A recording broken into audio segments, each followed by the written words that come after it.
Welcome to day 4 of the 49er FX and Nacra 17 World Championships here in Oman. Hi, my name's Andy Rice, and with me I've got Chris Musler and Nora Ruskula, and we are going to be bringing the action to you from the water today.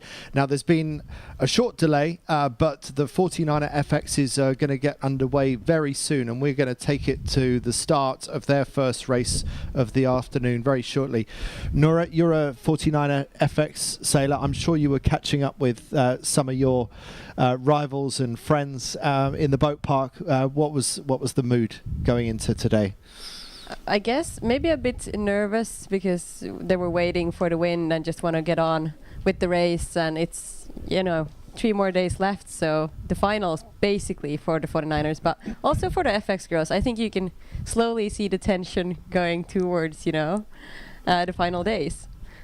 It's a bit of a holiday atmosphere because we're in such an amazing place in this resort, Chris, and I wonder if that's why it's a little bit more relaxed. And just so I should say, we're just 1 minute from the start, so we're going to go into this very soon. But Chris, we'll come back to that in a moment.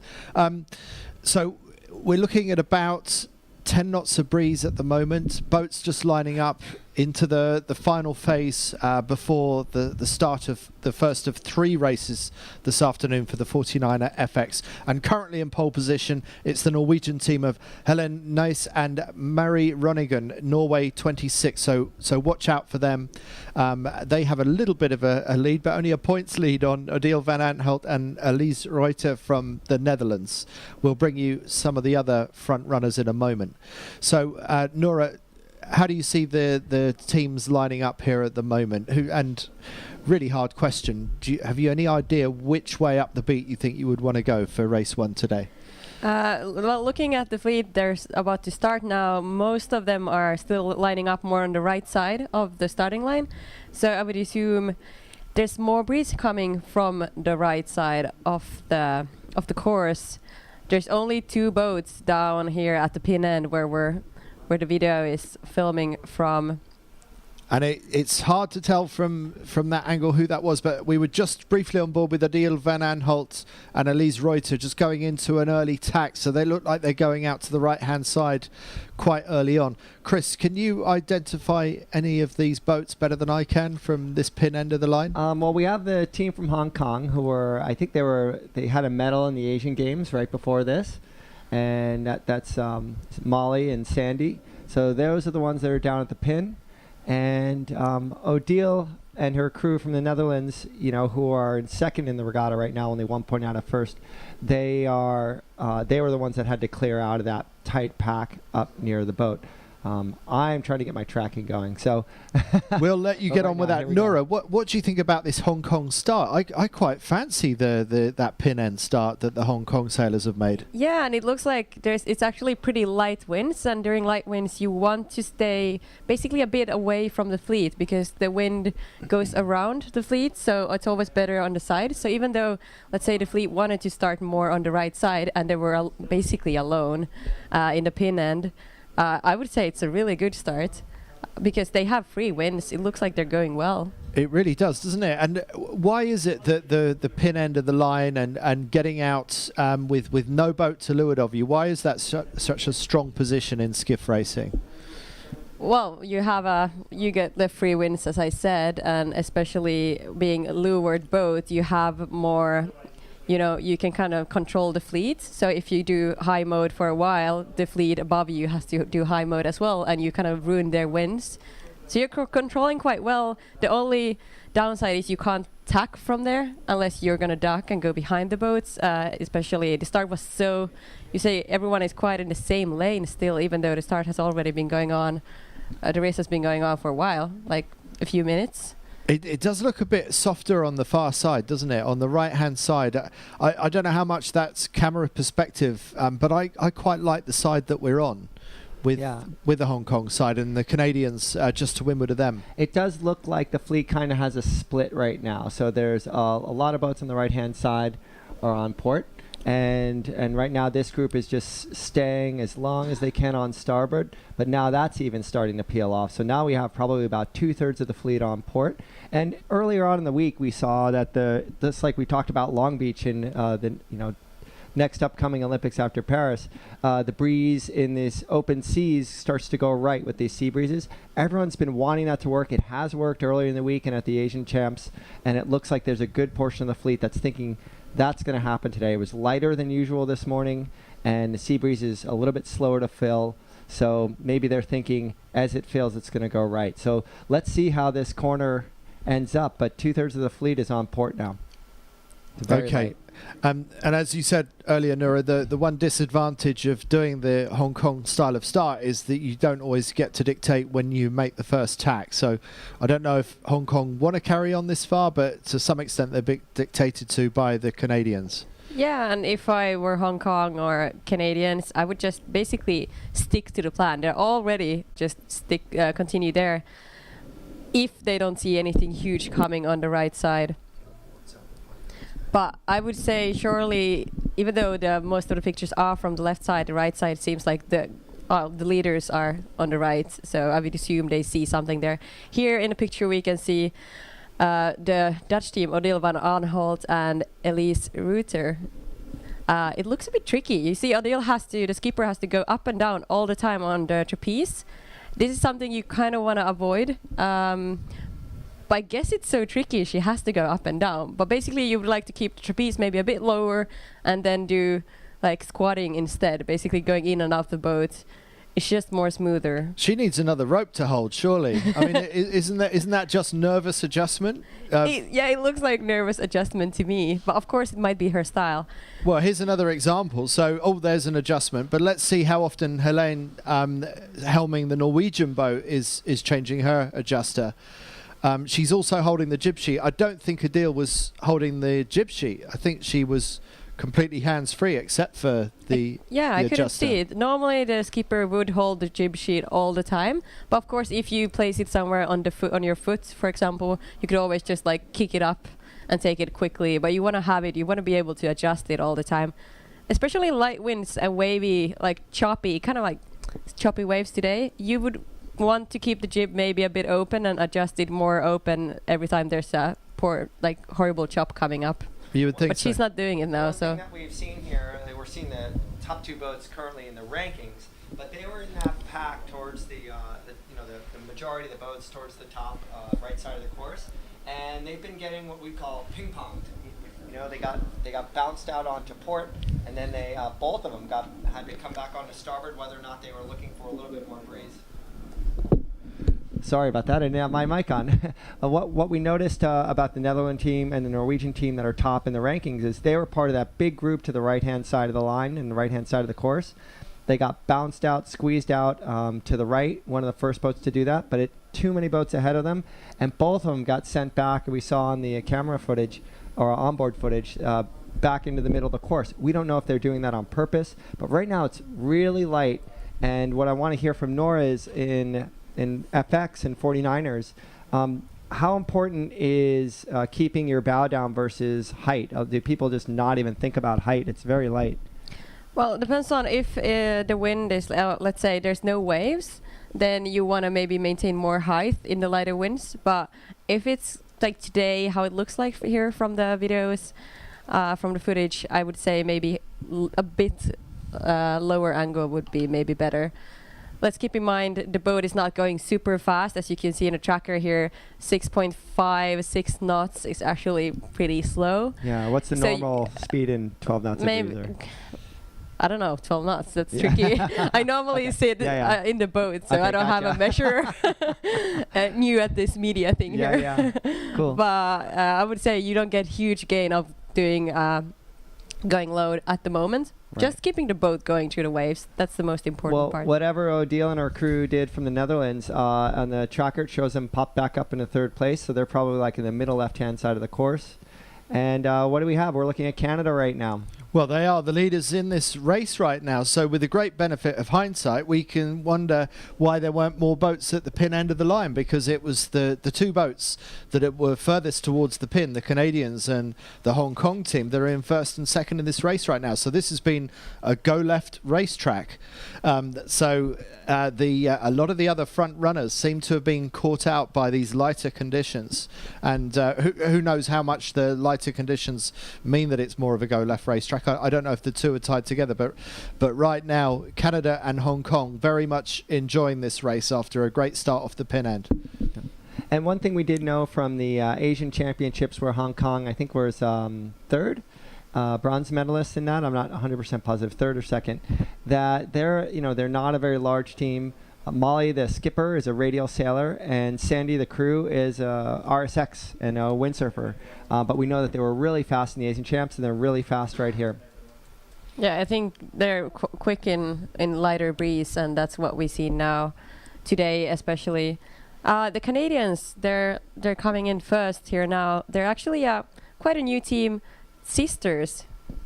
Levin La France. Yeah, the Lewin La France sisters, Georgia and Antonia, they get the kite up. They're the first onto the spacer leg, and then next around, I think Hong Kong's around in third. I'm trying to work out who's with the black Jenica. Yeah, but Martina Grail and Kunze on Portac, they just found a perfect little hole to come in on that Portac ley line.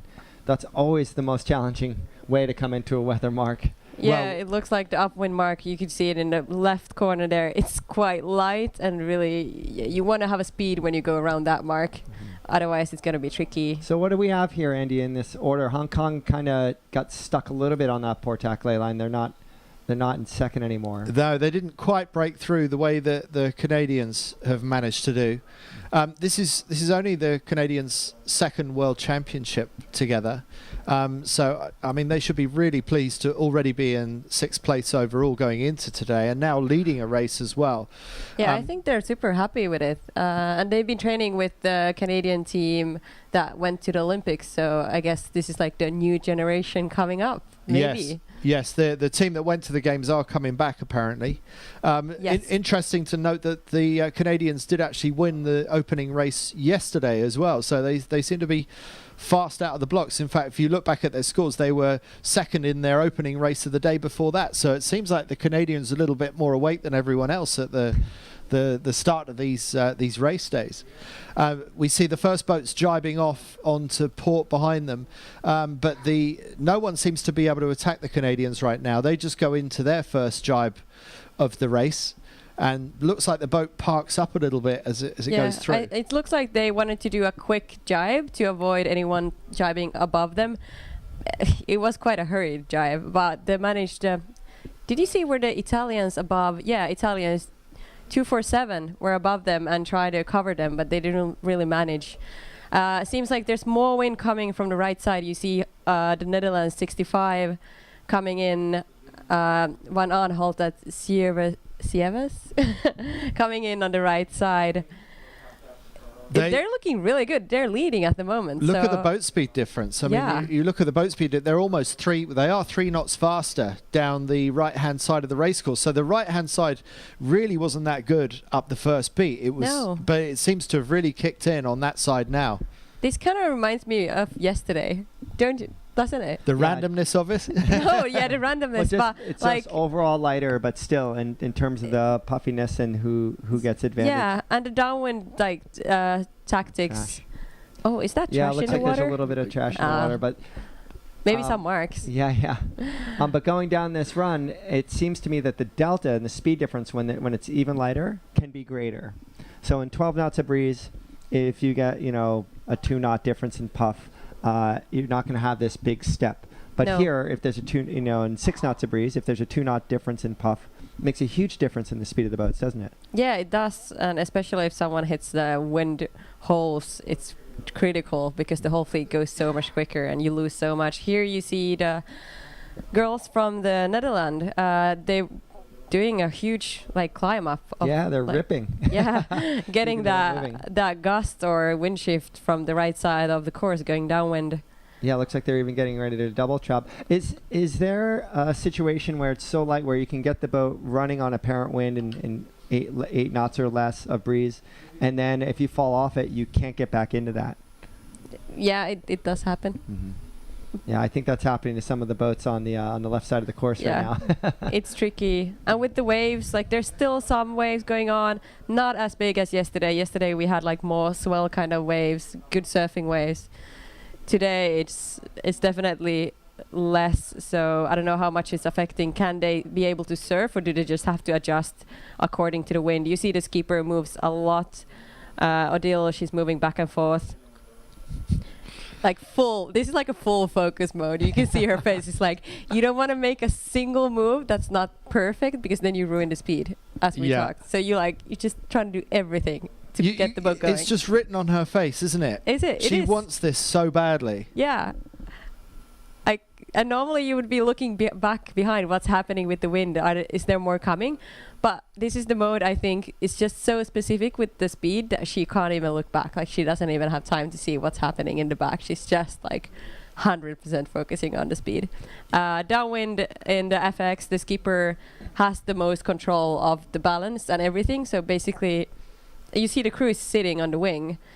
The crew just can't help much in this situation. It's more like it's on the skipper to go fast. But it is surprising that neither of them are looking backwards at all. We haven't seen them look over oh no, there was a look over the shoulder then.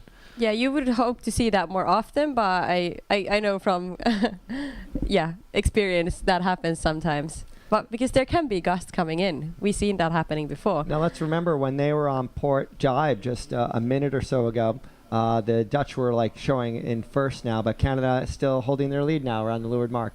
Yeah, and then we have Norway also coming up. We didn't see them on the top mark rounding. Correct.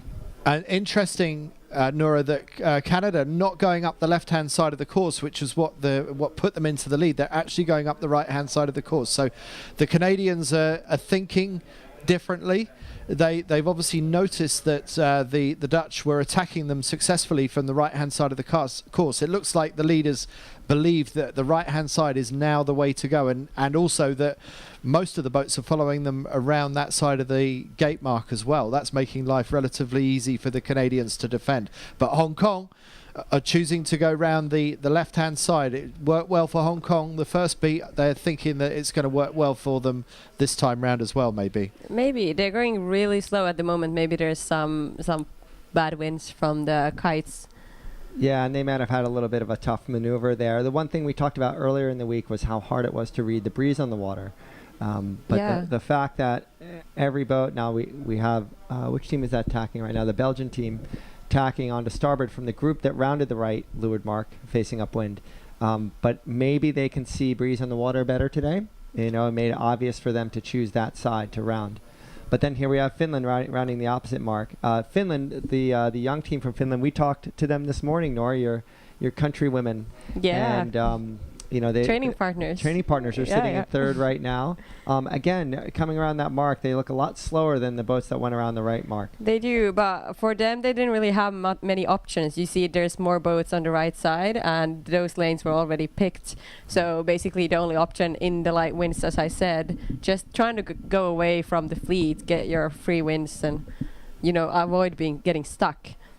Yeah, it's not been a particularly good run for Brazil, who we saw going through the picture just now. They don't seem like they've gained on this run. So the reigning Olympic champions struggling a little bit in this race right now, just inside the top 10, but only just. Yeah, they're fourth overall at the moment since yesterday. So let's see. They've been getting up the leaderboard slowly. I think they started the events closer to even, I don't know.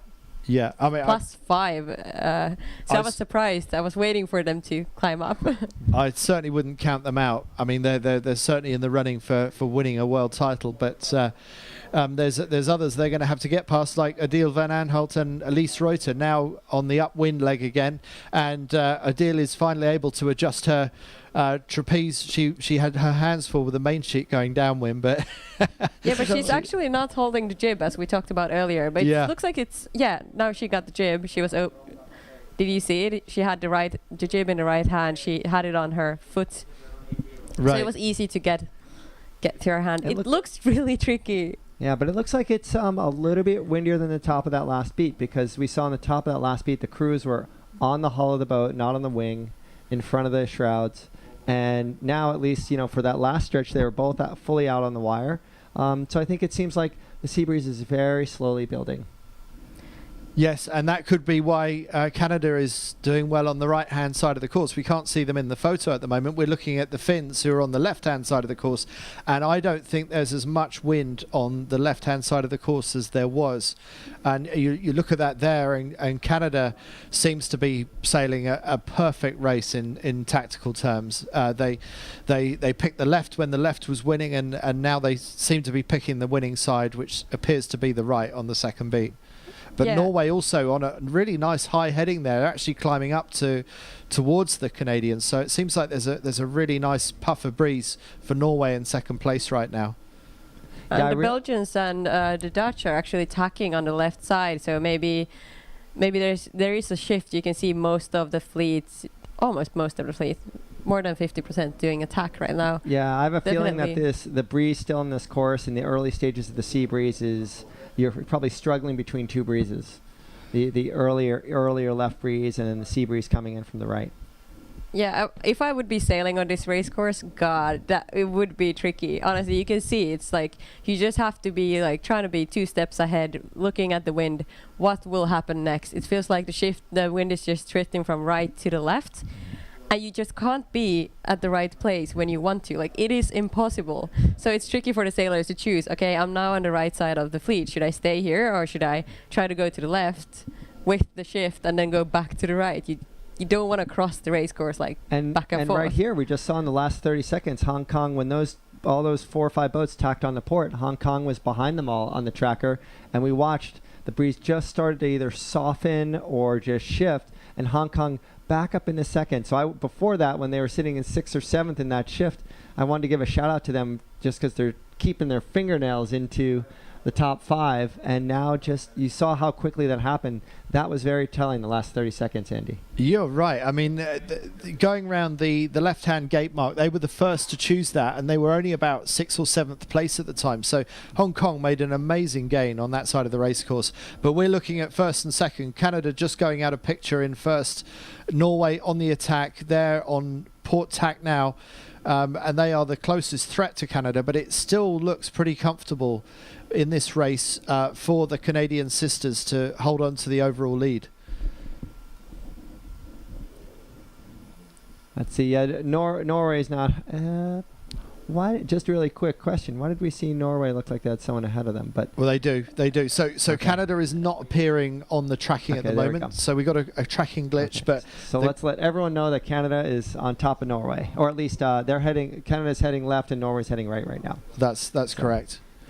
So Canada heading out towards the left-hand ley line, and still in pretty good control. I'd say Norway are the only real threat to the Canadian lead at the moment.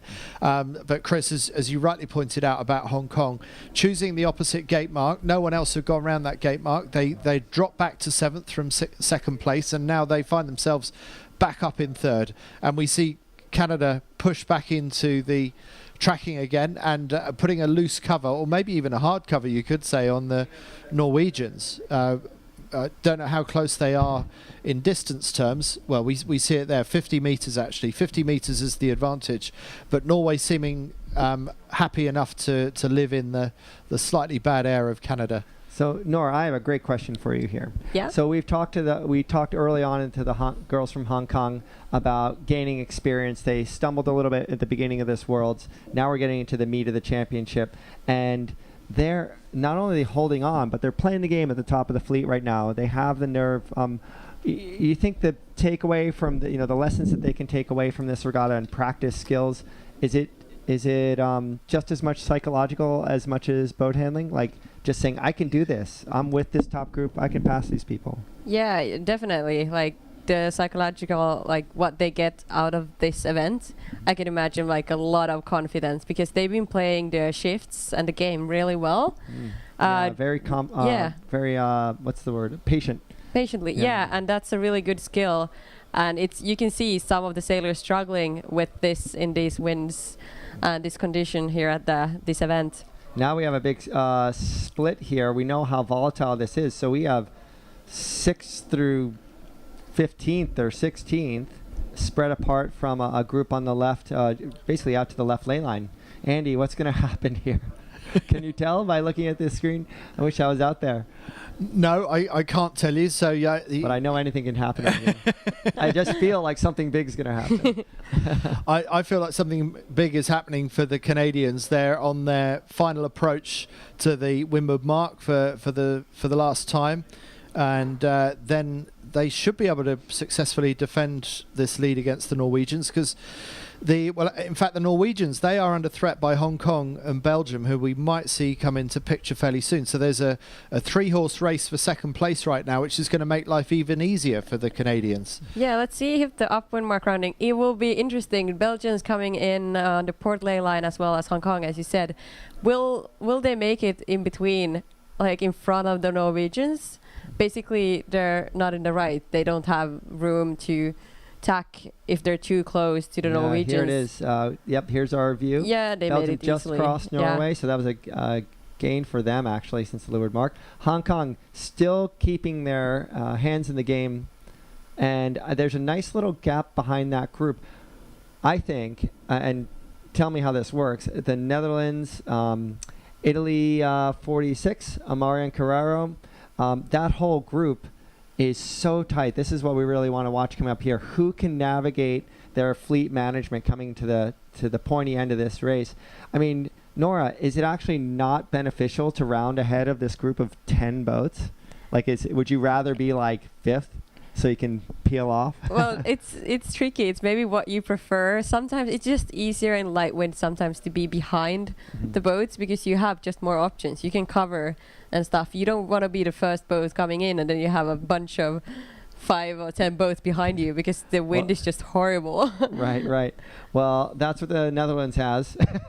Yeah, and it's tricky. Like, you're ahead of them, but it's just so much trickier to sail in the front going downwind in the lighter breeze. Yeah, Andy, you've been in these positions before. What do you think? Just at the back of a skiff fleet? Yeah, I've been there. Well, in the mix. Well, you have to start from the back, right? Yeah, exactly. Got to start somewhere. I guess everyone just started picking there. off those little positions. Let's see who makes it around here, and then let's see how the Netherlands holds on to that position if they can, and seeing what they do, or if the fleet stays on them and rolls them, or if they jibe out.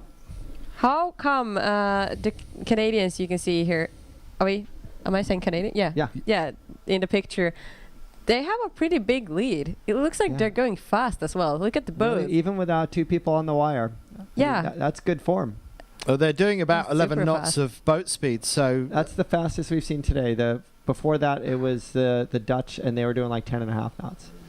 So on that last run. So they won't be going so fast through that jibe, but they're back into it fairly It looks quickly good. again. Yeah, afterwards they got to speed up. I guess the jibe in itself doesn't, even though it doesn't look pretty, as long as the boat gets up to the speed quickly after it. That's all that counts. I look at the wake behind the boat and to see if it's a smooth wake, or if they really slow down, the bubbles are right up around the transom. Yeah, that's a good way to look at it. Yeah. The boat speed differences are pretty remarkable at the moment. They constantly over 10 knots, the Canadians. I've seen a brief spurt of 11 knots for the Belgians in second place. But further up the racetrack, it's not as windy. So the further down this race course they come, the windier it seems to be getting. Yeah, and we can't see it here in the picture, but looking at the tracker, it looks really crowded up at the top wind mark. Rounding the whole fleet is basically bunched up there, when the Canadians and Belgians and Norway, like, they're just having pretty chill time here in the front of the fleet. Yeah, free sailing, and in that bunch is Brazil and Finland. So you have Brazil, one of the most established FX team in this fleet, probably. Two-time world champion, Olympic two-time Olympic gold medalist, and then you have the young Finnish. Here's what I think we should look at on this run. I think we should look at that big bunch. It's all opportunity, and see if the Finnish have the maturity to stay ahead or pop ahead of that group, and see if Brazil, in their experience, has uses what they know they have, or if the Finnish take this opportunity. This could be their moment. This is a world championship for them. They won a race yesterday. Maybe they're figuring it out, just like Hong Kong figured out how to get right back into it. Yeah, and it's tricky championships, like quite light winds, and the winds have been super shifty and tricky. So I guess the whole basically the mindset has to be to like fight. You're fit for a fight every day. Not like you wouldn't be, but you might be in the back of the fleet, and have to know how to get back to the game, to the top. So we're gonna see that. Let's see who's poking out here, Andy.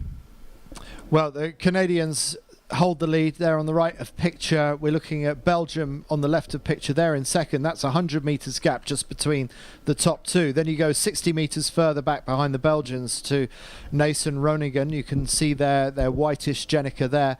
But we see Canada coming in towards the finish. On that time, yeah. Very good jibe there. And what an amazing dominating win by these Canadian sisters, Georgia and Antonia Lewin-LaFrance from Nova Scotia. And just as yesterday, they won the first race of the opening session yesterday, they win the first race of the session today. So whatever it is, they're on fire. Absolutely. Yeah. Will they be able to maintain that fire for the rest of the afternoon? We'll see. But across the line in second place are the Belgians, Isura Mainhout and Anouk Gertz. They finished yesterday with the UFD, so they've bounced back perfectly from that disqualification with the best answer possible. A second place in this race. Tell us a little bit about the Belgians. I don't know much about them. We've got third place coming in. Coming across in third is Helene Nace and Marie Ronigan, so that's only going to consolidate their lead. They had a 1 point lead on Adil Van Aanholt and Elise Reuter going into this race. And what happened to Hong Kong? I don't see them in the picture. So who is this coming across in fourth? Hong Kong should be coming in here. That's this what is I Hong thought. Kong. Yeah, this is Hong Kong. Okay, yeah, cool. it looked like it was someone else, Yeah, but we didn't lose them. I'm like, we could not lose them.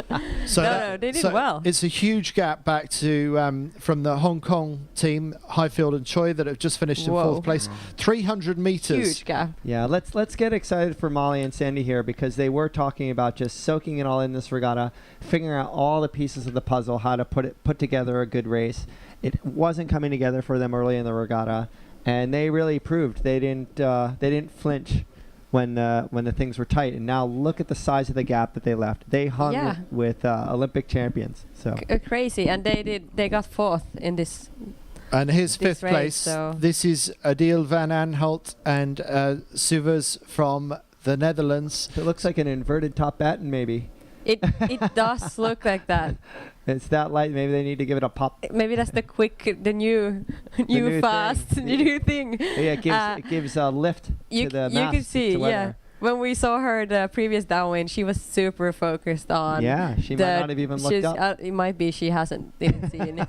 Especially when you have like caps on, you wouldn't see the top batten. That's a huge problem. Yeah, you have to like actually look at it. Yeah. Well, I don't think anyone is going to get to them for fifth place. So inverted batten or not, they are going to hold on to fifth place, which is another useful finish for the team that holds second overall in this regatta, and that is Van Aanholt and Sievers from the Netherlands, just managing to get through the line without a jibe, just at the committee boat. And now it's getting busy. We've got a number of boats fighting for sixth place, but it looks like it's going to be Spain that comes across. That's Suarez and Cantero taking sixth place for Spain with the yellow Jenica, followed by Italy's Passamonti and Fava just beating Amara and Carraro at the moment. So it's a matter of which Italian team, but it looks like it is going to be Passamonti and Fava taking seventh place ahead of eighth place Amari and Carraro just coming in at the committee boat with the blue Jenica, followed by Kears and Ainsworth from Great Britain. So good finish for them. Kears only just out of the 29er. And in 10th place, Gromblom and Hocker from Finland, third in the overall in the championships going into today. Maybe that's enough to hold on to third overall. We'll have to look at the scores in a moment. But look at the Brazilian boat. Had like they couldn't. We were talking about them, hoping for them to make a gain, but they, as we can see now, they really didn't make a gain. I think I gave the Finnish and the Brazilians that curse of the commentator that I've heard Andy talk about in the past. Well, I was picking one of them or both of them to leap in front of that group of five in front of them, and I think they both maybe even fell back a place. I thought we'd see better from Grail and Kunze, but they finished in 11th, and then another Italian boat, Germani, and it's a photo finish here, isn't it? It's between the Italians and the Swedes, and I couldn't tell you who came out ahead there. I think it might be Germani and Bertuzzi from Italy that just took it on the right-hand side of screen ahead of Vesta and Tengstrom from Sweden, followed by France's Granier and Ryu coming across in 14th place. And then there's a bit of a gap, and I see amongst the next pack of boats coming through is Robel and Shea in the United States flag. Yeah, they that's will gonna really hurt be their progress. hoping. I mean, they were third That in the... hurts a lot. They were going well. Yeah, they earlier. were in 5th place. What happened? Maybe they got stuck in like a Well, crowded place or I think less we're wind. seeing a combination of things here as the is that the Danish team coming in? Who's that? Yeah, let's just call them through. So we've got actually Wilmot and Reinecke coming through. I think that might be... Oh, no, that looks like an Austrian boat on the right-hand Yeah, the side. Austrian team, yeah. So that is Schofeger and Farthofer. Just ahead of Wilmot and Reinecke on the left of screen, and then Robel and Shea in a tight battle on the right-hand side. But I think Robel and Shea were just beaten by another Italian team, Stelda and Sperry. Yep. And then just bringing up the rear behind Robel and Shea are the France's Lovadina and Ryu. And still to finish, we've got, or just finishing Croatia, we've got Ninčević and Demicheli Vituri just finishing. Next boat across will be the Blue Jenica of India, Toma and Shervega.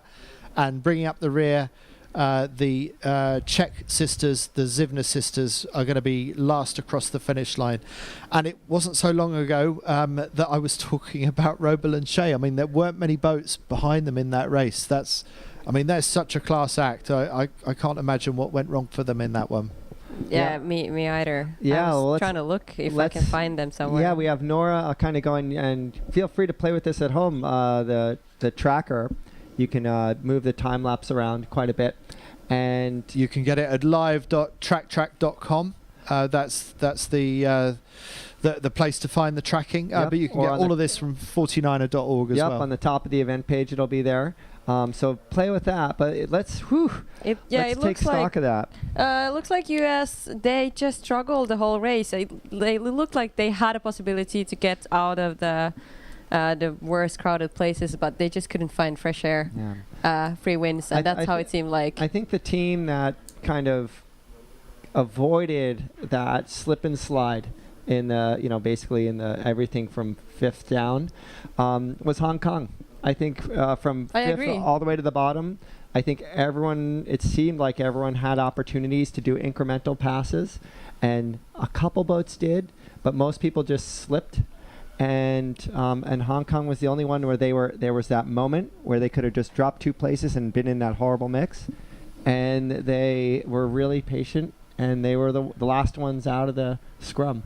Well, when you're at a leeward gate and you see other more experienced teams all going around the right-hand gate, there's a temptation to think, that must be the right thing to do because everyone else is doing it. And they went around the left-hand gate. It didn't look good at the time. No, it didn't look good at all. I was surprised. I was like, okay, now they're not gonna make drop out the top 10. Yeah. But they stayed on. I'm really surprised. They sailed really well. But that's a shift in your psychology as a sailor in a fleet, right? So you go from that mode where you're like, I don't know enough, and you're telling yourself, I don't know enough, so maybe I should look what someone else is doing, to I have to trust myself. Well, yes. When to follow your own instincts and when to take notice of what the other sailors are doing around you. That's always the perpetual challenge in these championships. What's a good signal coming from the rest of the fleet, and what's a fake signal? What's a false signal? And Hong Kong saw the other boats going right and thought, no, we're going to go left again. And we all thought that was the wrong move at the time, and we were all taken by surprise to see them back up in the top 3 again. Yeah, we were talking about how slow it looked, and yes. Yeah. And they were great. Yeah, exactly. And you can't trust the fleet every time. Like, they won't be sailing the perfect route, and there's obviously many routes up to the top wind mark and the bottom mark. Like, you just have to find your own, but also like understanding the fleet control, like being close to the fleet but still trying to make the best moves out of it. What was going on with Adele van Aanholt's multiple adjustments of her trapeze adjuster? Is there any boat speed reason for doing that, do you think? I guess there are. Sometimes I guess some people would feel more uncomfortable, like going squatting in the boat, like going back in and out instead of going up and down. I just think I would assume it's like for everyone it's quicker to go in and out instead of adjusting. But I guess if it's super light, you rather adjust, because if it gets even lighter, you can swing in. The problem is if you're too far down on the trapeze and it gets light, you can't swing in and you get stuck. And worst case, the boat can even capsize on top of you. Like you want to avoid that, and you don't want the boat to heel towards yourself too much in the light winds. It's just too brutal. Yeah. And while we're talking about that, we got to see that pair really close up through really tough transitions. I mean, in the future we'll have them mic'd up, like totally pro, and that's the great thing about this technology, if we could hear that. So maybe you can fill in their voices for us and just give us an example of that speed dialogue, that communication circle, like right in those moments that we were watching. I would say the communication is just mostly about speed at that moment. Today was a tricky day. What kind of things would you be saying? Saying now I have good feel on the rudder, like it feels good. Let's keep this angle, and then the crew would be saying also like, how is the main sheet feeling? Is it feeling that there's enough speed? Skipper would be saying, okay, the boat feels good now. There's speed. Oh, there's a big wave coming.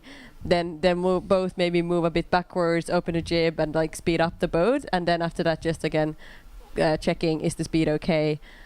Skipper probably looking around, seeing other boats. Like, okay, I see that the Canadians who we rounded the mark with, they're going to the right side. Then the crew would maybe ask, do they look like they're going quicker or not? And the skipper would compare. That distribution of labor, is it different from boat to boat, or in 49, or is it mostly the skipper able to look around and the crew like, I'm in the boat keeping this thing moving fast? I would say mostly, but I know that there's teams that do it differently. Right. But mostly the skipper would be looking around and the crew is focused on the boats. Like, crew is the one making the speed basically, and the skipper is making the tactical decisions. So she has to be looking around. Was that the case with you when you raced 49ers?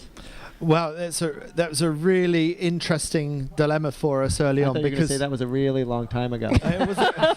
Well, you've just pointed out the obvious, but okay, but go ahead. But it was 25 years ago, yeah. And at the time there was, unless you sailed 18-foot skiffs, the helmsman of any boat in any dinghy was always used to taking the main sheet as well, and you always had that interplay between you're tending to push away with one and pull in with the other. Yeah. You've got that immediate control, and it was really uncomfortable early on giving control of the main sheet away to the crew, because I was helming, and actually some of us fitted a main sheet block in the bottom of the boat, and we were actually taking the main sheet ourselves as the helm, right, and so we were used to it. In the first season, the first season, that's what some of us were doing.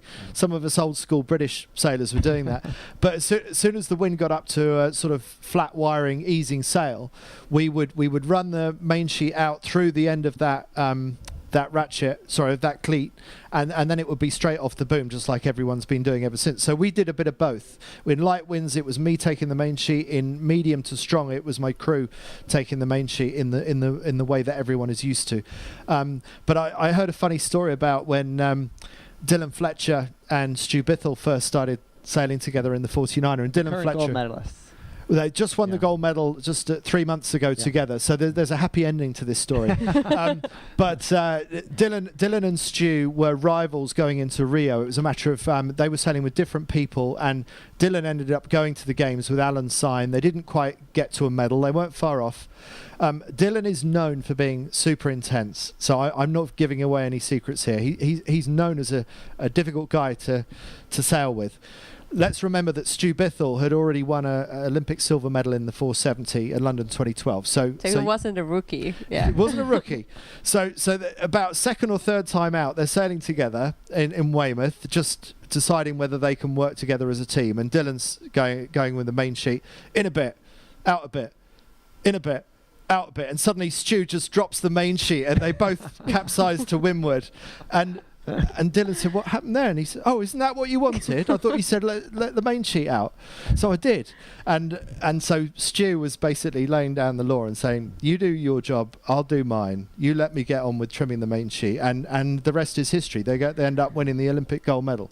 Yeah. So coming back to your point, this is a really challenging communication role between the two sailors. It's definitely the fastest way to sail a skiff is to have the crew running the main sheet and therefore being the boat speed person in the team. Right. But it's really difficult to get right. I agree. It's really difficult, and especially all the skippers also have a different kind of way how to drive the boat.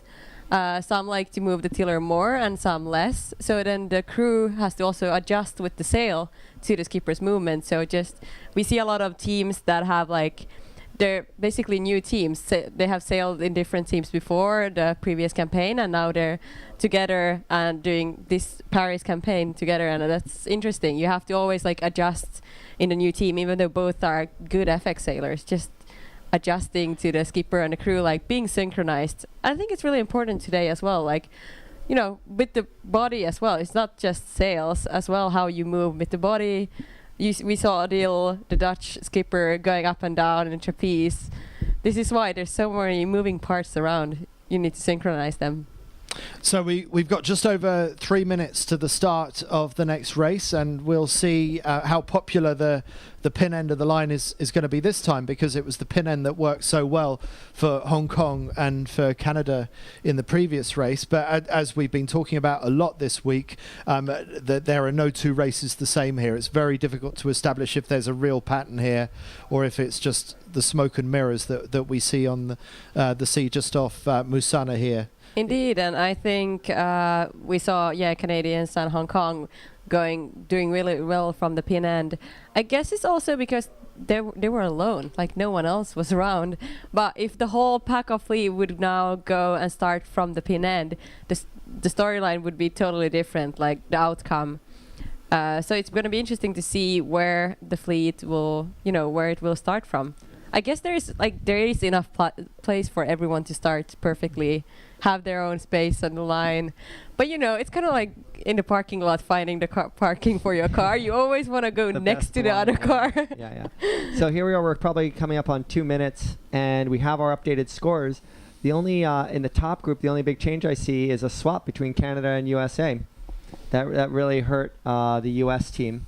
With a 17th in that race. That's their throw out. But with a first for the Canadian team, that bumped them up to 5th place. But still, we have Norway in first, Netherlands in second, Finland in third, and Brazil still holding on to 4th, even with an 11th. Okay, so things getting slightly more comfortable for Norway in the overall lead in the regatta. Yeah, 10 points now. And we see Canada winners of the previous race. Canada 707 in the middle of the picture there. Looks like they're making a play. Making a play down towards the left-hand end of the left-hand end of the pack as well. Not sure who's actually going to claim the pin end, if anyone will, this time round. It looks like a Dutch boat. Yep. Big sag in the middle right now. You should expect that to change in the next 30 seconds. We're guessing from our race experience here. Apologies to the audience. One day all these coverages will have all the times and looking straight down on the line. But that is a big sag in the middle, Nora. Yeah, there is. It's much bigger. The previous start were a pretty straight line. It was like a perfect start. Yeah, it seems like the FX and 49ers like to just sit in one place, and they sit very close to the line. But I wonder why that is. That's a very obvious sag right there. It is super obvious. And I don't think they're going to fill it either. Yeah, let's see. It's enough that one boat goes further up. You see the Spanish now filling in the gap. And that's enough, because it's kind of like if you know where the line is, you don't want to show it to the others. So if you're in the sag, you don't want to show it to them, because if you go up there, then the others are going to question, wait, why are they up there? Yeah, great So point. you kind of want to be aware of it, and the final 20 seconds or 50 seconds, you want to kind of start before ahead of them. Yeah. So we have Brazil here at the pin. The Dutch are coming back in on port because they were too early. We should be coming up on 5 seconds right now. Brazil is looking really good. It looks like they're controlling the pin end. Very light. Oh, maybe, yeah. Copying the previous race. Yeah, but look at this. Okay, there's actually boats doing a port start. Whoa. Okay. Here we go. I think that was a protest situation there. Yeah, well, between the looks like a Dutch whole and bunch the coming in French. there. So this is a really Italians. tight start. We got a couple boats port from the middle, and there must have been a couple boats over early in that, but we don't have anything from the race committee at the moment. Great start by Brazil on this end of the line. So the Brazil did a really good controlling maneuver. They hovered for most of the last minute, and already it looks like the Spanish team are falling into the bad air of the Brazilians that look pretty well stretched on this side of the race course. They're both sailors fairly well out on trapeze, so the breeze looks like it's pretty reasonable right now. And Brazil obviously saw what worked well for Canada on the previous race and decided they wanted a bit of pin end action for themselves this time round. Right. Yeah. And look at Hong Kong off early on port. Whether they got flushed out or that's what they wanted to do. They're at the opposite end, but they're taking. That's an obviously favored left shift right now. They must have a good vibe going on right now. What do you think, Nora? Well, and looking just at the fleet, at the picture, it looks like is it just divided? Yeah, the fleet is divided into 50-50. So I guess now big launch Brazil on that and first group. Yeah, Spain just want to, get the left side and win the left side and come with fresh air from there. Yeah, and they're kind of the stuck ones, too. yeah, I was actually curious. The ones that went to the right, they did a port start behind, like at the pin end, port start. They had to go behind, ducking everyone. Right, so that's I didn't really see why that was a thing, but yeah, well, you can see here because that maybe group the to shift. the right, that group to the right has been up the entire time. If you compare the distance between Hong Kong and GBR Belgium, who's on port, for example, that's a big gap, and it's like 70 yards or whatever it is lead, in terms of distance to the mark. So if you look at this, getting on that port tack early looks like a huge gain right now. The Italians and the Dutch were the ones that were at the pin and ducked the whole fleet and poked out, and they're ahead of the group to the left of them. But that group to the right, it was even worth it to duck half the fleet for the Italians and the Dutch. Amazing. We'll see. I'm curious. I think the Brazil, if they commit on the right if now. they commit to the left that much, maybe they're just fed up. But they're quite smart sailors, so they have a reason why they go there. So I'm excited to see what they can find there. Yeah. Well, yeah. Well, I know I guess everyone has a reason, no, but you're right. There's a reason why they're staying on that board, and maybe they don't have the opportunity to go back, or they need to really be patient for something. Yeah, I wonder if they've overstood the ley line, though. I mean, it concerns me. I think you're being polite, aren't you, Nora? Because we are talking about the double Olympic champions. But I'm not being polite. I'm just believing in them because they are really good sailors, and I'm always surprised on the race course seeing them. Even though they sometimes have horrible races, they end up coming pretty well off in the end. And let's remember how that last race panned out. It was tricky, and the only reason why that lead 2 or 3 stayed in a 2 or 3 on that beat is because they were well clear. And there's a big pack between the Hong Kong and France and Austria right now. France, Granier and Ryu, they were a little back in the pack that last race, and now they have their bow free and they're showing what they can do. So excited to see them in the top. Hopefully. Also rounding the top mark, the first top mark. But the boat speed differences speak well for this side of the race course. So for the Spanish and the Brazilians. Well, which side? The side that we're looking at. Looking at. Okay. Sorry. Yep. Right there. So the Brazilians and the Spanish are going about a knot faster than the boats on the far side of the course. So even if the angle hasn't been great, I just wonder if there's a little bit more breeze on this side. Yeah, we're just looking at a discrepancy in the tracker. Maybe we're delayed, I think. So I think your tracker is delayed. Mine looks different than yours. Yeah, it does look different. There we go. But we see in the picture here the Spanish girls. They're actually a new team, new setup. Patricia Suarez and Maria Cantero. Maria Cantero, she used to sail the same time as I did sail, also during the Rio campaigning, and she had a break. She sailed last time, 2015 was her previous event, or 2014 in Santander. And she had a many years of a break, and now she's back. She's done a comeback with a new skipper, so it's really interesting to see how this is gonna go. She said this is her first event after 6 years. That's Think amazing. about that. I mean, in the history of the 49 first event of FX, yeah. Yeah, I mean, it's only really been around since 2013. Exactly, so. That's most of the time that the 49er FX has been around. Yeah. But it's one thing to do well in one race. It's that consistency, to be able to put a consistent series together. I think that's going to need a lot more time in the boat. This Indeed. I'm sorry to interrupt. This looks strangely like the other day where the right side was extended but way past what we thought was the ley line. And when they came back, it didn't look pretty as the left started marching in. So yeah, now the left is marching in, but strangely familiar. It looks, even though it's a shifty, tricky race course, but it just feels. I'm not sure if I'm. Well, I'm saying it now. But we're watching it in this pretty binary way. Exactly. So we're seeing colors in big groups, and we're seeing patterns. I'm agreeing. As a sailor, it feels so confusing on the water when you see the boats and what's happening. But just looking at a tracker, it seems so simple. So that's why all the parents and everyone has so many comments on what's happening. So here we are, Nora. You had faith in the Brazilians. You said there must be something there, and they have been on port tack, hammering. They are now on the tracker in first place. And look at the boat speed differences. If you look at their boat speed is almost 10 knots. It's just touching 10 knots. They may be over the ley line. I'm not sure. 2 to 1 on some of the other boats. Yeah, the boat is moving beautiful. It looks really nice. Yeah, but look at this. Champagne. Perfect. Yeah, and here they come. No problem at all. They stayed on that down starboard tack for a third of the beat, and then spent 2/3 of the beat on port, just hammering. And it wasn't just, it was their speed, but it was also the shift.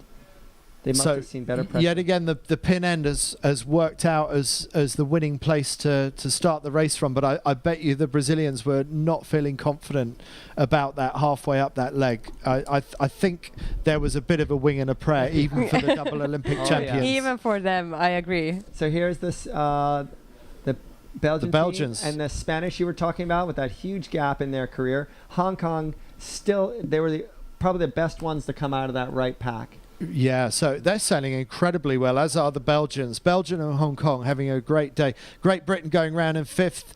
Then looks like a French boat went round there. Another French boat coming round next. And then we have Italy 72, Stalder and Sperry, followed by Netherlands 65, Van Aanholt and Sievers, second in the previous race. Not so good for them in this one. Very early hoist, quick hoist for them ahead of the Swedish. We're on board with Adil Van Aanholt very briefly there. Sweden and Austria then going into an early jibe set. First boat that I've seen to jibe set onto port. America back in the pack again. Robel and Shea with that number 3 on their sail tells us they were 3rd in the previous Worlds in Geelong 2020, but struggling here today are USA. On board with Adil Van Aanholt, Elise Reuter, adjustment of the trapeze as we've come to get used to on this boat, and struggling to keep the boat to windward at bay. They really need to fight hard here, the Dutch, to make sure that they don't get rolled by the boat to windward of them. But look at that gap. Brazil with a 200-meter lead on the next place boat, the Spanish. Right, 200 meters, can you believe? Yeah. At the first downwind. Yeah. And we were talking about the change in pressure here. I mean, now they are not lower, not shoulders back down, but they are both flat out on the trapeze. And we see the breeze must be just a little bit windier, so still slow increase in breeze. This is the windiest we've seen. How fast are they going? About 13 knots. 13 knots. Our top speed in the previous race was 11 knots, 11 and a half knots. Hey, looking at the tracking, hopefully we'll see it on the screen also. It looks different now, this downwind, compared to, I would say, most of the downwinds I've seen. Now you will see a bit of it. It's like a banana going from the on the left side. Normally, the most of the times there's been gusts from the right side or something on the right, why it has gained to do a jibe set. Yeah. And it looked really good, and I was almost about to say now it's gonna be looking good for the ones jibe setting, USA and Austria, but oh no, like this banana, everyone is just continuing on the left side. Bring the breeze down. Yeah, and if when you see from how the tracking goes from upwind mark, it looks like there's more wind on the left side. And it looks like that jibe set really didn't work for Belgium coming out of there. Or USA now it's gonna be. Yeah, it's gonna. Well, this is gonna be brutal. Belgium was in that top 5. Belgium, yeah. They're still in 6th, but But I think they managed. But to they do, went they round in on the second. I think Belgium went round in second place, didn't they? Yeah, yeah, that's right.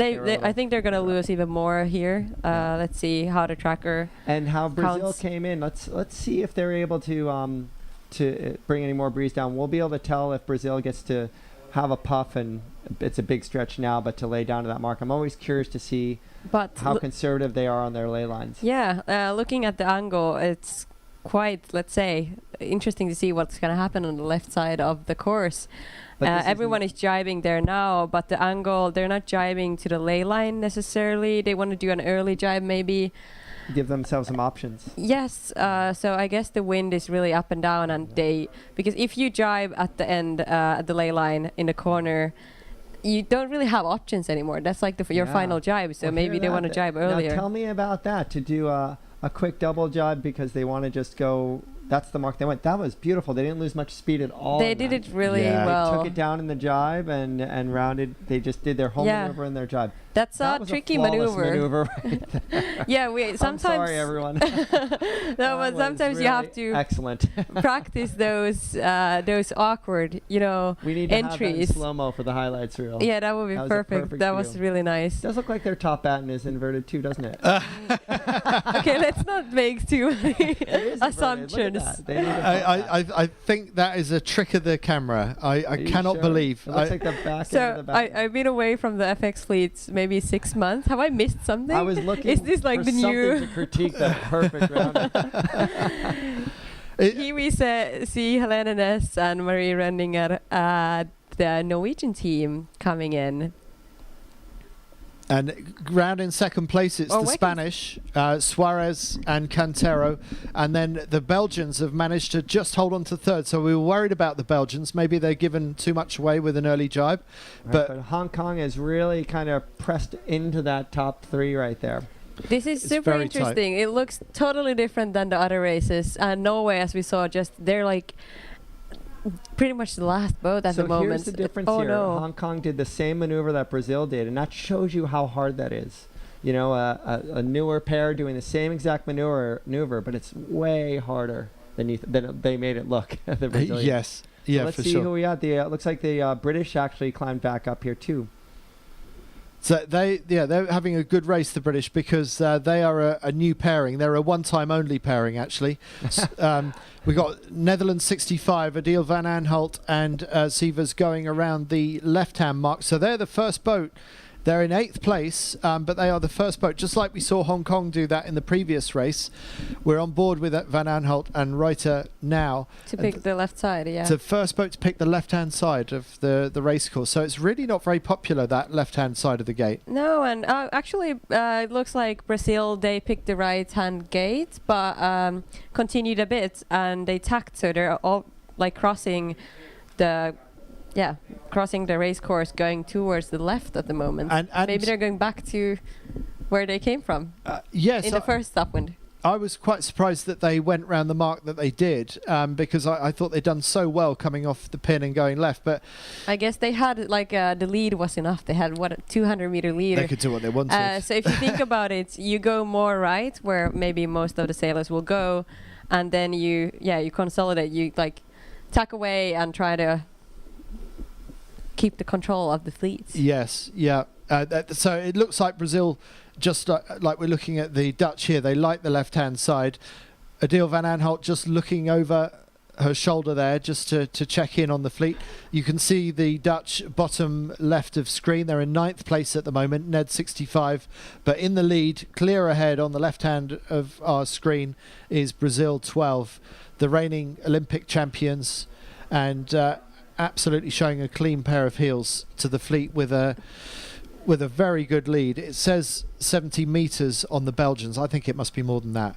The Brazilian team, they had a little break, as everyone, after the Olympics, and I'm surprised to see them back. I wasn't sure will they continue, but how I heard, they will at least do this event, and then maybe will we see them in towards the next Olympics as well. I don't know if there's any youth Brazilian FX teams. So it would be cool to see them continuing, but already 2 gold medals from the FX Yeah, what's better in the than Olympics. Yeah, like are you Oh, gonna I make can it think of something. Can you think of third? But hat trick. it's not that long to the next games, is it? It's 2 Yeah. 2/3 years. It's a short run into Paris. Yeah, and for them, like at this But level, they that's- could even have a longer break maybe and still do a comeback like we seen in the 49ers. Yeah, and Andy, I think you have a really excellent point. It's a shortened quad. We've talked about how we've been wondering how a shortened quad affects things in many ways, and when you have such institutional knowledge like the Brazilians have here, we saw just a beautiful powered up tack, tacking back on the port finally, shy of the ley line. I think that you have these skills. It's not a big startup like all these other teams are switching crews and trying to recover from their breaks, and it's an escalator, isn't it? It is. I mean, I think Or some can of be an escalator at least. some of these skills in the FX for this team who've sailed together for so long, nearly 10 years together, those skills are almost like riding a bike for them now. You know, they can slot back into their 3rd Olympic campaign. As you say, Nora, they could probably take a longer break and they could still come back in really competitively. And they're probably the only team that I would say could do that. Do like that right now. they earned it. Yeah. And the longer yeah. other teams wait that have been at the top of the podium, Yeah, and the if you further ahead they get. think about it, these girls, they had the first, I think they even sailed with the FX before it was announced, like they were one of the first girls to sail with the FX, so they already had they were ahead of other FX girls when we started all these boats. Rio Olympics were the first Olympics when this boat was at the Olympics, and the first rigs came in 2013. Think Something so. like that, just Yeah. after London Olympics 2012. So here we are. We don't have our trackers frozen at the moment, but man, isn't that a great feeling when you're in that Yeah, position? it looks like, are they training or just like Yeah. winning the race, or like, Exactly. you're just so far ahead of everyone. You can barely see anyone. There's someone in the back right corner there. But here's a question for you. Do you have a hard time when you do have a big lead? Because sometimes things can get tricky if it gets light really quick and you've just been really relaxed up there in the front and you hadn't been looking out for a big change, and you can get caught out. I guess the trickiest part, if you're leading that, you can't control the whole fleet necessarily. And the worst part is if the fleet divides into two. So there's like this left side and then there's the right side. You kind of have to choose, like, which side are you going to hold behind you. You just can't, if you sail in the middle, you just lose to both. Right. If you do left, you just have to hope that the right doesn't come better, because even with a 300-meter lead, anything can happen, especially in tricky winds. Right. And Canada showed us in the first race that they were launched, but this is next level. It is, isn't it? Yeah. I mean, 200 meters at the first windward mark. It's probably going to be double that by the finish. Hey, now we get some tracking, so Yeah. we can update a bit what's going on. It seems like there's more fleet on the left side, so left is more popular. Yeah. Canada going towards the right with, who's there? India. India. Yep. Yeah. And they just tacked back, so I don't think they were ready to hang it out too hard to the right. The only way that they would be able to, they're consolidating right now, so the only Yeah. way that they'd really be able to give it a go is if they just kept going. I hate that feeling when you feel like this is all I got, But in this race right now, that the tracker's showing a lift. Brazil, they're no dummies. Even though they're in the front, they've got not a lot of pressure. They are on the lifted tack. Spain really pushed out here, which was great. Belgium is Spain kept the position, basically. They kept the position. Yeah. Okay, yeah. I guess what I meant to say is that they have a little bit more breathing room. Yeah, they from do. Belgium right now. And Belgium, they're also staying up there in the top. Yeah. A little bit of pressure from Granier and Ryu, who really are hungry from coming back from that last race where they were in the teens. And it looks like, the interesting thing about France and Belgium right now, a lot of times when you have a boat on your air or close to your air, you can see it right here. This is perfect from what we're talking about. So the two boats in the very middle of your screen, France is to leeward. Nor they probably have clear air there, right? They do. I'm looking at the boat beneath. Is it beneath Belgium? It's the French. The one further away. The French. They have clear air, but yeah, from this angle it looks like you know. You feel it though as a skipper. You feel the pressure. Yeah, you'll not wind feel it. pressure, but like emotional pressure. Yeah, and it's tricky to see from the screen how it like. Do they actually have clear air? But if they wouldn't be able to stay there. Like they would just drop off. So this is what I was going to start talking about. Is this a lesson that the left shift is so big that even if you feel like you might be getting affected, you have to stay? Yeah, there are some occasions. I guess they don't really have a choice. Like they could tack, and then they would go more on the left side of the fleet, but I don't think they want to. I think they really want to stay here and get everything out of this shift, because there's no one approaching from the starboard like right. So you're not worried line. about that side of you. No, they should be more worried about the left or behind. Brazil is at the moment on the starboard ley line, but we can't see them in the picture. They're still launched. a long way. The top wind mark is around on the left side of the screen. We just can't see it yet. We'll see it soon. Andy, we see the fleet really spread out here at the top, even though Spain and France are relatively close. I think France is thinking, my next thing is really, I have a padding behind me. My next thing is to attack. Yeah, I think so. You've got to pick your moment to make your move. And as you were suggesting, if you feel like you're on a big left-hand shift, you've got to stick with it, even if you're feeling a bit of heat from the boat above you. But coming back to our leaders, it's a lot lighter now. Yeah, very, very hard turn downwind by the Brazilians, but a very quick hoist and beautiful Jenica. Doesn't it make life easier for us commentators to see these beautiful national flags? They should be compulsory for every event. I think they should be compulsory. The fleet would look like super colorful, but it's tricky. Of course, if you think about second-hand market and everything. Yeah, true. You wouldn't maybe, if you purchase one Brazilian flag, like Spinnaker, then you wouldn't be able to sell it to someone. It would just mess up the whole. I don't think anyone could afford a second-hand Olympic medal winning. No, but there is a second-hand market indeed. So yeah, a second place boat just went through across the screen, and third place boat. That is impressive. Now we know that they're excellent. They're two-time gold medalists. This happens to be. It's kind of hard to get that big of a lead. And you see they're moving. It's impressive. Looking at the skipper Martine, she's Graela. She's moving really like calmly in the boats. Like a panther. Yeah, you see, it's like she's still like there's small gusts. She's going out, but she's just super smooth in her moves. This is really, really nice to see. Like pretty sailing. Yeah, really. And that's what's so nice about these boats. And we were making that comparison to the 470s, where there's an awful lot of kinetics in some of the slower boats. Even in this breeze, I bet you even if they allowed kinetics, they'd be sailing the boat the same way. I think that's right. The faster the boat, the less the kinetics come into play, and the less Rule 42 is an issue. And you see can watch an acceleration to almost 10 knots. Yeah, and the skipper moving forward to get the wave. There's small waves. Because the skipper wouldn't be moving back and forth that much, Martine, if there weren't. So Spain, second place, just rounded.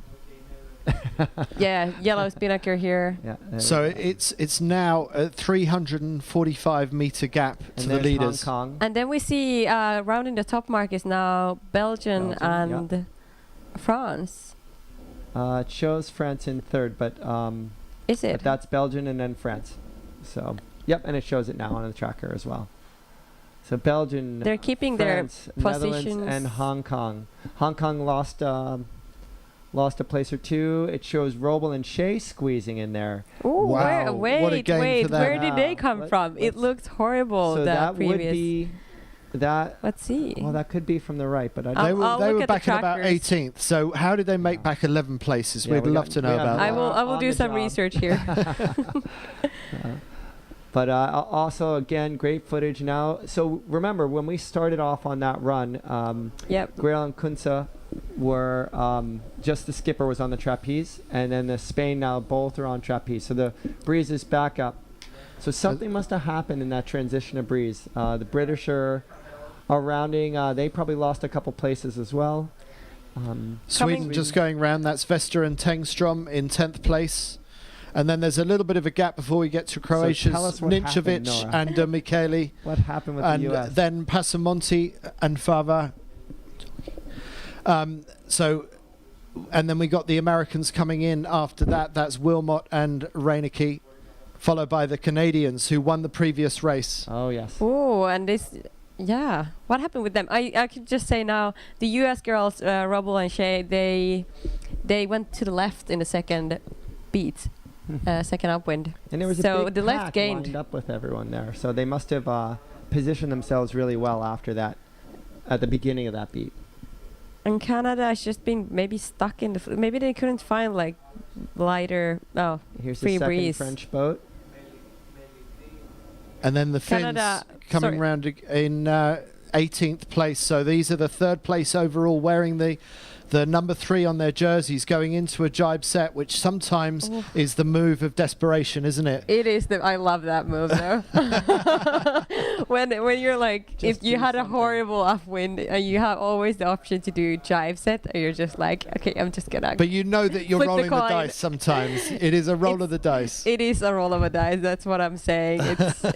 But you love it because when you gain from there, it's just the feeling is incredible. So more than a 10th place leap up the leaderboard for USA.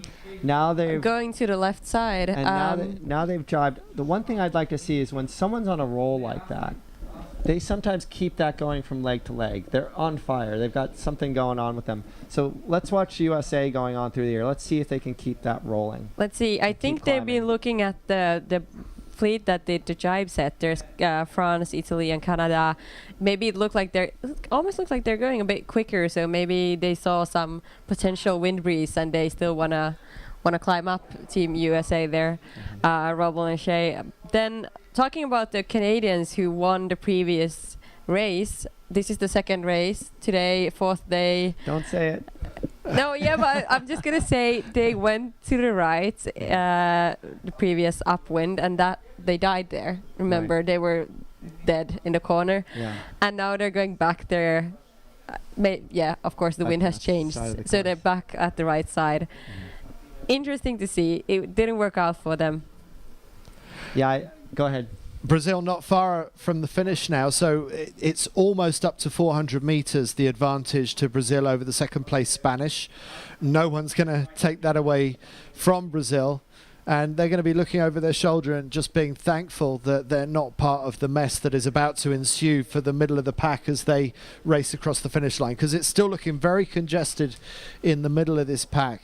But isn't it a strange sport where so often the leader breaks out into the lead and they just get further and further ahead whilst everyone else is just scrapping amongst themselves? Yeah, and there's a saying, I think, that it's actually more difficult to sail in the pack of the mid fleets than in the front. Maybe it is correct, but just like also getting to the top positions is difficult. So once you get there and you get a bit of breathing space, then it's much easier. Yeah. Of course, depending on the wind, but tricky winds.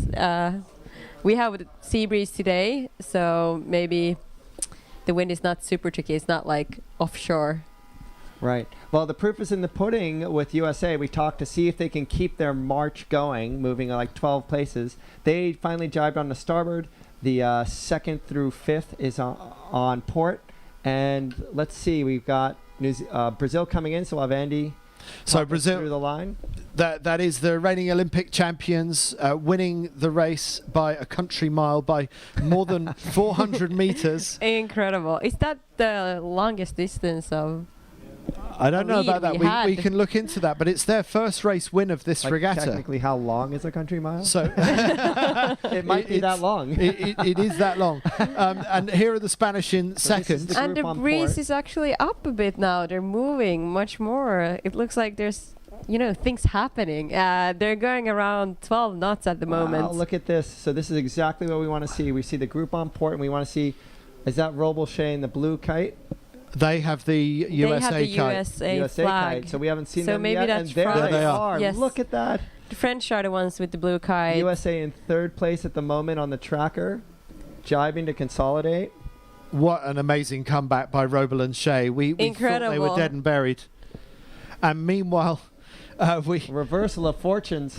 Norway 26 are in last place, I've just heard. And They Norway way- are leaders of this event. Yeah, So we don't know will what that- happened there. We'll have to do a little backtracking on But that. I guess they're like 10 points ahead, or are they more? 10 points. Yeah, so So let's take a look. We're about second place coming in here. Hey, I don't want to pat myself on the back here, but I think that really happened with USA. Just had something going for them, and they just kept marching up through the fleet. They Yeah. suddenly worked out, the scales fell from their eyes, and they suddenly worked out what this wind is doing, and Yeah. they made sense of a tricky wind. And no one else did big gains like that. Maybe we had a big loss from Norway, so let's find out what yeah, happened big loss there. from there. And US were definitely the ones climbing up. So Suarez and Cantero are second across the finish line. Great result for them. They were 8th overall going into this race. They were 3rd in the previous race. In the last race of yesterday afternoon. So they seem to be on a charge. Robel and Shea, they confirmed that 3rd place and a long way ahead of the rest of the pack who are fighting now. Yeah. On the So left as side, such a fight to come to the finish line. And it's going to be so close to call for the next number of boats as they come across the line. But it's going to be France's Lovedina and Rieu in 4th, Van Aanholt and De Ruyter in 5th, 6th, another French boat, Grenier and Rieu, closely followed by Belgium, Meinhout Gertz, 8th, Italy, Germany, Bertuzzi, Sweden's Vesta Tengstrom, in 10th place, Passamonti and Fava from Italy, Highfield and Choi dropped back to 11th for Hong Kong, in 12th, a little bit of a climb for the Lewin LaFrance sisters from Canada, 13th is Kears and Ainsworth, a drop down out of the top 5 for them, and 14th, the Schofeger and Farthofer team from Austria. So the whole fleet suddenly pours across the finish line all in one go. And now we have left Italy and Finland, Norway. Such a gap. They're finishing now. Yeah, what happened with this what group of happened? boats? So let's... And Norway all the way to the right side. We can't see them really. I think they're the white spinnaker on the right side there, further away. What on earth has happened? So an absolute shocker for the teams that were in 1st and 3rd overall going into today. Disastrous race for the Norwegians, Helene Nice and Mary Runningen, and Wow, look at that gap. the Finnish team of Ronja Gromblom and Vera Hocker. But a good enough race for Adil van Aanholt and Elise Reuter, who had a good finish in that race. They were in 5th in that race. And let's not forget that Adil van Aanholt and Elise Reuter have only teamed up this week together because their usual teammates are both injured. I mean, their respective teammates. so what must they be thinking sitting at home? It must be absolutely gutting for those sailors, for Emma Sievers and Wilhelmine Offermans to be off the boat watching this race, and we just see, is that an Austria? Norway. Oh, that was That's Norway. That is Norway. Norway. Yeah. Yeah, so we want to know. I was looking at the trackers, so I can come back to you now with Okay. info. I checked the Finnish team and the Norwegian team, and why they had such a rough race. And it's funny, they actually went to the opposite sides, both on the previous upwind and on the downwind. Each Opposite side, yeah. But it didn't work out for any of both. Like they both lost it. they to them. both Both sides yeah. lost. So I guess it's just they couldn't find a good lane. Yeah. Like that highlights of how important it is to find that good lane, like meaning free winds. And those were the two that were starting on port, I think. Let me check to that as well. Yeah. Did they actually and start on off port? the middle of the line. But they were in touch with the mid pack most of the race. Yeah, they were definitely not. No, actually, Finland was all the way to the right in the Okay, start. They were all the way to the right. Oh, okay, I was confusing with the Netherlands. Yeah, so it looked good in And the Norway? start, but they just died on the right side. And Norway, still trying to find where Norway went in the start. Yeah, Norway and Finland went both to the right side. It just didn't work out for them. But then again, Hong Kong, Netherlands, Belgium, they were going towards the right. So I would say it's not so specific of who's on what side you went. It's more like finding the lane. Right. Wow. Well, how dramatic that race was for everyone except the Brazilians. Yeah. It wasn't very dramatic for them, was it? Yeah, no, they not went at all. left after the start, did their own race all alone basically, and just built the lead all the time. Yeah, so best race for them, but in a way an even more impressive race for Robel and Shea to come back from Huge comeback. where were they? Something like 18th, 16th or 18th. Far. Yeah, to come back to third in that race. And Chris, you correctly predicted that once they found a little bit of mojo, they opened up a whole can of mojo that just kept them going through to third place by the end of the race. It just shows you how magical sailing can be, because they found passing lanes where no one else found passing lanes. Now we have legs. we have an interview. We want to try and fit this interview before the start of the next race. It's with the French FX team. So let's hosts of the 2024 Olympics. Right. And talking about the effects of being the host country on this next quad. Okay, let's hear what the French team had to say. Mosquitoes. You're safe now. Thank you. Hello, my name is Lara Granier. I sail with Amélie Liu in the 49er FX, and we're here at the 2021 World Championships in Oman.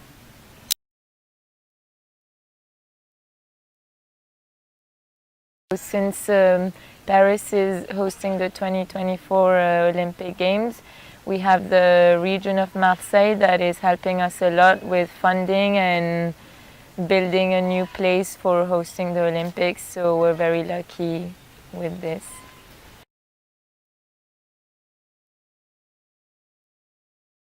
The sponsorship with the federation and the region is not exactly the same. The federation wants to put a lot of money in like the best team, and the region helps out like more like youth teams and teams that are growing up, like maybe that are not like the best team at the moment.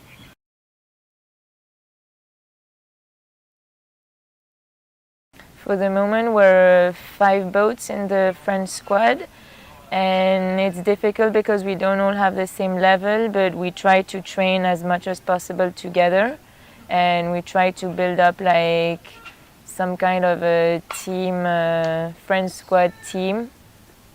But it's complicated to always have the whole FX squad together at the same time in the same place.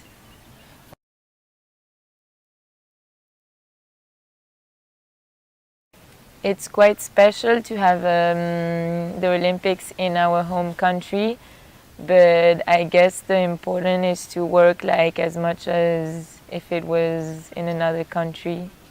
Doesn't really change the main goal.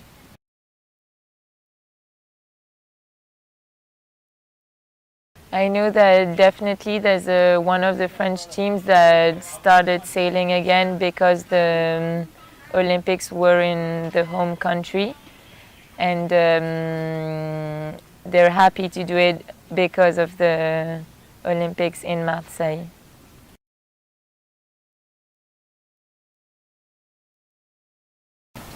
I used to sail in laser radial until I lost the straddle in Olympic of Rio, and after I sail in Nacra 17 also, and now I sail in 49er with Lawa, and I also sail with the French team in Sail GP. We've been sailing together the FX for a year, and my crew used to sail the Nacra 17 and the laser radial before. I used to sail the 470 and the 420 before that.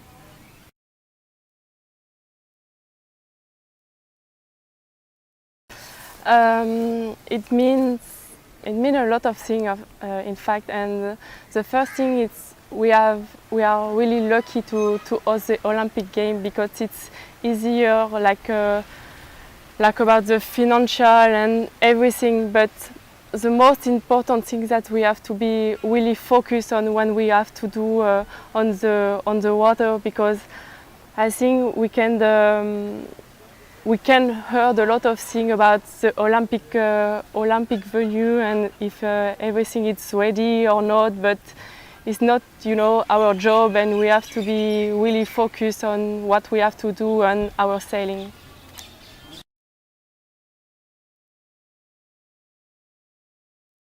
In fact, I come from Brittany, you know, the north of France. So from 1 year I live in Marseille fully time.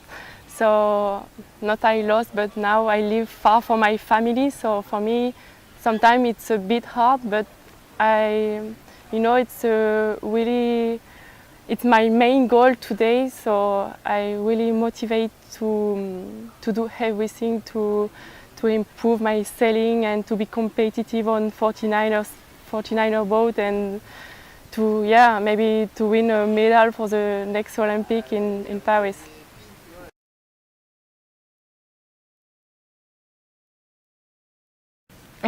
Our main goal is sailing. Our main goal is If it's not Olympic sailing, it will be the America's Cup or Sail GP. It's all about sailing. yeah, we live for that. So it's a double-edged sword for me, competing to try and represent your country on home waters, because you've got that home water advantage. You're going to understand Marseille better than maybe any of the other overseas teams, but you've also got the pressure as well. So Nora, let's say the games were going to be in Finland. Would you see that as an advantage to you, or as an extra pressure that maybe would make it harder? A tricky question. I would be honored to have the Olympics in my country, but I would maybe say, and maybe an extra pressure, yeah. But then again, you know, maybe it's an extra little lucky kick. Kind of like Oman yesterday in the 49er day. It was the national day of Oman, and the Oman sailors just made it to the Gulf Fleet. They had a great day. So maybe you get like an extra little And luck. they had both. They had pressure, and then they had that exaltedness, you know, at the end of it.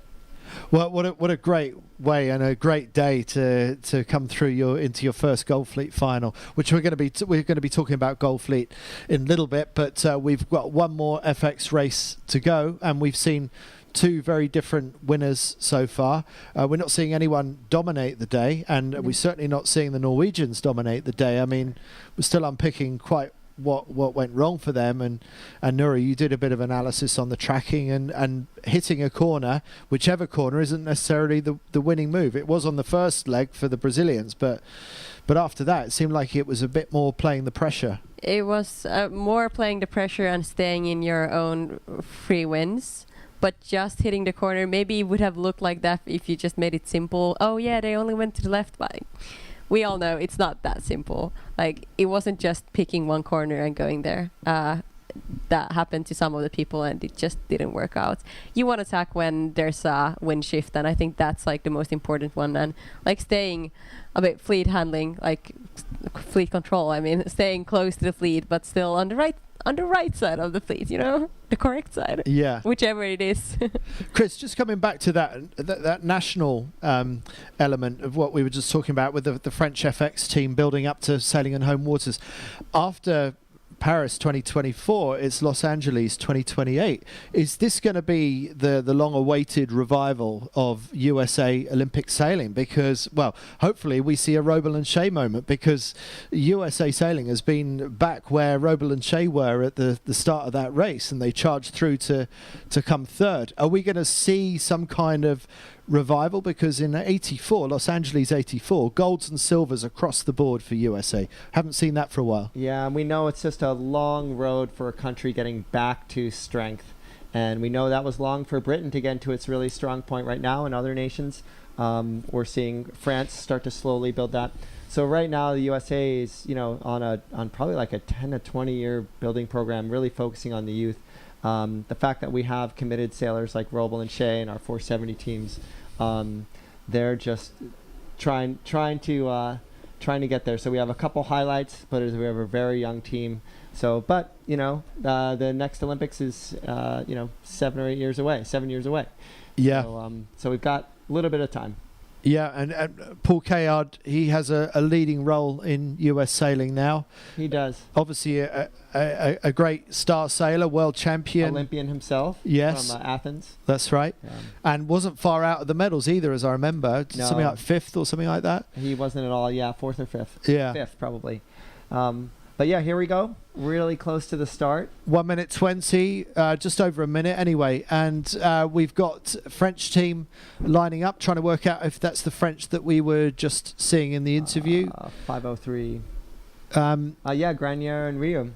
Okay, Yeah. so just jibing out of that position, maybe a little bit too close for comfort. That leaves the Finnish team lining up there. What's their starting ability like, Nura? They're good starters? They're actually really good starters. That's one of their, their benefit of they start really well. So, and actually that's a nice benefit to have. Like, you want to be good at starting. It's easy then. The racing is much easier if you have a good start and you get to the top. And from that drone shot, they've got about 30 seconds to go. Will they be able to hold that spot for 30 seconds? They look like they're they're doing a double tack now, and if there's only 30 seconds to go, that's quite a double tack quite late, but they still managed to do it together with the Dutch above them. About Just 15, trying to stay 10 there. seconds. Yeah, there's like the line is really like Everyone's straight. right up on Everyone the is line right super now. It's close. Beautiful. That double Like tack. super Just about to launch. nice Here they sailing. go. But Finland are bailing out yeah, just I at the think last moment. And Holland the had- Croatians. So disaster Dutch, for them. yeah. Sorry, the Dutch, you're right. It's Adil van Aanholt. So in the end, pin end is won by the Belgian team. And the Croatians and the Brazilians just up on their shoulder. Whoa, that was interesting. I think the Belgians might have seen it, but that's always a tricky move. Like, you don't know, will they make it or not? Belgians already stretching away. Thank So the Belgians, they've been sailing around 3 years together now. They used to sail the Nacra, both of them. Obviously not together because Nacra is mixed, but they used to sail Nacra with some of the guys, but they decided to team up together and sail the FX. Yeah, I didn't know much about the Belgian team. Evie van Acker from the Radials is their probably most famous female sailor of all time. But it's great to see this team, did really well in the last race, and I think they're making a bit of a charge right now. I agree. They're having a really good day, these Belgians, and they put themselves in pole position. This is the place from which the previous two races have been won today, effectively. So Yeah, we can see the Brazilians also wanting to get there, but maybe just they couldn't find that perfect place on the starting line to do the same as they did in the previous race with the 400-meter lead to the finish. But they're trying. They're trying to stay there. It looks like they're maybe a bit in a, like I think the Brazilians are in a tough spot. Yeah, I mean, they look in really tough spots. I don't quite know how it's gone so wrong for the Brazilians so quickly, but it seems like the fleet has climbed out above the port tack starters. So maybe you look at that French boat. Is it France 123? And they're actually in different breeze. They're going 5 or 10 degrees higher than the Belgians. And you see the Belgians just picked up a bit more breeze, but actually looks like the wheel, the Belgians are on the outside of a wheel. The French are Lavadina, Riu. They're actually are they leading at the moment, or is it the Swedish Wester and Tengström?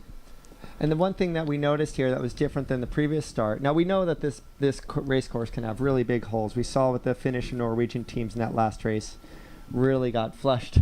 But the one thing that we noticed difference about this start was everyone was up on the line. A lot of boats in the middle of the fleet. And there's this little bulge on the tracker here where the fleet is really strong in middle left. So those are all that big bulge that started in the middle of the line, right up on the line. It's almost like they saw a breeze in the middle of the course and it pulled them up on the start line. Whether they saw that, I don't know. I think maybe that's giving them too much credit. I just think they've been a little bit lucky, and the Belgians have been a little bit unlucky. Mm-hmm. In terms of it almost like feels like a shearing with Yeah. the French boat and the Spanish team. Yeah, I mean, we all know that feeling when you're all in the same lane, you feel like you're in the same piece of water, and you look over your shoulder and that they don't look like they're pointing much higher, they're just moving, opening gauge. They didn't do Yeah. anything clever. They were just in the right place. Yeah. But we're back on board with the Adil van Aanholt and Elise Reuter, and this team sailing together because their respective teammates are back home injured. So this team sailing really well considering that they haven't worked together before. It looks like the Belgian team really wanted to get back to the right. These other teams are happy to keep going, but they tacked and ducked the Croatian team on their hip. And they won't be happy that there's a boat to windward of them. I'm trying to see if it's maybe a French boat. Yeah, it's the French 1, 2, 3. Yeah, I think the Belgians, they had a good start and winning the left basically, and now they tucked away. I think they kind of gave away their spot.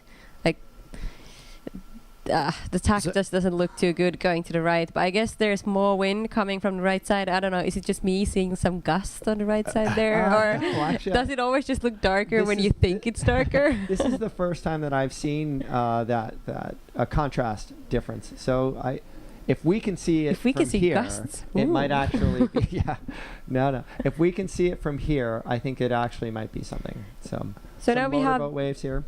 Yeah, there are Croatians and Italy. A bit tricky with those waves.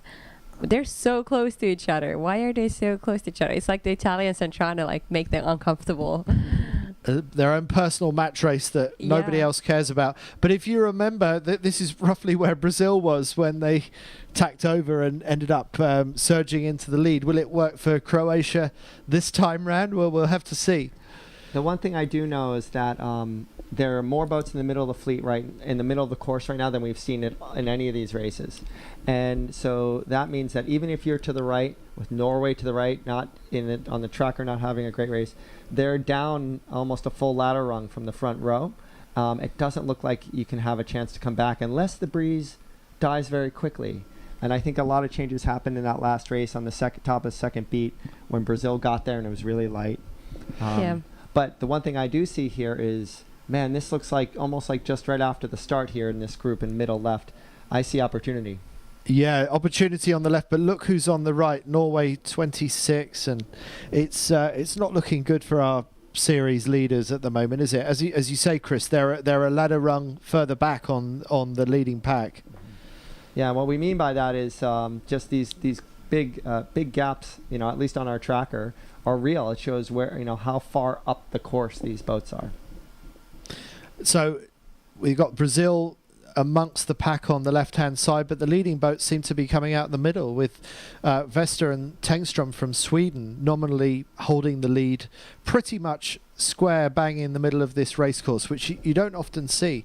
And this is really close. Vesta and Tengström, the Swedish girls, they're actually a new team. They only sailed for a few months with each other. I talked to them earlier today, and it's fun to see those two sailing together now. A lot of new teams, but old teams switching up, finding new crews and skippers to sail with. So it will be an interesting Olympics coming up this Olympic next. And the Dutch have a great reputation as a federation for moving sailors around. Where normally in most countries, sailors, you choose who you sail with. You see somebody you get on with, and you're friends with them, and you want to sail with them. In the Dutch, we've seen this with the Yngling. We've seen this in the past with the 49er FX. They tell you, no, you're sailing with them. It's a bit like being in a rowing squad. You just said you're in this boat and you're going to row with these people. I just wonder what's going to happen after. Adil van Aanholt and Elise de Ruyter have sailed a world championship together. If they do well here, how's this going to affect the way that the Dutch teams sail together? It's an interesting question. We're back with Helene Naes and Marie Ronningen. They got a lot of catching up to do in this race, but they seem to have some wind to do it with.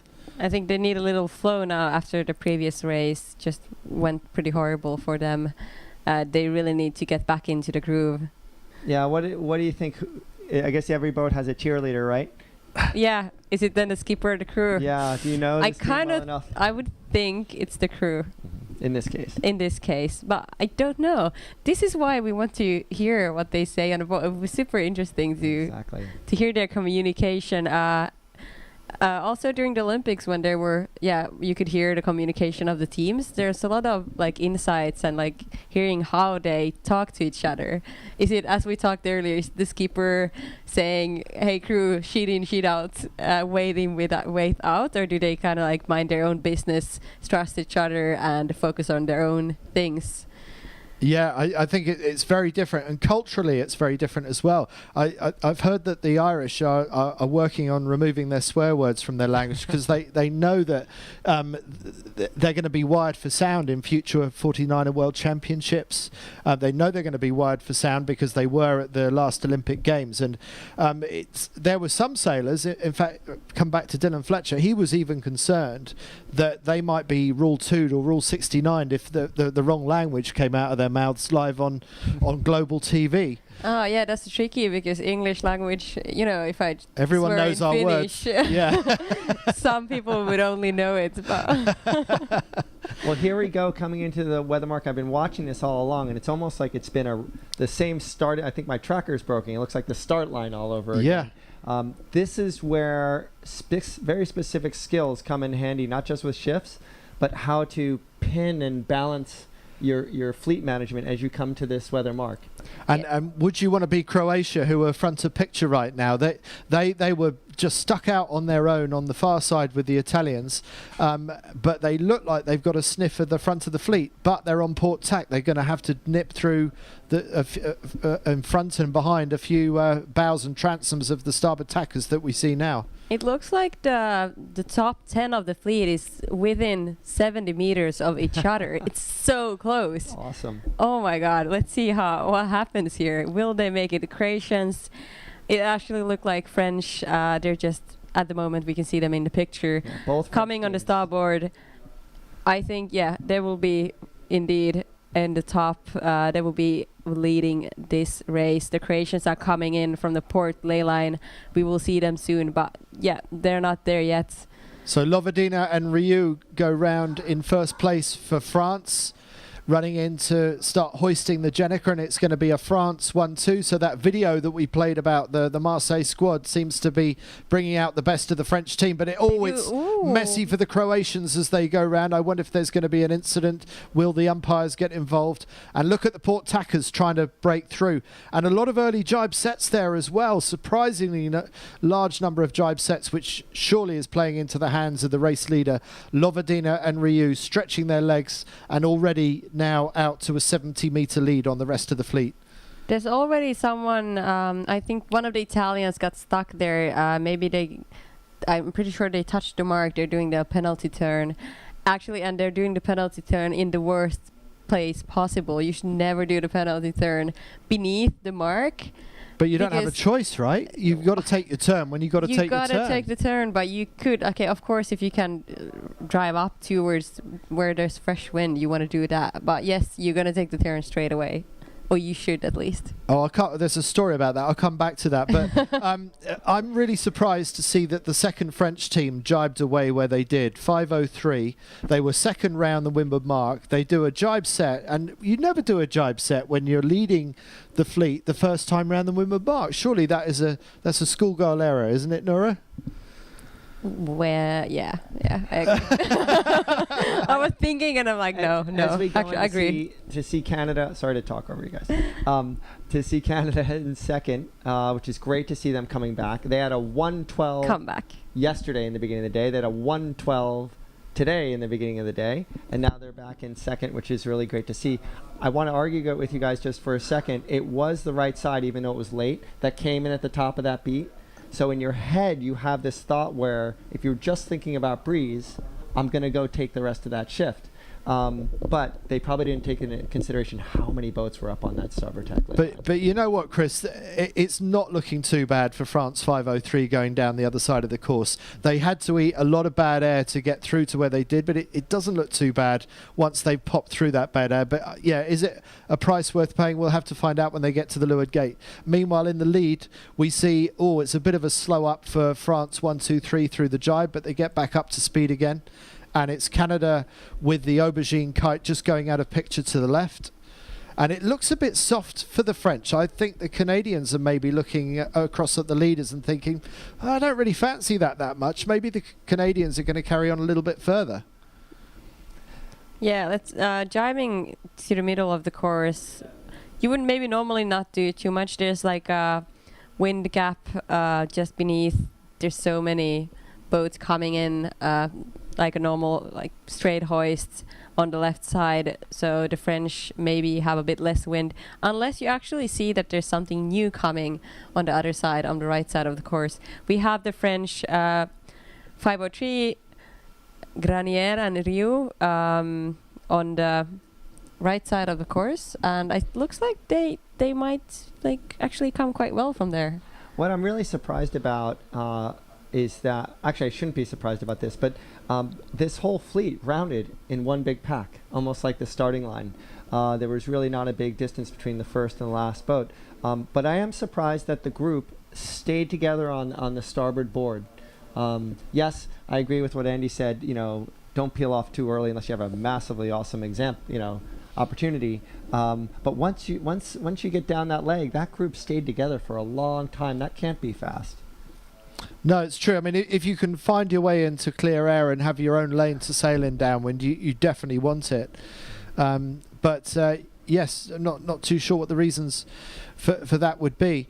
It does seem like France 1, 2, 3 is holding on to the lead. Canada threatening to overtake them from the left-hand side, so the Canadians certainly more of a threat for the lead. And then on the right-hand side, the green boat of France 503 still hanging in there. Remember, they were second around the windward mark, and they ate all that dirty air to get over to that side, but it's not worked out as badly for them as I thought. Then we have the Brazilians all the way to the right. It looks like they're over the ley line, according to the tracker, but I like that move of going a bit over the ley line or pushing it until the end, especially in lighter breeze.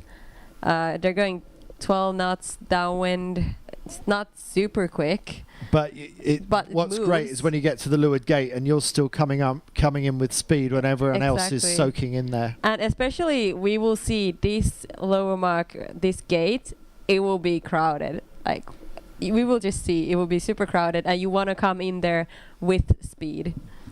The big gains here that we've seen is Norway's just has to stay above this big group here, but it's USA and Brazil.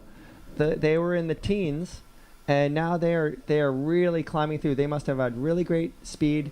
They kind of halfway down or a third of the way down, they split off to that right-hand side, and that's where the biggest gains are right here. We should be happy for Norway that they're getting their mojo back. But USA and Brazil, almost out of nowhere, but they got on their own, going really fast. That's a dangerous pair to leave on their own. It absolutely is, and it gives more credibility to going to that side than I was worried about 503 being over there, the French boat, but you see those quality teams of Brazil and USA over there. Back to the leaders, we're looking at France 1, 2, 3 with the Blue Jenica, behind them past Canada, so France still leading fairly comfortably from the Canadians. And getting down towards the bottom of the course, towards the leeward gate. And now the question tactically for the French is which side of this tricky course are they going to choose? And is that the Croatians I see there with the blue, white and red kite? No, that's Netherlands. That's Van Aanholt and Reuters. So they're having a good run. They might even overtake Canada for second place going around these marks. But clear round in front of France, 1, 2, 3. That's Lovedina and Rieu.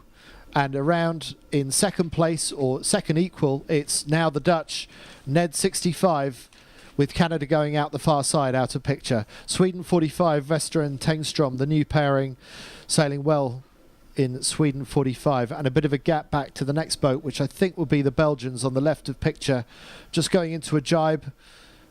Maybe jibing across to the right-hand side. Finland coming in, much better showing from Finland after a disastrous last race for the Finns. Gromblom and Hocker. Bit of a slow rounding, but they're getting the boat up and running. And then the next pack coming in, we can see Spain on the right-hand side, had a great race earlier. I'm sure I saw Spain higher up the pack in this race. I think Spain is having a bit of a shocker. Here's France 503. They were second round the Wimber mark. They're now back to fifth, and they've lost a lot of distance compared with the leaders. Norway 26. Great gain from Norway 26. They were dead and buried up the first beat, but a really good comeback by Nace and Ronigan, who we see on board now. This is really great footage. So when Brazil and USA were coming in, looking in third, fourth place, all these boats, when they met, they went deep and slow. And all of a sudden, big 5-boat shifts just happened in the positions there. And you saw that right behind the Norwegian team here, what it looked like. That's when things get really messy, when all these boats have been sailing around the course together. And you can see the Norwegian skipper, Helena, she's struggling. She's going back and in and out at boats, trying to keep the boat speed up. But it's always like, even though they just managed to do a nice rounding without like being super crowded, they still get affected by the crowd because they're just in their wind shadow and they're like, trying to squeeze out to get into new air. I think the biggest team here that made the best gains is the Netherlands at the top. When everyone came to the top weather mark, they just kept themselves in the top 8. Then they made just the right choices on the run. And then when they got right down to the bottom of that run, they picked the right mark. They got through 3 boats that were going slow and deep. And now here they are in second place on the tracker. So, and in clear air. I think that's the, we thought early in the last third that it was USA and Brazil, but they got stuck. And the Netherlands took a leapfrogged a whole bunch of boats when the whole fleet came squeezed between those 2 marks. Yeah, absolutely brilliant sailing by the Dutch team. They continue to amaze me. You can't just get in a 49er FX together without training together and do this well. And I think with the Dutch, they're doing it a bit differently compared to other countries.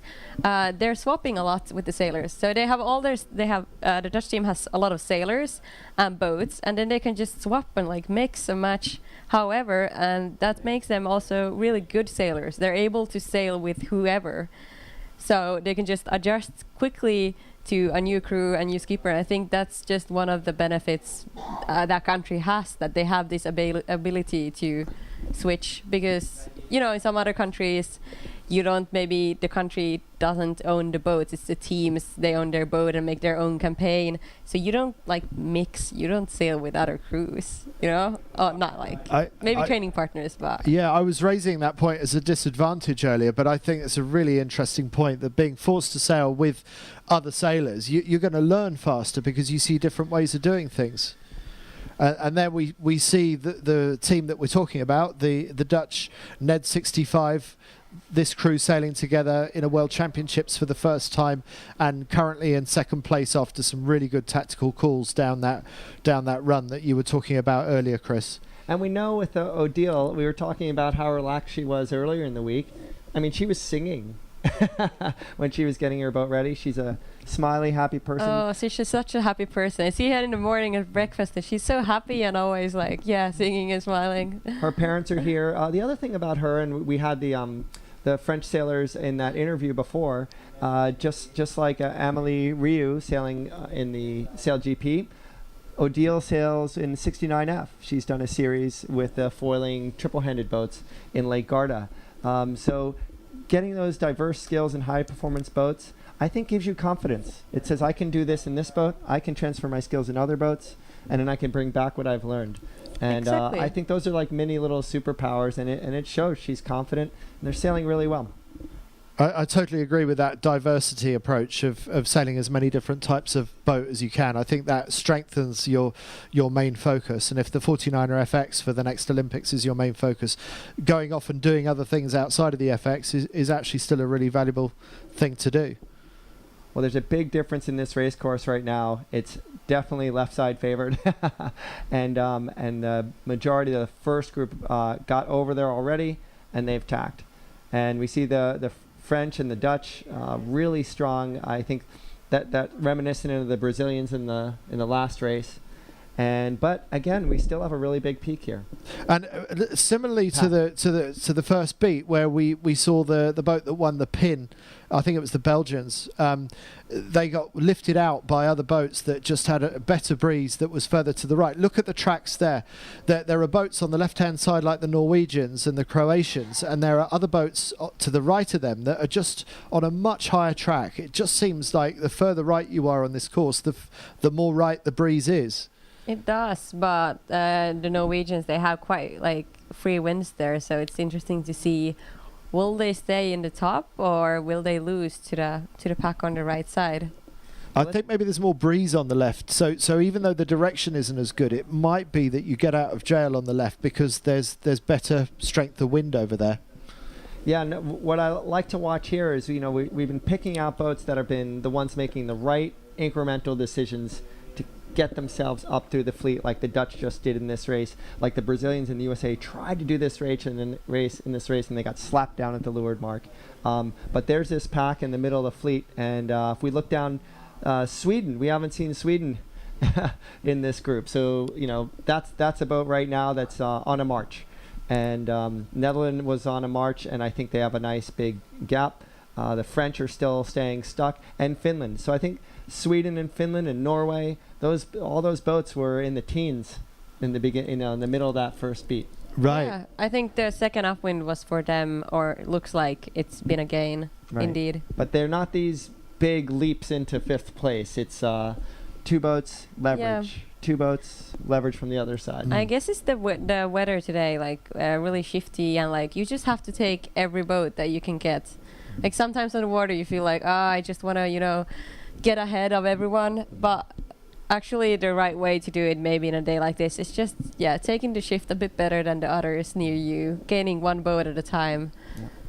Yeah, a little bit more mentally exhausting, but what we're seeing here going in and out, Nora, I wanted to ask you, as we watch the Dutch team here, they seem a little bit more stable in and out. Maybe that's the breeze or clear air, but is it sometimes where the skipper will be like, I'm going to stay out, you move around a lot because we're both going in and out at the same time and this isn't working for me? Yeah, that's a really valid point, and that normally happens when it's wavy. First we have to say the French coming up, going around the top wind mark. It's about an 80-meter lead for them. So Lovedina and Ryu just getting their kite up, and there you see the second place boat, the Dutch that we were just talking about. Oh, it's not a good hoist though. Oh yeah, but they have time. They have time and space to do this. But that's a tricky one. That's horrible. How did the kite fall in the water? Well, they're 15th overall going into this race. So, I mean, they are sailing well above their normal abilities. They are. And I think they're really happy about this race. So let's just hope that they stay there. Maybe it was a bit of a nervous thing, that kite falling in the water. It's normally the skipper adjusting the heel of the boat, or then there's something wrong why it falls in the water.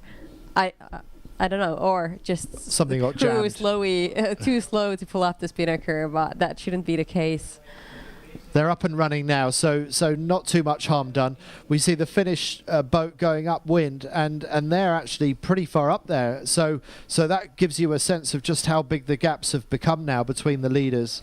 And we're not going to see a runaway win of the country mile that I talked about with the Brazilian team in the race earlier. But this is still an 80-meter lead for the French over the Dutch, and it's 270 meters back from the leader to the third boat. So the first two boats are really on a big breakaway. And maybe it's now. We saw the interview of the French just before this race, so it's lucky. It's lucky for them. Yeah. Well, we're going to have people paying us to do interviews with them now. Indeed. I doubt that. But anyway.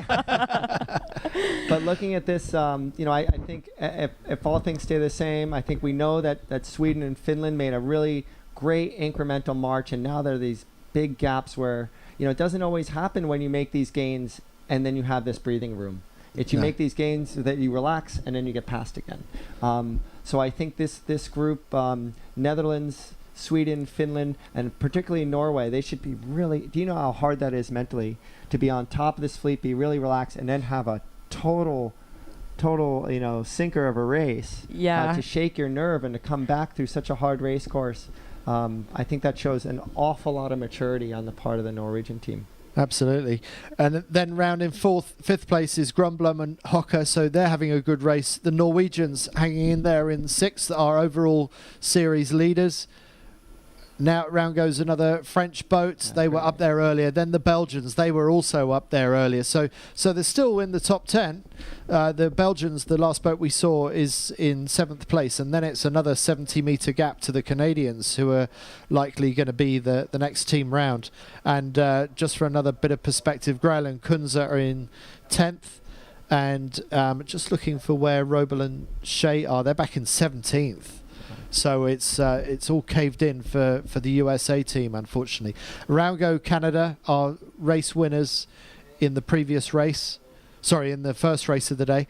And then Austria's Schofegger and Farthofer, soon to be followed by the Croatians. And then the Brazilians, the reigning Olympic champions, Grael and Kunz, in 11th place as they are about to round this mark.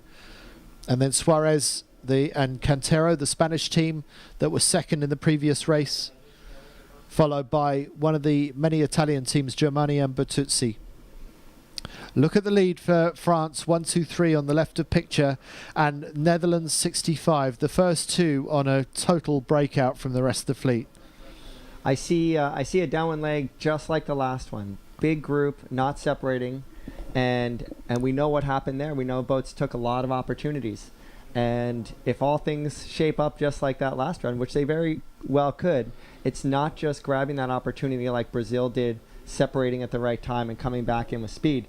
It's everyone coming in at the same time at the end and figuring out how to manage that, executing that after you've made your gain. And I think, let's see if I'm right here, but I think that's going to happen on this run. But there's going to be a lot of changes and opportunities right at that finish, and this is where it matters. You don't have any other time to capitalize on your gains. There's not a lot of appetite for early jibing, though, at the moment. And Helene Naser, Marie Ronigan are looking over their shoulder, looking at who's going to be the first to break away. But a bit like you said on the previous run, I think it was, Chris, that there was a lot of boats just hanging there on starboard jibe. No one really wanting to make the first move. There's a little bit more breeze than the last run too, but again, when they all come in together, it's not going to feel like a lot of breeze, and that setup and how you manage throwing your elbows around at this finish. You watch this finish, I think it's going to be aggressive. Yeah, and it's been a left trend. Like I was looking at the tracker, the French and the Dutch, both in the front, they've been doing more left this race, so it's been a bit of a different race. Again, the third race of the day.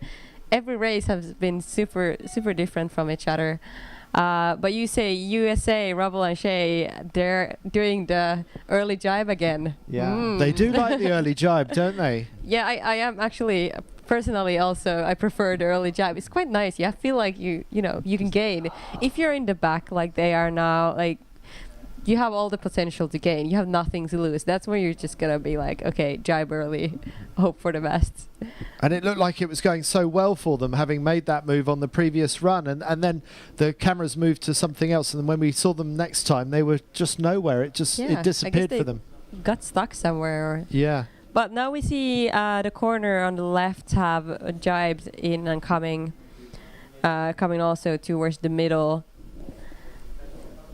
And not far to the finish line now for France. 1, 2, 3. Mathilde Lovadine and Marine Rioux. And they 15th going into this race. This race win will surely lift them up the rankings. Will they be able to knock on the door of the top 10?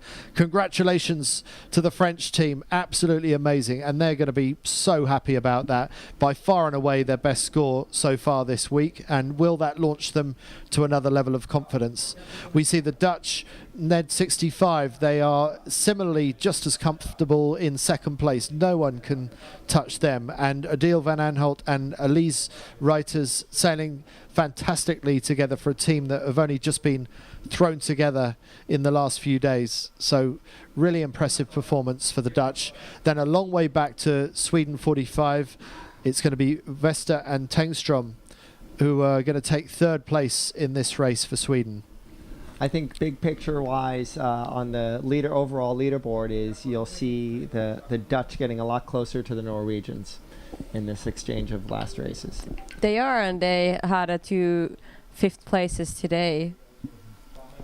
Yeah, you would think probably that the Dutch are going to move into the overall lead. This is the Swedes who are coming across the finish line for for third place. Clara Vesta and Malin Tengstrom, a new pairing, both experienced 49 FX sailors, but pairing up for the first time after the Tokyo Games.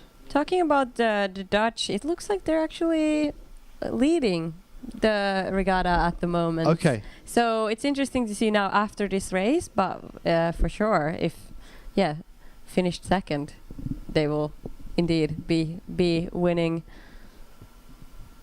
And Clara Vesta and Malin Tengstrom just outside the top 10. They were 11th going into this race, so it was quite a distant 11th as well. So whether this will be enough to get them up into the top 10, it may not be. But they're going in the right direction with a very solid third place across the finish line. Yeah, and I think they will be really happy as a new setup, a new team, just to do well and starting off their Paris campaign.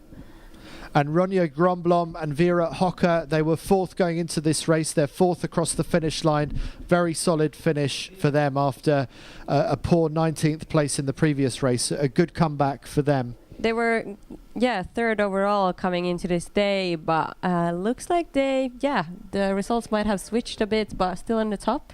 I think they're around fourth, but we'll see how this will affect. So no, we haven't seen Nason Ronigan go through the finish line, but they were fifth. Then it was sixth, Belgian, Mainheit Gertz, and then it was seventh. The boat we're looking at now is Grenier and Riou from France. So good racing for the French, winners of the race with Lovadina and Riou, and the next French boat, Grenier and Riou, in seventh place in that race. And the Canadians are going to be next in. It's still 100 metres to go though. Big gaps back to the next part of the pack. It's going to be Canada's Lewin Lafrance, who won the first race of the day, followed by the winners of the second race of the day, Grail and Kunz. But actually it's Grail and Kunz. It's going to be close.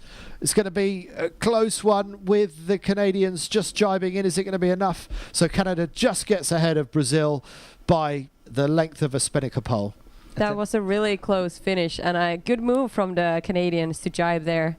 They would have missed it otherwise. Croatia's Ninčević and Michele Vituri coming across in 10th place. And then, go ahead. That was a great comeback for Brazil. We saw them split early, just after the Americans.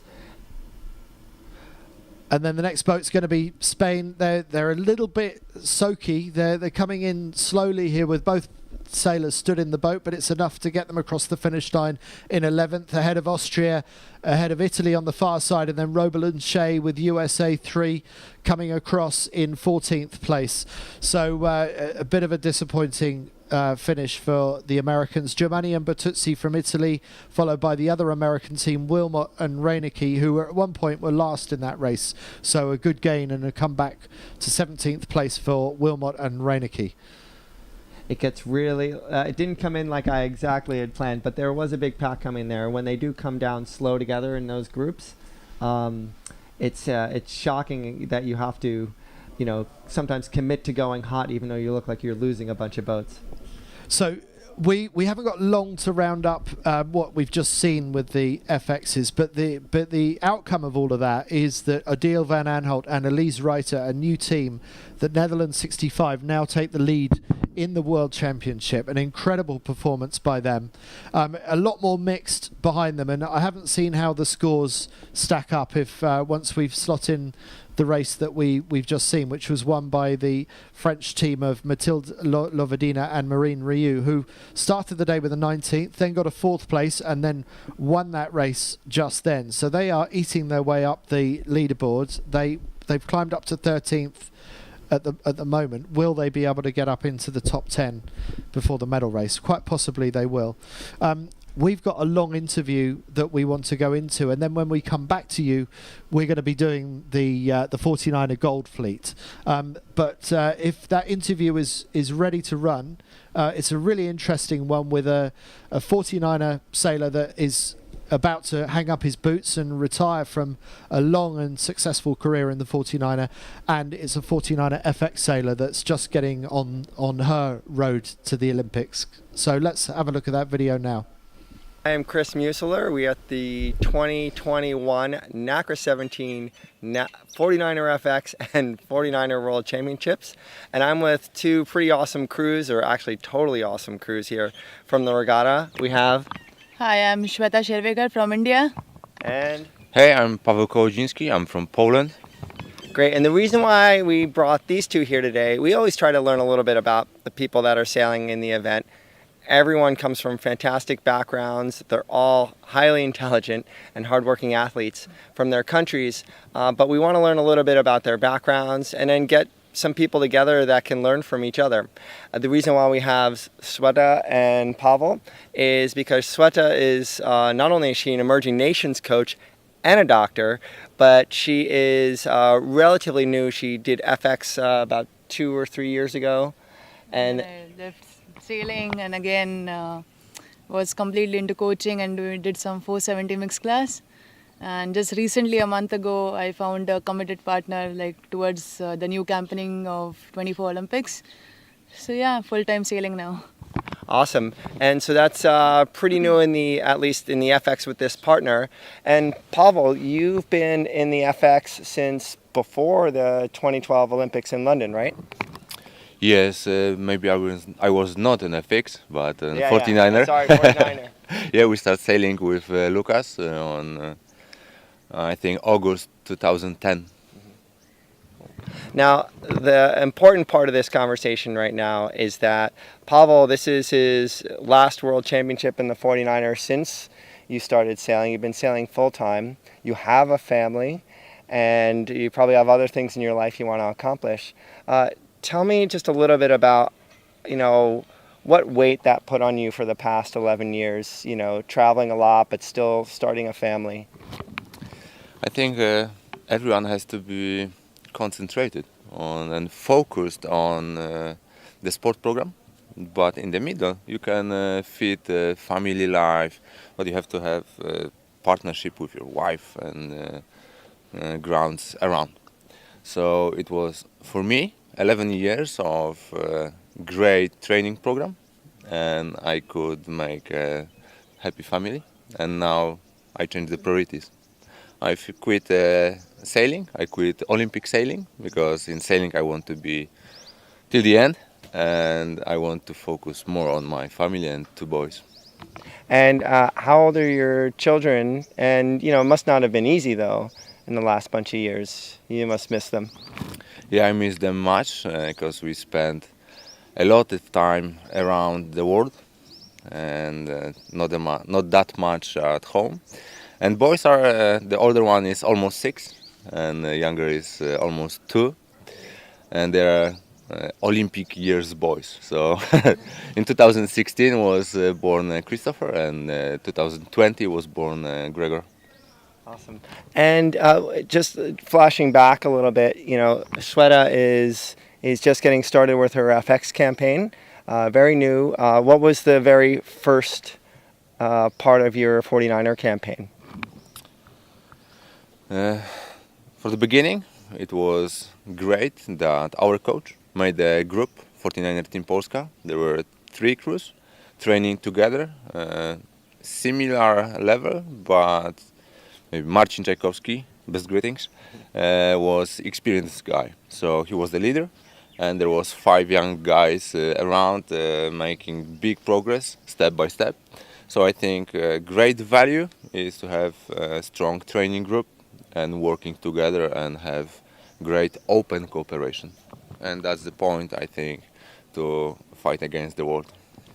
And Shweta, how about for you? Tell us just a little bit about India's program, because this is an opportunity to learn what's going on in India. You're just starting out. Is there a pretty big FX 49er squad in India, and how did you get involved? No, like an FX squad, we are the only girls doing it right now, and we have 2 teams basically, but we are full-time sailing. Boys, 49er, we have 9 to 10 boats from Army, Navy, and the other civilians.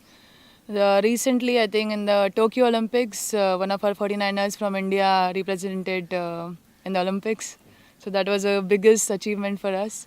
So from India, it was like 3 classes who qualified for Olympics. One from laser radial, laser standard and 49er. So I mean now since the sailing is growing day by day, and of course after this big achievement of India representing in Olympics, I think that will boost up sailing in India quite a lot.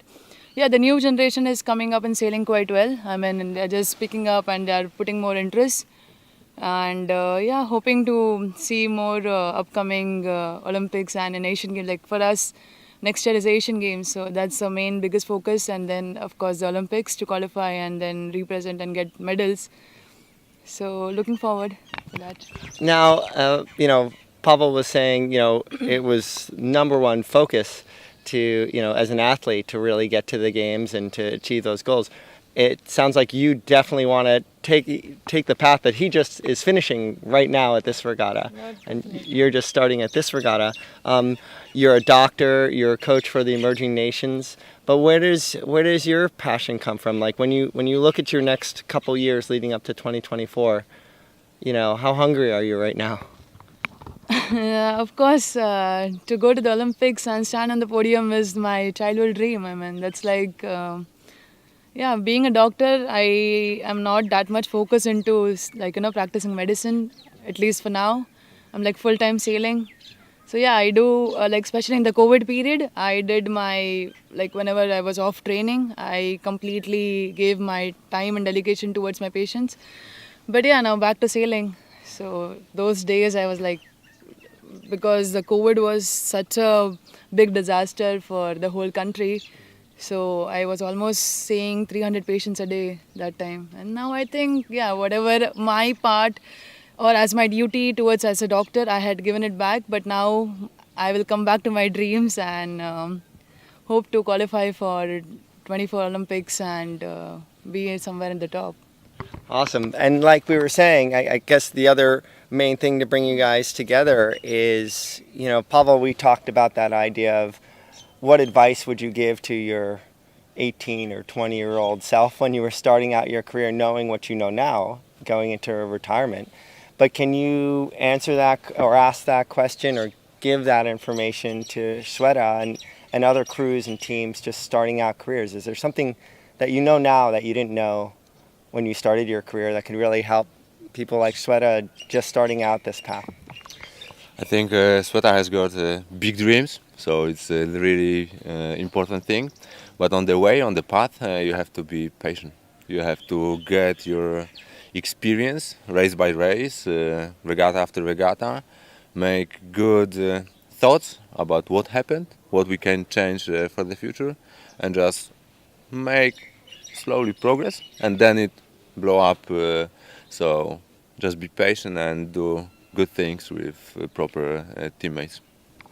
Awesome. Definitely, that's a very, very good point. And I mean, that's the thing what an athlete needs, patience. Like patience levels need to be we cannot suddenly think, okay, now because this is my first world championship with a new partner, so I cannot expect a direct results of getting into a medal race. Of course, we'll try our best to be there, but that as what Paulo said, step by step, first finish all the races and stop 75%, then 50%, and then achieve the next level. So definitely, it's like a ladder to achieve, and definitely. And one thing what I believe is you believe in yourself and keep pushing hard. Rest, everything will come back to you. So that's what my motto of life, of pushing ahead and never give up. Just keep going, and that really helps me a lot. Awesome. Well, I hope everyone's listening to that. One thing I see at these World Championships as we wrap this up is that we have not everyone achieves what they want to achieve at the event. And so I kind of saddens me when I see athletes really down on themselves when they're not achieving. But maybe what's the you're just climbing the ladder right now, and believing in yourself. I mean, is there any other one little piece of advice you can give to someone who's still struggling, in the middle or the bottom of the fleet? See, as my sailing career, it was like too up and down, but I thought never to give up. Like sometime your hard work will pay off definitely. Because initially, I think when I was sailing opti and then laser, then after some time I didn't got proper support from anyone. So I thought whatever my dreams were to represent my country and stand on the podium, I will start by coaching kids. But if I can't do as a sailor, I will start coaching kids. So that's how I started with coaching. And after a few years, I got some opportunity that, oh, do you want to come back in sailing? Like because of my height, weight, and my experience. So I thought, why not? If I'm getting a good opportunity to come back and perform and get back to my dreams, yeah, I took it as a biggest challenge, and I came back, and that was a good comeback. For me, and I proved it by getting a medal in the Asian Games in 2018 for India. So, and again, I went back for coaching, and I think now I'm back. That was the end of 49er FX racing for the day. So the women have done their hard work for the day. Now we're going to be looking at the start of Gold Fleet for the 49er men and their World Championship. And we've seen the Dutch just move into the lead in the 49er FX women. Well, it's the Dutch who also lead in the 49er men as well. So Bart Lambria and Floris van der Werken currently holding a 4-point lead over Germany's Tim Fischer and Fabian Graf, with another German team in third overall, Jakob Meggendorfer and Andreas Spranger. We're just a short while from the start of race 10. This is the first Gold Fleet final race, about launching right now, and it's USA that wins the pin. Just making it. Great Britain 5, I think that's James Peters and Finn Sterrett starting on port underneath the whole fleet, wanting to go out to the right-hand side. Quite a radical move, and one of my favourite moves, but it's a bit of a gamble. The Americans are, strong. 2 wins yesterday, feeling the love on the waves, and winning the pin, and it actually looks like the pin is a little favored looking at the angles right now. Don't you think, Nora, from your mental imagery memory? Mental imagery. This is the same race course as the 49er FX, and as we saw, the pin was, I think it was going pretty well. I would say it's the favored end. So if I were the 49ers look at the FX racing before they start their race, so that's always a nice opportunity to see what has happened the previous race. So they all have the same knowledge, basically, of left side pin working out. Well, I think the Americans, if they wanted to, are not far off being able to tack and cross the whole fleet. They're in such a strong position. It was an absolutely fantastic start by Barrows and Henken, and it's a small advantage over Poland 164 in second place, but it's a huge advantage over the rest of the fleet, and it's all going the way of USA 84 right now. Yeah, you can see that the fleet just are the ones that are starting close to the pin, but not as the 2-3 first boats. They're a bit. They couldn't really hold on to the boat, to USA here and Poland. They're just falling behind, or maybe it's just angle, but at least looks like USA is going really well at the moment. They really are in a position now, if they can tack wherever they want. If they want to change direction, no one is going to be able to stop them. So it's a really fast start out of the blocks for a team that, Chris, you just remind us what they achieved yesterday. Yeah, they had they ended the day with 2 first places. We have Ian Barrows, who's actually, both of these sailors have siblings that have done Olympic campaigns. So the kind of the runner-up team, neck and neck to go to Tokyo, was Hans Henken's, the crew's sister Paris. And then Ian, we had campaigners Thomas Barrows, and they're both from the Virgin Islands, the U.S. Virgin Islands. So a very experienced team. They've been part of what used to be a really young squad, and now is kind of like a late 20s, early 30s squad, but that came into New Zealand last year and Australia, and all won a bunch of races in the pre-worlds and in the beginning leading up to the World Championships last year. Lots of potential. So good to see. And USA won a bronze medal in Sydney 2000 with the McKee brothers. I'm trying to think if USA's won a medal at the Games since then. It hasn't, and Wadlow and Rast were in the leather medal place, I think, in a 4th. Right, that would have been in 2008? 2008 or 2012, one of those two. And so we've had our moments, but this young squad, I think we're going to start to see the fruit of their labor. They've been sailing together for a little over a full quad in the next couple of years. And look at their dominating position. So such a short time into this race. We're only just over 3 minutes since the start, and already they've got a lead of maybe 100 meters on the boats that started further to the right hand side of the course. I would definitely be them at the moment if I if I can pick. No, but the rest of the fleet looks like they're quite like in a lane, quite not much happening. So actually, to point out, Polish that continued going to the left. Looking at the tracker, it looks like there is a lot of potential there, even to go to take the lead from USA when they tack. But we'll see when they tack and how it will go. There are 2 Polish teams, to be exact. So 2 Polish teams, attacking at the same time. And as you say, Nora, I think the biggest threat to the Americans is from the Polish on this side of the course. It's not like that we were seeing in the FX races where where that middle group in that last race was just pushing up the beat the whole time, and it was level across the whole course. I mean, this looks pretty level, but right now the edges seem to be poked. And like Nora was saying, not long after that start, the middle left boats couldn't hang for some reason. And this time it looks like the boats on the right-hand side can't hang. It's a bit more even than I thought, but if you remember GBR5, they started on port at the pin end and went all the way to the right-hand side. They're pretty much the most right-hand boat, but they're down in 20th place overall at the moment. So 2 boats that started at the pin, one on port and one on starboard. One's in 21st place and the other is in 1st place.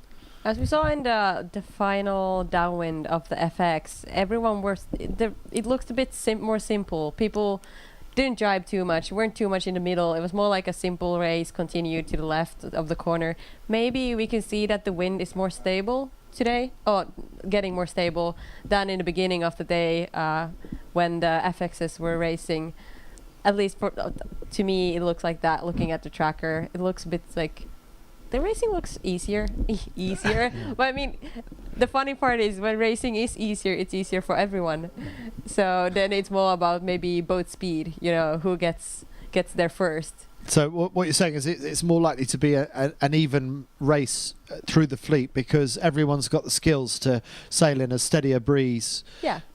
And maybe the differences aren't that big from, let's say, the right and left side. We see they're pretty much in the same lane.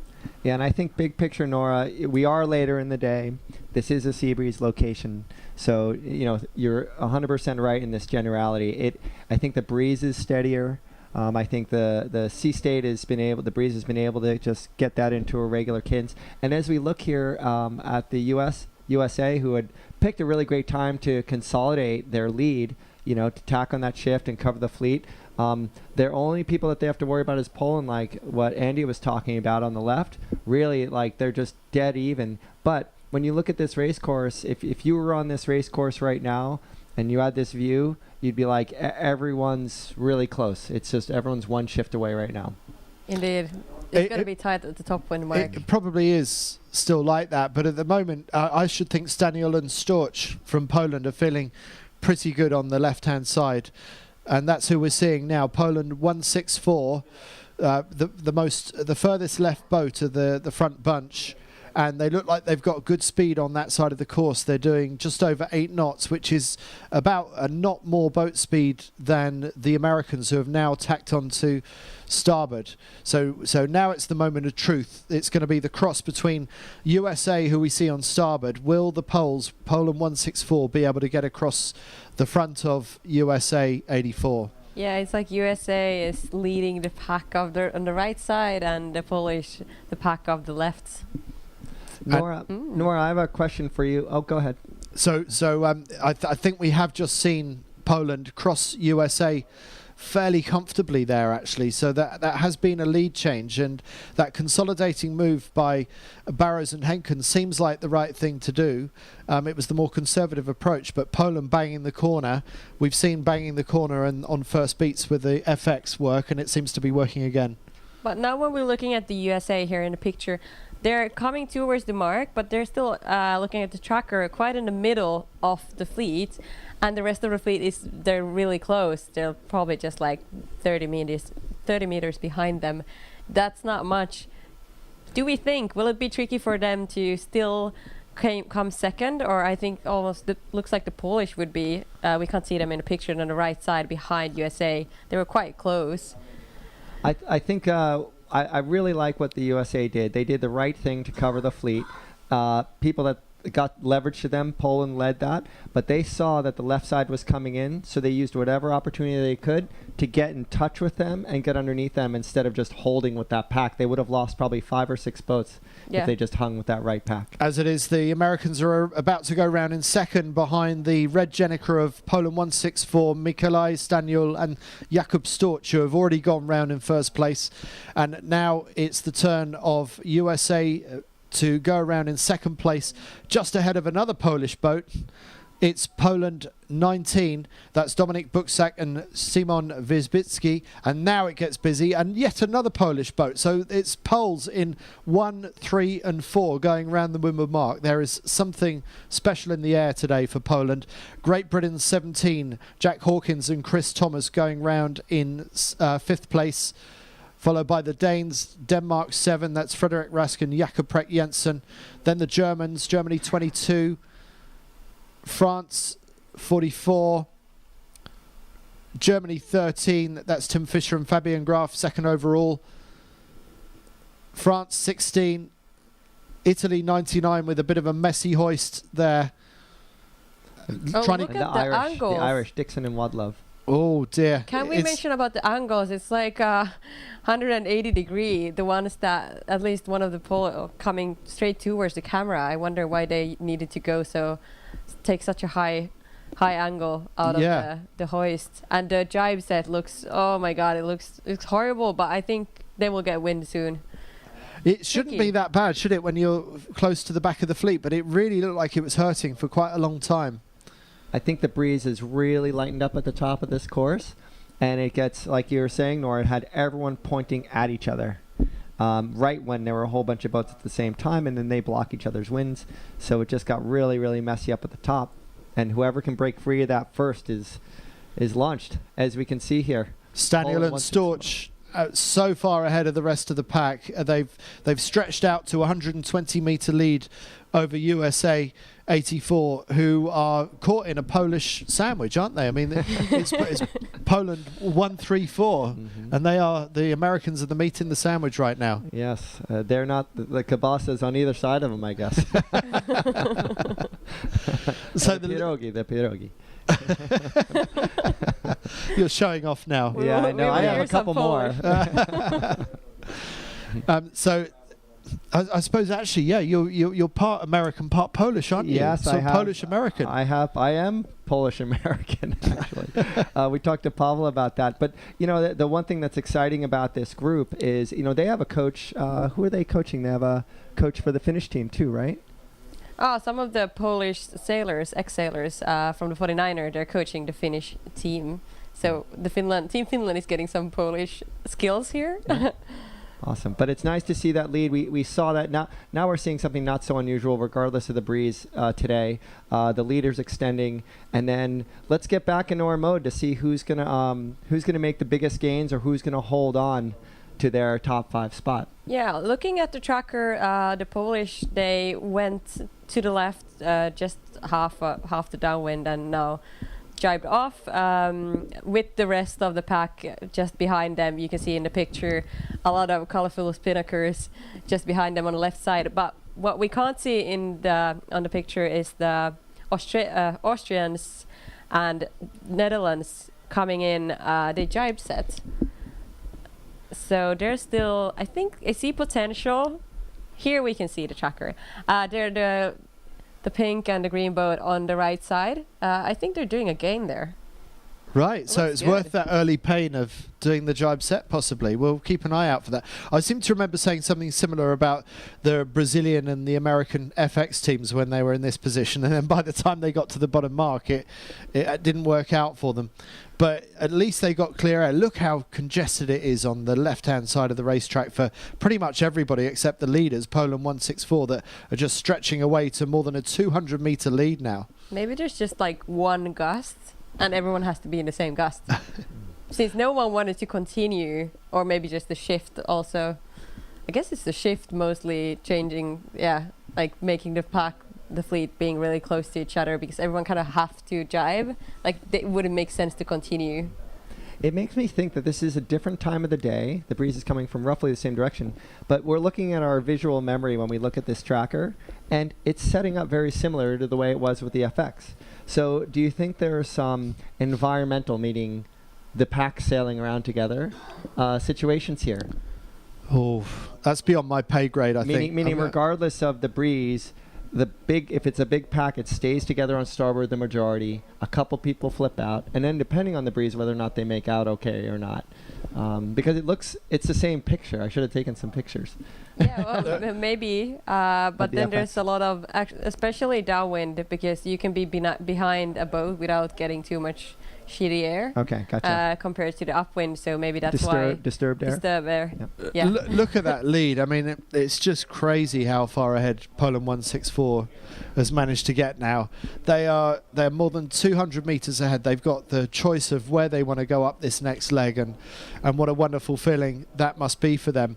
And they're not even that far up the overall rankings, so this is a really exciting moment for Staniel and Storch, and possibly the beginning of a charge that might see them climb up into the top 10 overall. We'll have to see about that. What were those two teams, Andy, that you were saying that did the jibe early and were coming back? Was that Austria?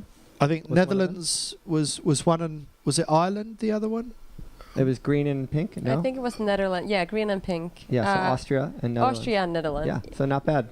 Yeah, and about the US guys, they're doing well coming in.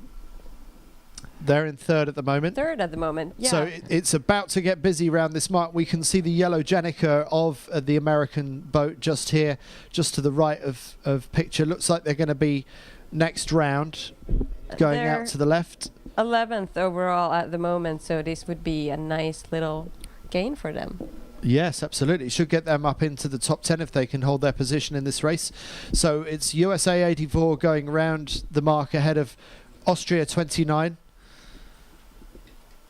I think it's a credit to the I'm American, but it's a credit to the USA team to have all those boats on their transom. They didn't have the breathing room like the top two, the boats ahead of them had, and they were able to hold out that pack. So their fleet management skills, just like we saw on the beat, are conservative. It keeps boats right up against your heels the whole time. Right, so it sort of I think of it as a Terry Hutchinson way of sailing. You're not being greedy. You're not going for the big gains. Percentages. Percentages, small gains. You're just trusting yourself to be at least as fast and a little bit cleverer than the people around you. Exactly. Yeah, and that's something that college sailing teaches the Americans, just how to manage a fleet around you just to stay ahead. Right. Mm-hmm. Don't get greedy. Don't go for the big wins. Exactly. Okay. Now we can see that it's quite crowded on the right-hand side of the gates. I wonder why how so many of the 49ers have chose to go there, and just driving behind each other, like sailing behind each other, like in a lane. Let's just look at the boats that have gone around and come back to that. So it is really congested around both marks at the moment. You see some of the port tackers tack early onto starboard to get a clear lane to go out to the left. But I wonder, Nora, if sailors are being reminded of what happens late in the afternoon. It does seem like the sea breeze effect tends to steer the breeze around to the right as the afternoon gets older. Yeah, we were talking about that the wind seems steadier, but it's also getting quite late. Like it's already 4 p.m. soon. So it's less than 2 hours of daylight left. It's crazy, isn't it? So we will see the effect indeed of when the sun will go down, how it will affect the wind. When the sun goes down, it goes down without warning here, doesn't it? It just goes from lights on to lights off. Yeah, pretty much. But we see the leading Polish boat going back to the well that they went to in that first race. They must be seeing, I don't know if they're seeing more of the same. They're kind of getting left a little bit later on the beat than it was on the first beat. And we'll have to ask the Poles later, what was it about Poland doing so well, all of them as a group doing well in this race altogether? It's not necessarily going to hold up that way because one of them is struggling to hang in there, but they've still got Poles in first and third with the USA sandwiched between the two of them still. To give a reason to look into the middle of the pack and to see where any changes are going to be, the Uruguayan team, we knew that they're really light. They're both small guys. Been training by themselves in Uruguay, and they won the Asian champs just going away, and they were leading this regatta in the qualifiers for a while, and were in the top 3 the whole time, along with the Australians. So let's keep an eye out for the Uruguayan team. We know they're really fast, but we know they're not as experienced. And the same thing, the Australians, super young, 19, 20 years old. Great wheels. Escaping Australia. What was the storyline behind it? Yeah, somehow they got out of Australia for the Junior Worlds or something like that, and then they couldn't get back into Australia, so they just stayed in Europe. And while their teammates, the multiple excellent teams in Australia got stuck there, and they've been here training, and they came out hot at the beginning of this regatta. They stumbled a little bit, but again, when you have a couple young, very lightweight sailors in high-speed boats, that sometimes they can just go ripping through a fleet. Like like everyone's standing still. Yeah, that's right. Yeah, just on their weight advantage. Yeah. Yeah, so I think that's interesting in this venue. Like, the wind has been okay, but it's still like lightish, medium. So I think there's a lot of opportunity for new teams to do well and like focus on the sailing and not so much on the speed. It's normal that the more wind we have, the trickier it gets, and the more like the boat speed actually matters. And then you want to have like many years of experience. But there's a lot of good sailors also, just like really good in the tricky, shifty stuff, without like actually putting too much weight on the speed, the boat speed. Well, holding steady with the boat speed are our race leaders in central picture, just going across the front of their teammates. The other Polish team that are up there, that's Buksak and Wijbicki. And it looks like it's a Poland 1-2 now, and Germany's Fischer and Graf up into third. So now this is a match race between two Polish teams. It's almost certain that Poland is going to win this race of the championships. This is the first race, Gold Fleet finals. We're into the final 3 days of the World Championships, and we're certainly getting to the business end of the competition. And of course, we have to have a new world champion at the end of this 49er World Championships, because Pete Burling and Blair Tuke, the Olympic champions from Rio 2016, 6-time world champions, have retired from 49er racing, focusing on the America's Cup, Sail GP, and many other projects, such as their Live Ocean environmental project. But that means that the door is open for the world title. Someone is going to take this world title, probably for the first time, actually. I'm trying to think if there are any. Don't think there's any reigning. There's no previous world champions here. I do believe no. Sorry? I don't think so. But the Germans that we see on third position, Fischer and Graf, they won the Europeans 2020 and they got second at the Europeans this year. So they have great potential. Absolutely. And I think they were second or third at the Worlds in Aarhus 2018 as well. Yeah. So they're a class act for sure. So we can imagine hopefully seeing them as well, like definitely top 3 and maybe winning even the event. We're at the moment we're seeing the second upwind of the first race of the 49ers today.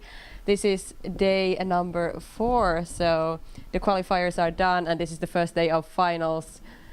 This is the Gold Fleet as well, so it'll be interesting to see 2 more days, or actually a lot of racing still left. There is 2 more races today, squeeze in before sunset. It will be tight. There's still a long way to go in this championship. Now, I've just been reminded that the leaders of this race, Nikolai Staniel and Jakob Storch, were winners of the European Championship just a few weeks ago. So they are also a class act who are coming into their own in 2021. So putting down a marker in this new Olympic cycle straight after Tokyo 2020. Yeah, we talked a lot about, going into this regatta, how interesting of a Worlds this is. It's after the Olympics, but it's at least a year into the quad. But, the teams are scattered. There are some new teams, very few, like we said, there are no world champions in this fleet. So we've talked a lot about new sailors or new teams or people really been striving their whole lives even. This could be their moment to grab either a better position or, like the Omanis, first time ever in a gold fleet for a 49er regatta. It's a big deal for this country, and if you can grab a world championship, that is an indicator for a medal. Countries use that in their selection. Totally, they do. And as we see the next Polish boat go round, this is second place Buksaken Wijbicki. This time next year, the Worlds next year is pretty much when countries will start qualifying their spot for the Olympic Games. That's how far into this Olympic cycle we are already. USA back up to third. They were briefly down in fourth, but Barrows and Henken take back third from, it was Germany that were up in fourth place, but actually we see it's the French that go round in fifth. We've got two Fishers here, actually. We've got Fischer from France and Fischer from Germany, round in fourth and fifth. And then next up, in the picture, we see Lambria and Van der Werken, but there's another Polish boat that's going to get in ahead of them. That's Cibatek and Kolozinski. Very, very experienced team. But the third Polish team in this race right now.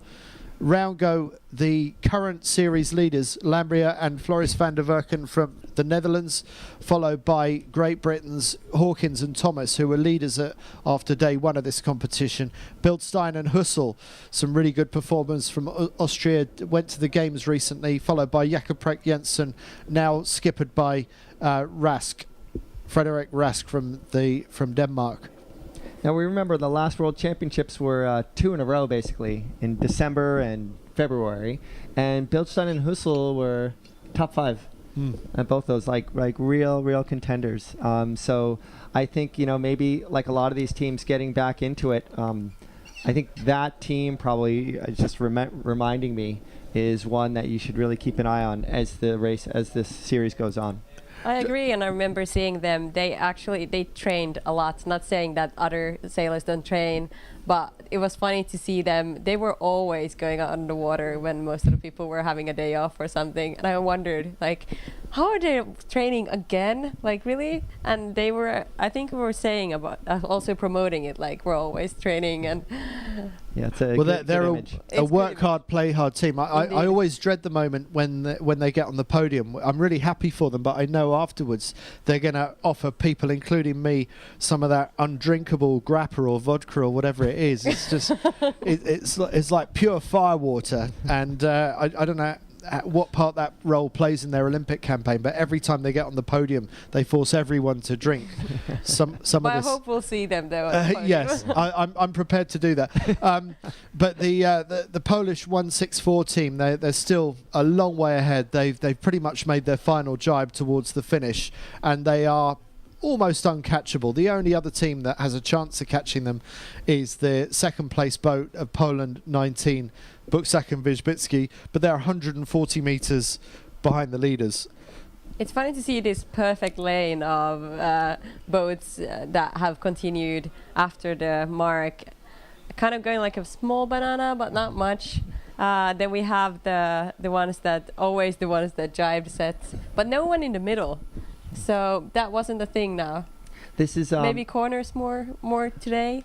Yeah, for sure. But also look at what we're looking at here. So we're looking at our leaders, and remember yesterday we saw this big, you could see a little swell there, but we saw these big shadows of the swells that they were riding. Remember, maybe 2 knots more breeze or so, 3 knots more breeze, but same surface chop, but big swell. So that probably has to change people's angles too.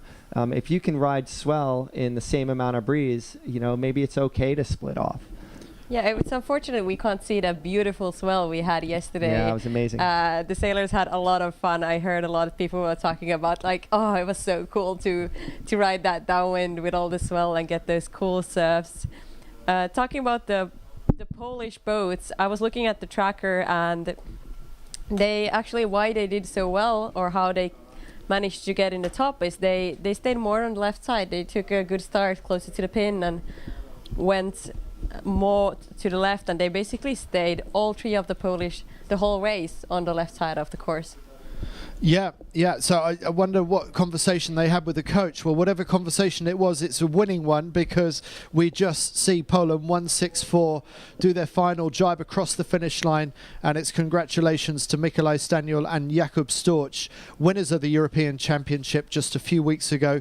They've had a bit of a stumble in these World Championships so far, only sitting in 15th place going into today, but a first place in that race just then will have them looking at getting into the top 10 for that important medal race in 2 days' time. And coming in now in second place, it's the next team of Buksak and Wijbicki. So it's going to be a Poland 1-2. And then after that, we will see USA, Barros and Henken coming in. They have pretty much kept their position, both the Polish and US, since the beginning of the race. It was, in the beginning, we had the US winning or leading the first upwind, but after that, it's been pretty much Polish, and they stayed in the top three after that, like doing their own race, while the rest of the fleet has been struggling in the back. Yeah, so good third place for Barros and Henken from USA, followed by Fischer and Delpech from France, followed by Fischer and Graf from Germany, no relation, I understand, and then the Polish team of Cibatek and Kolodziński making it 1-2-6 for Poland in this race. And then coming across in seventh, it's going to be Lambria and Van der Werken, are leaders of the championship going into today, and maybe doing enough just to hold on to the lead. It's going to be a good finish for them. And then Austria 29, Bildstein and Hussel, they've made a bit of a gain coming in on this final run. Denmark 7. As Rask and Prek Jensen from Denmark, they've dropped down slightly on the final run to the finish. America, USA 43, Mulleris and McDermott are going to be in 11th place across the finish line, followed by Italy 147, Ferraresi and Chiesi.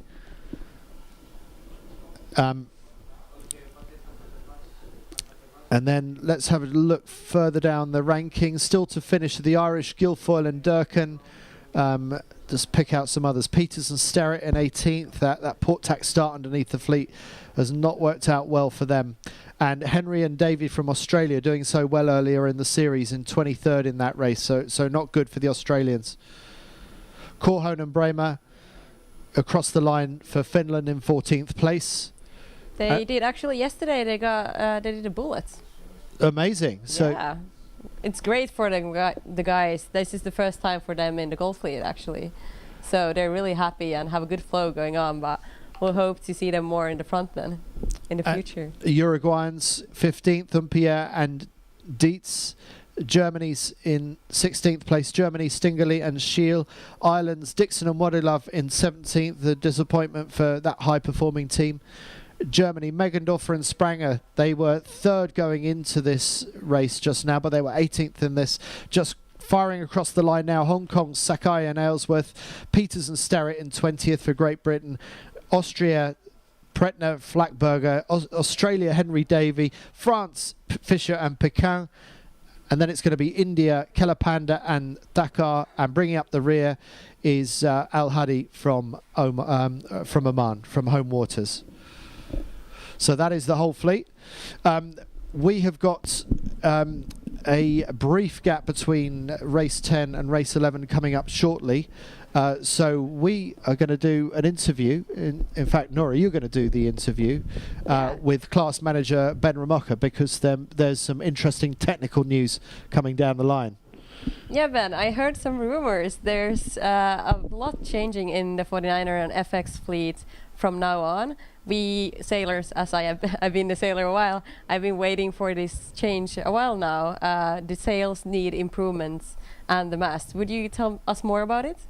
Yeah, sure. So we've been in this process for a while now. But for the Paris Olympics, there'll be a new mast and new sails for the 49er sailors. So that's for both the 49er and the FX. It started out as a need to change the mast. There's a couple reasons that we needed to change it. The first one was our longtime supplier decided that they needed to hang up their carbon forming abilities, and we're no longer going to supply the fleet, so we had to find a new mast maker.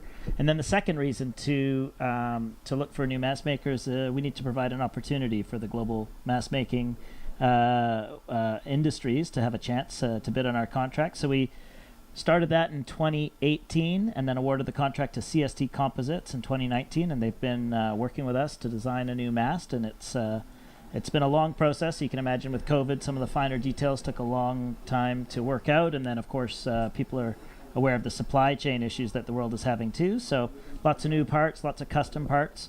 The bit I'm most excited about it is we've redone how the spreaders join the mast together.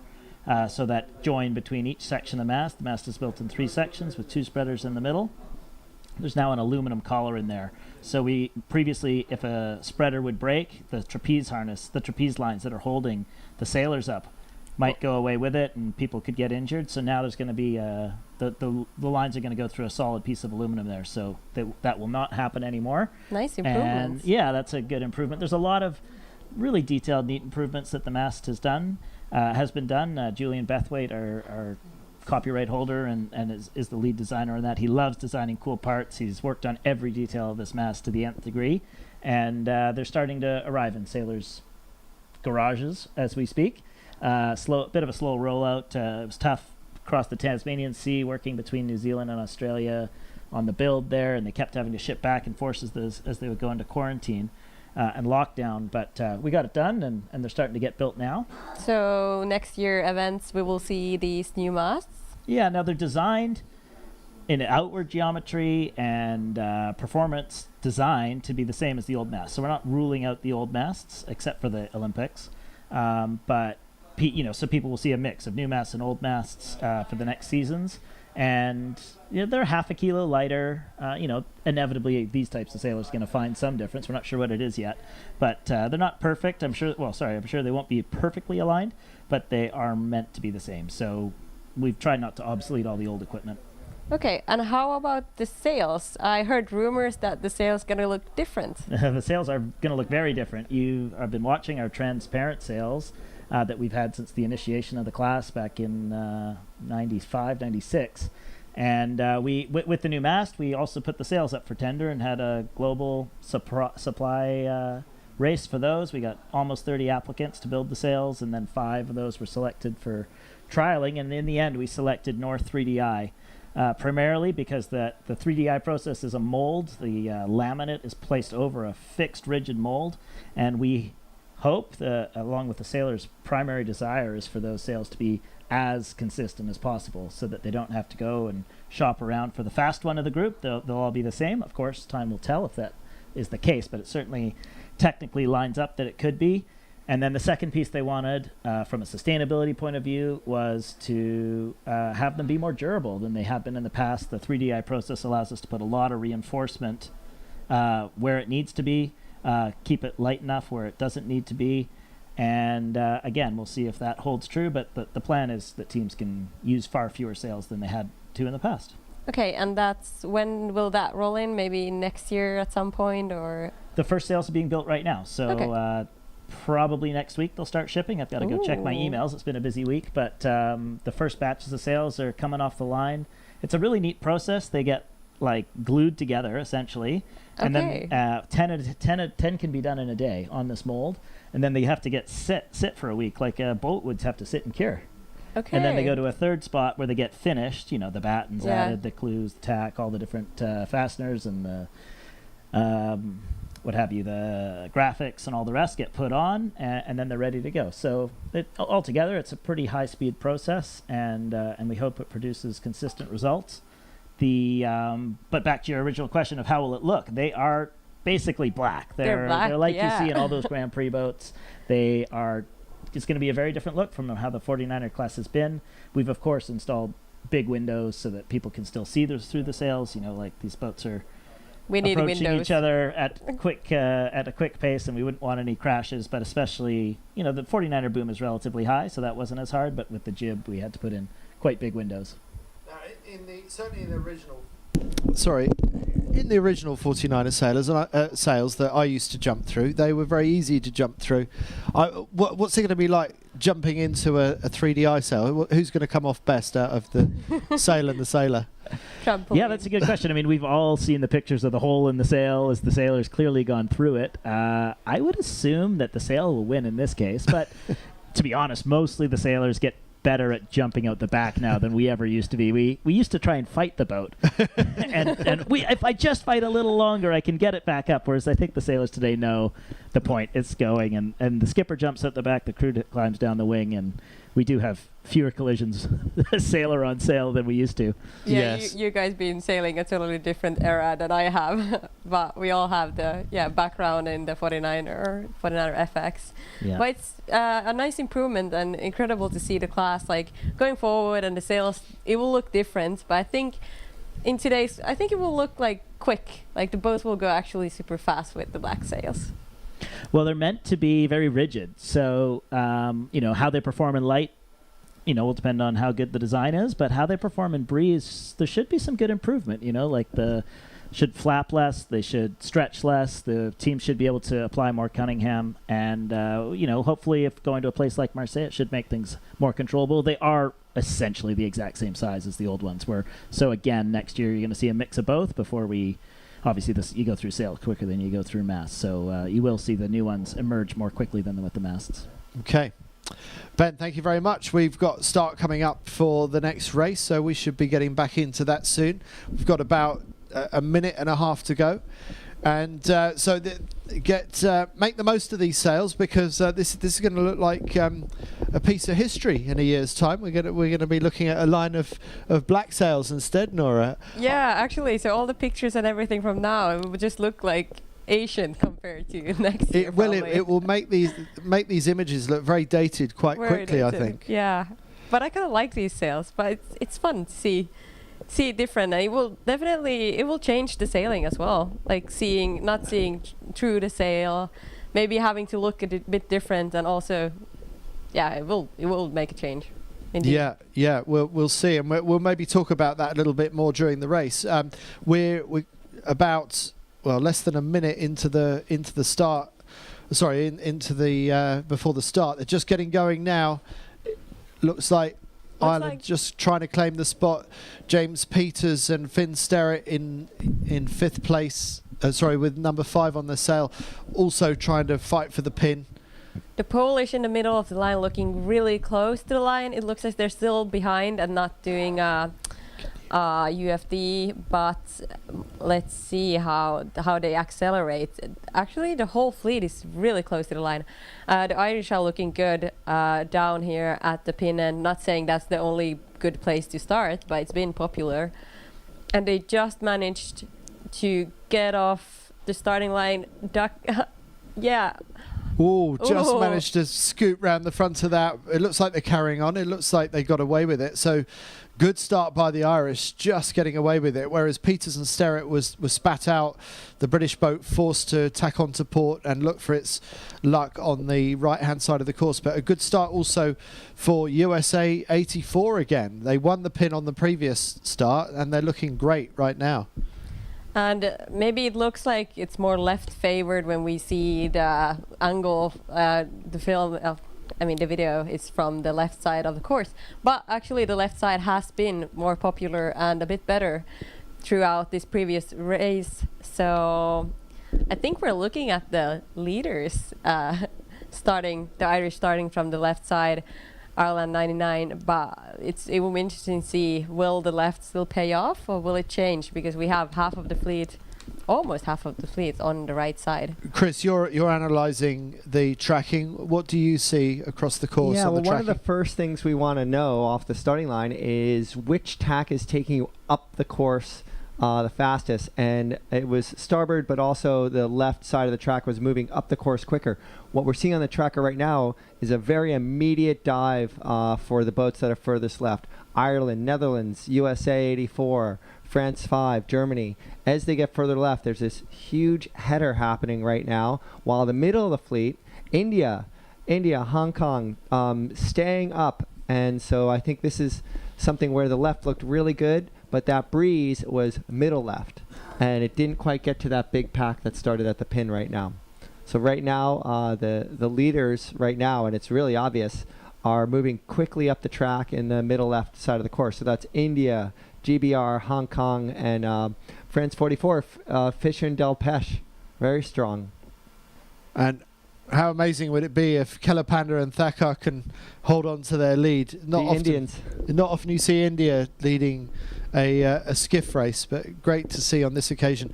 On this side of the course, we see Netherlands 49 tacking out. On the right-hand side of the picture, there are overall series leaders, not having the greatest of races right now, but still lots of opportunity in these early stages. And closest to picture now, it's USA 84. Great race just now. 2 race wins yesterday. Seems like Ian Barrows and Hans Henken are on a bit of a roll and gaining their confidence. But winning this side of the race course and looking to see if they can cross the boats coming from the middle is Ireland 99, Robert Dixon and Sean Wadilove. Already won a couple of races so far this week.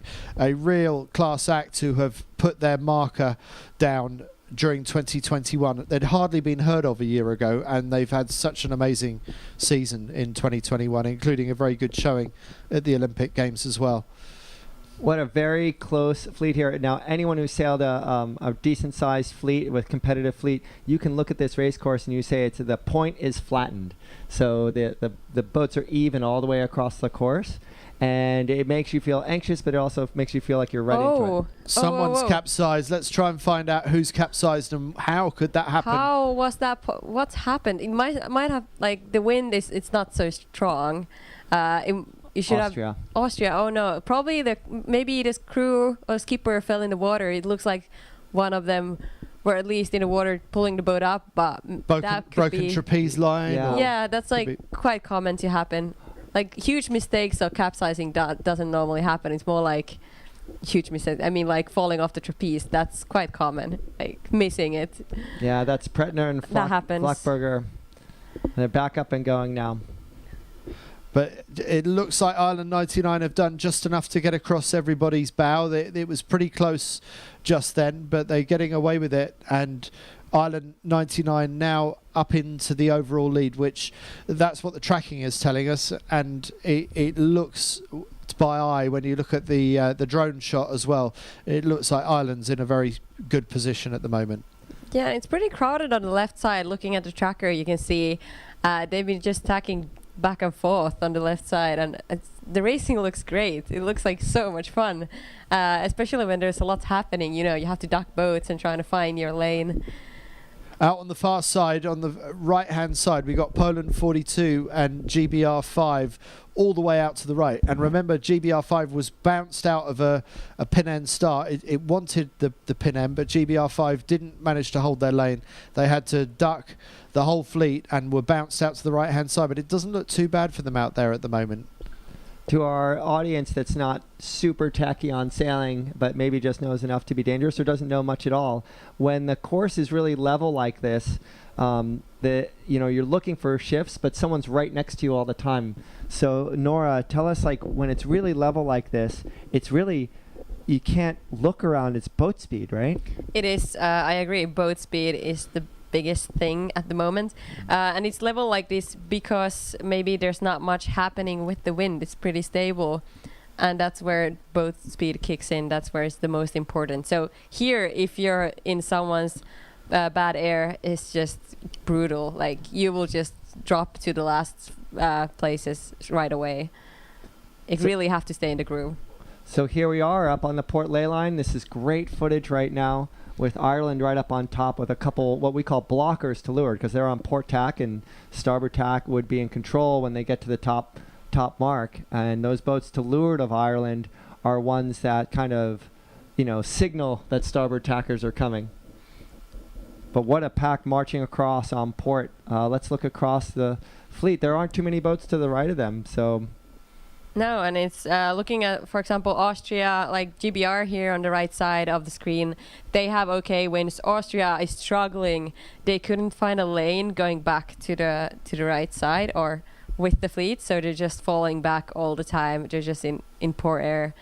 Maybe even they should probably tack or something, just get away. But I guess they're so close to the ley line, on the port ley line, that they're just trying to survive there until the upwind, the first mark. I was actually wrong there. I didn't zoom out far enough. There are plenty of boats to the right of that group, and they are lifted on starboard tack.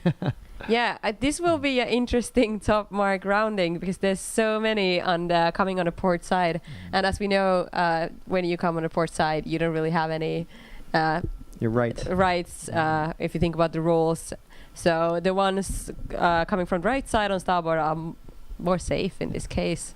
With my eye, the tracker shows the right pack just a little bit advanced, but not from this footage. This footage shows the right pack a little bow down, and this pack, kind of up with a little bit more pressure. So, but man, it's close. I mean, to see half the fleets coming in, here's where the proof is in the pudding, and that is Denmark right up on top, but there must be a couple boats coming inside there. Let's see. We're approaching the first top wind mark on the second race today. This is the fourth day of 49er racing. And it is Denmark who go round in first. Frederik Rask and Jakob Precht Jensen with a few boat lengths lead before Hong Kong going around in second. In third, the other Irish boat that we haven't spoken so much about, they came from the further to the right, and the Ireland 99, who were bit of a windward heel on the hoist. They got away with it. USA round in fifth, Germany in sixth, India in seventh, USA 8, Poland 42 going into a jibe set in ninth place, and a couple of other Polish boats coming round. That's 164 winners of the previous race, making life much harder for themselves this time round, only just rolling around the outside of that mark, and I think just avoiding hitting it. Really congested at this windward mark, but a boat that we haven't spoken much about so far today, Denmark 7, is now leading this race, Nora. Yeah, Denmark 7 is actually a new team. Jakob Precht Jensen was sailing with Jonas Varrer at the Olympics just in Tokyo, and this setup, he sailed now with Frederik Rask only for 3 months. They kind of knew all the time they will sail together, so they've been sailing back and forth, just trying out, but now they're sailing as a team and going for Paris Olympics, or that's their goal at least. Well, they're holding a small lead at the moment, but we've tended to see a small lead grow to a big lead, and it does look quite comfortable already for the Danes. I also want to just mention that Bart Lambria and Floris van der Werken looked like they were deep in that pack and went into a jibe set of desperation at the windward mark. So our series leaders seem to be struggling, and I'm wondering if that will result in them losing the overall lead. I'm wondering if Fischer and Graf might be able to make their move to move into the front of the championship. Yeah, their previous race wasn't that good either. Do I remember correctly? I think it was a fifth or something. It wasn't. Okay, it was okay. Yeah. Yeah. They're actually a new, we were talking about the Dutch and the FX previously, that they're a new team. This is also a new team. Bart Lambriex and Floris van der Werken, they haven't sailed together before, or basically they're a new team now after the Olympics, the Tokyo Olympics. And it's fun to see. Floris used to sail during the Rio quad, so he's back. He's been away for quite many years, and now he's back in business. So it's fun to see sailors that's been sailing before and do something else in between, and now they're doing comeback.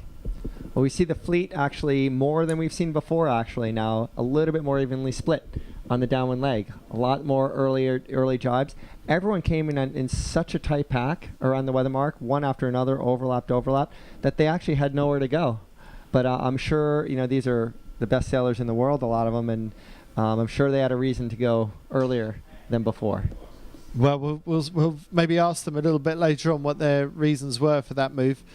At the moment, Denmark still holding the lead quite comfortably, and just to windward of them is Ireland 99, who were winning the charge on the left-hand side of this racecourse up the first beat. But Hong Kong, great to see Hong Kong doing so well, especially after seeing the FX team from Hong Kong doing well earlier on in the day. So looking at the sail numbers, for example, Hong Kong sail number 880. The thing is, if you're in the Gold Fleet in one of the World Championships, you then are allowed to get a double-digit number. So if you have 3 digits, you haven't been in the Gold Fleet yet at the World Championships.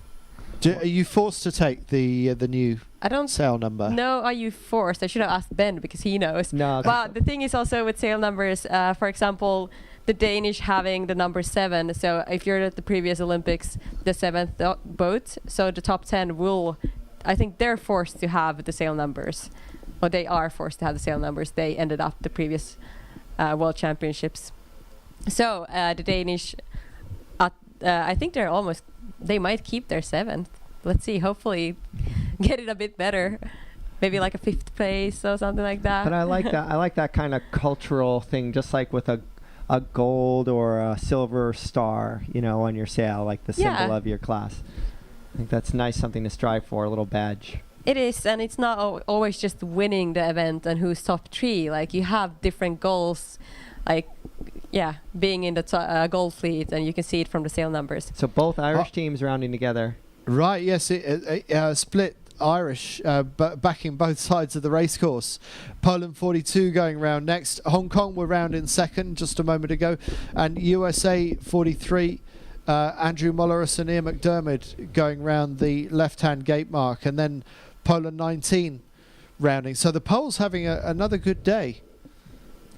I think it's interesting to watch this fleet, yes, and some teams just have a good day, and we talk about them more. Waiting for some teams to really, let's punch up in. I still want to see the Australians and the Uruguayans in 12th and 13th right now punch back up. I want to see some of the French teams and the Finnish team who won a race yesterday. Yeah. I want to see them get back up into it. Very good gain by Netherlands 49. They were really deep at the top mark, so whatever they did on that run has definitely worked for them. Uruguay going round the far gate, just dropping the yellow Jenica on that side of the racecourse. France 44 coming round, followed by Germany 13. Germany 13 in the race for the overall lead of this championship, just a couple of places behind Bart Lambria and Floris van der Werken. So I think the Dutch are just about holding on to the overall lead of the World Championship right now.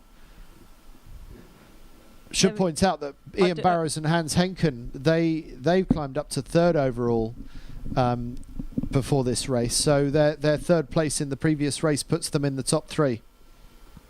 I was looking at the Austrians. They were, rounding the mark as last. What happened to them? I think they lost something in the first upwind, not rounding the top wind mark so well. Maybe they had a tricky first upwind. That's not someone you used to see in the back. No, and I wonder if Benjamin Bildstein and David Hussel looked at the lineup for this World Championship and thought, this is our opportunity to win the world title, because they're definitely good enough to do that. They are, yeah. And it's just not happening for them. I don't know what's up with the Austrian team this week. They did win a race yesterday. Yeah, it's a lot that can go wrong, even though you have all the talent and like possibility to win and world championships. It's just like a small mental thing, or you never know what it is until you understand what's the problem, of your team.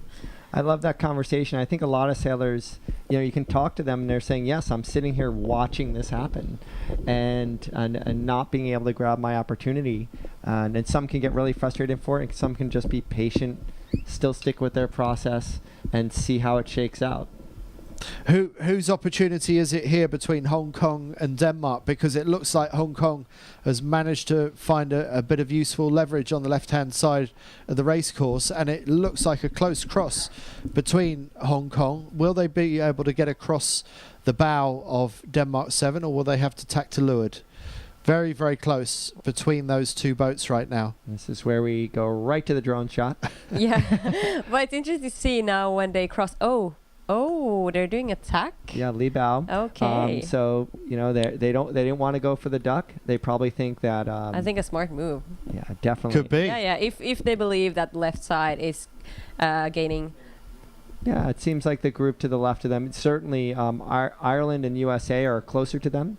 So if they want to be more conservative and cover them, I think that's right on paper. That's a textbook move right there. Yeah. Very hard to pull off in a skiff. Much easier to do in a laser or a J70, but it is indeed. To do that leeward tack, you've got to be confident in the attacking. Otherwise, you're going to get rolled. Yeah. And you want to do it, ahead, but like close, but not too close. That's the tricky move. Yeah. So where is India? That was really strong in the. They're in 19th in the middle of the race course, or 18th and 19th. For speed. So that's really tough. Yeah, they have a tough position, and being in that position in the middle of the fleet, we see India there. It's just tricky, As a coach or someone, you would just look at it and be like, "There's not much possibility." You don't want to be placed in the middle, quite like mid-fleet or in the back of the fleet in the middle. You'd rather be in the corners. And Poland right now got a little separated here. Both went to both sides of the course. Remember that both Irish teams went to both sides of the course, and they are almost on the same ladder rung, almost level across the course. Just Ireland 99 on the right, Dixon and Wadilov are just a little bit ahead, but that shows you that both sides are doing okay. The wind is quite stable, as we saw in the first upwind. This is the second upwind we're seeing. That there's maybe the wind it's stable. You can come from both left and right. Mm-hmm. Like it's not a huge deal. It's more of the boat speed and where you do your attacks. Do you have good lanes? You can also lose from the left and right, what we saw with Norway and Finland in the FX fleet. But at the same time. You can, but I you think could lose for any side of the course, can't you? You can, honestly, like there can be the winner and the last one in the fleet at this next to each other in the start and do the exact same race. It's just about positioning and making the best out of your situation. All the small things matter. It's nice to see Hong Kong here. We talked about that when we were looking at the FX fleets. Teams that either aren't as experienced or haven't been up yet at the top of a fleet in the world. But if you're up there and you know what to do with it and you're calm and you just do what you know how to do, Hong Kong's doing that right now. They held their nerve with Denmark. They Li Bao'd them. They covered the boats that were to the left of them. And now they're leading. It's really nice to see. That's probably a step change for them in their career, just a race like this. Amazing, isn't it? They got a second place in qualifying just a couple of days ago, Akira Sakai and Russell Aylesworth. But even if they come second in this race, it's a second in a Gold Fleet final race, the top 25. A little different. A little different. And if they manage to win this race, well, that's an amazing milestone in your career, to win your first race at a World Championship in Olympic class. Yeah, so the 49er fleet is split into two fleets because they just wouldn't be able to race in the same fleet. There are all in all 36 boats at this event. So 2 fleets it is, and that's why there is qualification days, 3 days of qualification, and now the first day of final races, and there's 2 more days to go with in the final races. Exactly. So the fleet is a bit. Yeah, it's different racing in the gold fleet than when there's 2 fleets, gold and silver, because every time, when the fleet is split into 2 fleets, if you win, there's someone else also winning on the other race course. And if you finish third, it feels great, but you've actually sort of finished 6th. Yeah, you can't do anything. Yeah, basically, you can't do anything about it. So look at this, Hong Kong leading Denmark. How often do you see that? So incredible. Fantastic moment for Akira Sakai and Russell Aylesworth to take the lead away from the Danes with that really smart Li Bao move that we saw earlier in the beat. And around go Hong Kong for the hoist. This is the final windward mark of race 11, and they go around with about a 2 boat length advantage ahead of Denmark 7, Frederik Rask and Jakob Prak Jensen, who are being chased hard by the Poles. Poland 19 And then Ireland, which island is it? It's Ireland 11 that managed to win the split between the two Irish teams. So it's Safer Guilfoyle and Johnny Durkin going round ahead of another Polish team, around another Irish team, Dixon and Wadilove, and then USA 43 with a bit of a breathing space back to the next pack. That's Andrew Mulleris and Ian McDermott. So this is the second beat, the second upwind, so there's only one more downwind left, so still some chance to change the scoring. Yeah? Yes. Maybe some jive sets. Let's see. Here's a moment for the series leaders as they do a nice tack and bear away move on board the Dutch boat, Ned 49. That was a pretty move. Young Australians coming round, and a few people overstanding here on the starboard ley line as another American team just comes in, and it's Ian Barrows and Hans Henken, third overall in this regatta. Another tack and bear away move that looked really nice for them as well. Oh, the jib opened quite early here for the Germans. Very messy, wasn't it? Yeah, you don't maybe want to open the jib. Oh, that was a mistake probably. But like opening up before you're actually rounding the top wind mark, you just lose a lot. And Germany's Tim Fischer and Fabian Graf in Germany 13. They're some way back in the pack. That was India going round there. James Peters and Finn Sterrett, second in the World Championships 3 years ago, but so struggling. These are the guys, they took a 2-year break, probably thinking they would stop sailing and started working. And I guess one day they woke up and realized they wanted to continue sailing again. That's what work does to you. That's what an office job does to you. But no one blames them. We're all, or we agree. So we're back with the leaders. Can you believe it? From Hong Kong. Nice jibe with the Blue Jenica for Hong Kong. So the time is running out for the Danes to be able to attack for the race win. It could be Akira Sakai and Russell Aylesworth's first ever victory at a World Championship in the 49er. The Danish chose not to jibe with with Hong Kong, which is interesting. That would have been one of their moves to stay close to them and still trying to get go ahead of them or cover their wins. Actually, they just jibed after Hong Kong, pretty close near Hong Kong, but just after. I'm surprised about this move. Textbook move would be to jibe with Hong Kong above them, unless you see something more interesting, more wind on the left side. Why you would continue? It's pretty much given away the possibility of attacking. Yeah. Is that what you're saying? Yeah, that's a possibility to gain. It looks good on the Hong Kong. We can't see Denmark much. We can only see Hong Kong here with the blue spinnaker. Then there's the blue spinnaker behind them. Looks like the Polish, and there's the Denmark and the Danish Olympic spinnaker. So actually, it's not allowed to, before the games, you're not allowed to sail with the Olympic spinnakers because they're a bit different. The stitching is a bit different due to the flags. But I guess at these Worlds, it's still allowed to use them. I guess it's nice also to, be able to use these pretty spinnakers. I suppose the spinnaker is one thing that's not going to change, right? So the spinnaker's staying the same. It's the upwind sails, the main and the jib that are going to the North 3DI. Yeah, the one that we talked with Ben. Yeah. I think for Denmark attacking Hong Kong, I think the only thought for both of them, Hong Kong just decided, I want to set up for something else. I'm going to go before the ley line. They were definitely, all these people are so smart, so they knew they weren't driving on the ley line, and maybe set themselves up for more breeze. Denmark maybe said, you know what, my attacking move was to wait a little bit longer, come in at a little stronger angle, and hope I ride out the rest of this puff. But right now, it seems like Hong Kong is really well placed across the course, and so few people jibed onto port early that it was just, they said, you know what, I'm going to get going. Yeah, what do we think about the Irish? We can see it in the tracker. We can't see them on the picture, but it looks like they're coming in hot. Ireland 99. Yep. They did an earlier jibe and coming in now from the right side. We'll see them soon in the picture. Yeah, much tighter angle, and we're coming to the finish right now. So this is a victory for Hong Kong for Akira Sakai and Russell Aylesworth. Congratulations from them. Lucky 880 number for them. 8 is the lucky number if you're Chinese. So it's been lucky for them this time round. And then it's Denmark 7 just across the line ahead of Poland 19, Buksak and Wijbicki. and Ireland 99, Dixon and Waddilove look like they've got the better of their teammates and rivals, Guilfoyle and Durkin, also from Ireland, Ireland 11. So really close between two Irish teams.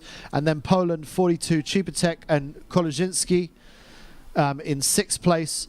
Molleris and McDermott from the USA, and then another Polish team, the ones that won the previous race, Staniel and Storch in 8th, followed by France 44, Fischer and Delpech, and then coming across in 10th place it will be our overall series leaders Lambria and Van der Verken, Netherlands 49. Not too bad from them. Should be enough just to hold on to the lead. USA 84, Barrows and Henken, a bit of a drop down to 11th for them. They were doing better in that race earlier. 12th place Henry and Davey from Australia, the young team, 19 and 20 years old. And then in 13th, Fischer and Pecan from France. France 16. GBR 17, Hawkins and Thomas with the Union Jack just dropping the Jenica now. Followed by Meggendorfer and Spranger from Germany, lying in the top 3 going into today, but a bit of a drop down for them. And then India's Kalapanda and Thakkar, brief leaders of the race, have dropped to 16th by the finish. And then in 17th, Fischer and Graf, a disaster for them as they were looking to attack for the overall lead, but unfortunately not for Germany 13. Germany 9-11, the Porsche team of Stingler and Schiel. They are in 18th. 19th, Bildstein and Hussel from Austria. What are they doing back there? In 20th, Korhonen and Bremen from Finland. Italy 147 in 21st. That's Ferrarese and Chiesi. In 22nd is the local Omani team Al Hadi. Peters and Sterrett in 23rd. GBR 5, not good for them. And then we have the Uruguayan Zumpia and Dietz from Uruguay, and Austria, Pretner, Flackberger bringing up the rear. Talking about the flags earlier, the spinnakers. I mean, the spinnakers will change as well, but they wanted to allow the country flags to be used, the Olympic spinnakers to be used in this event, just so that they won't go to waste. Yeah. We are now wondering about the next race. There should be one more race scheduled. The sun is it's setting at 20 past 5, according, I'm looking at the so phone. That's 45 minutes of daylight left. Exactly, and a race target time is 30 minutes. It doesn't look like they will have a flag. Everyone is still staying there. It looks like they're continuing doing the third race. Just as well that we've got sails that we would be able to see in the dark, isn't it? I'm wondering what we're going to be able to see with the 3DI sails. Oh, have you ever sailed in the dark? Do you know what the trickiest part is? The trickiest part is not knowing where you're going, isn't it? No, you know where you're going, but you can't see the gusts. The puff. Oh, of course not. Of course not. So that's really tricky to react. I have sailed the 49er in the dark. There was a here Olympic week where it was so windy during the day, no one could go sailing, and we had been there about 5 days not sailing, and then there was this brief moment at dusk when you could go sailing, and it was only a force 4 or 5, and I can tell you, sailing it felt twice as fast. What have you just seen? We just see a windsurf foiler coming by with the Omani flag hanging off the leech, flying through the harbor here. Sorry about that, everyone. It's not on the screen. Chris is getting too excited. We got so excited because yesterday was Oman National Day, and they were out windsurfing in their traditional white suit. You know, it's like a long suit with long sleeves, but with a hole cut in their belly of the outfit for their harness hook. All right. So the windsurfer cut out. They had their hats on and everything. So, but I think these team. Yep. So we're going to come back into the studio here while they wait to see if they're going to start this race, and everyone's sitting with their coaches. So, it was. We'll have to see what how the overall standings line up, but I think that Lambria and Van der Verken from the Netherlands have still done enough to be holding on to the lead, because that was not a good finish for Fischer and Graf. I wonder if it's enough for Ian Barrows and Hans Henken to be able to climb up to second overall. It's also been a really good day for the Polish. just Yeah, seemed to be overall. Polish boats everywhere, didn't All there? the Polish, like 3 teams. I don't know about the third, but they've been all like in the top. Like occasionally we'll see Yeah. them. It's really cool for all of them. I'm pretty sure they're actually also coached by the same coach, so maybe they have like the same knowledge. Yeah, you Coach do being, wonder. like left side. No. And I was talking to the Indian coach earlier, and he was talking about how some teams use the wind bot. Have you know about the wind bot that some coaches have? It's like the weather station on their rib. Onboard weather station. It's about 7,000 or 8,000 euros worth of equipment. Yeah, but it's really good equipment. Of course, Well, you the would hope so sailors for that price. yeah, the sailors are not allowed to have electronics on the boat or anything. Just a compass, basically, so you can follow the wind shifts. But that's I think to have that on a coach boat is incredible advantage, because the coach can actually follow, and normally they have like pads where they get all the info throughout the day. So that's pretty nice. What about just one wind bot that for the whole fleet that everybody can access? If you think about that, would be. Why didn't no one think about that?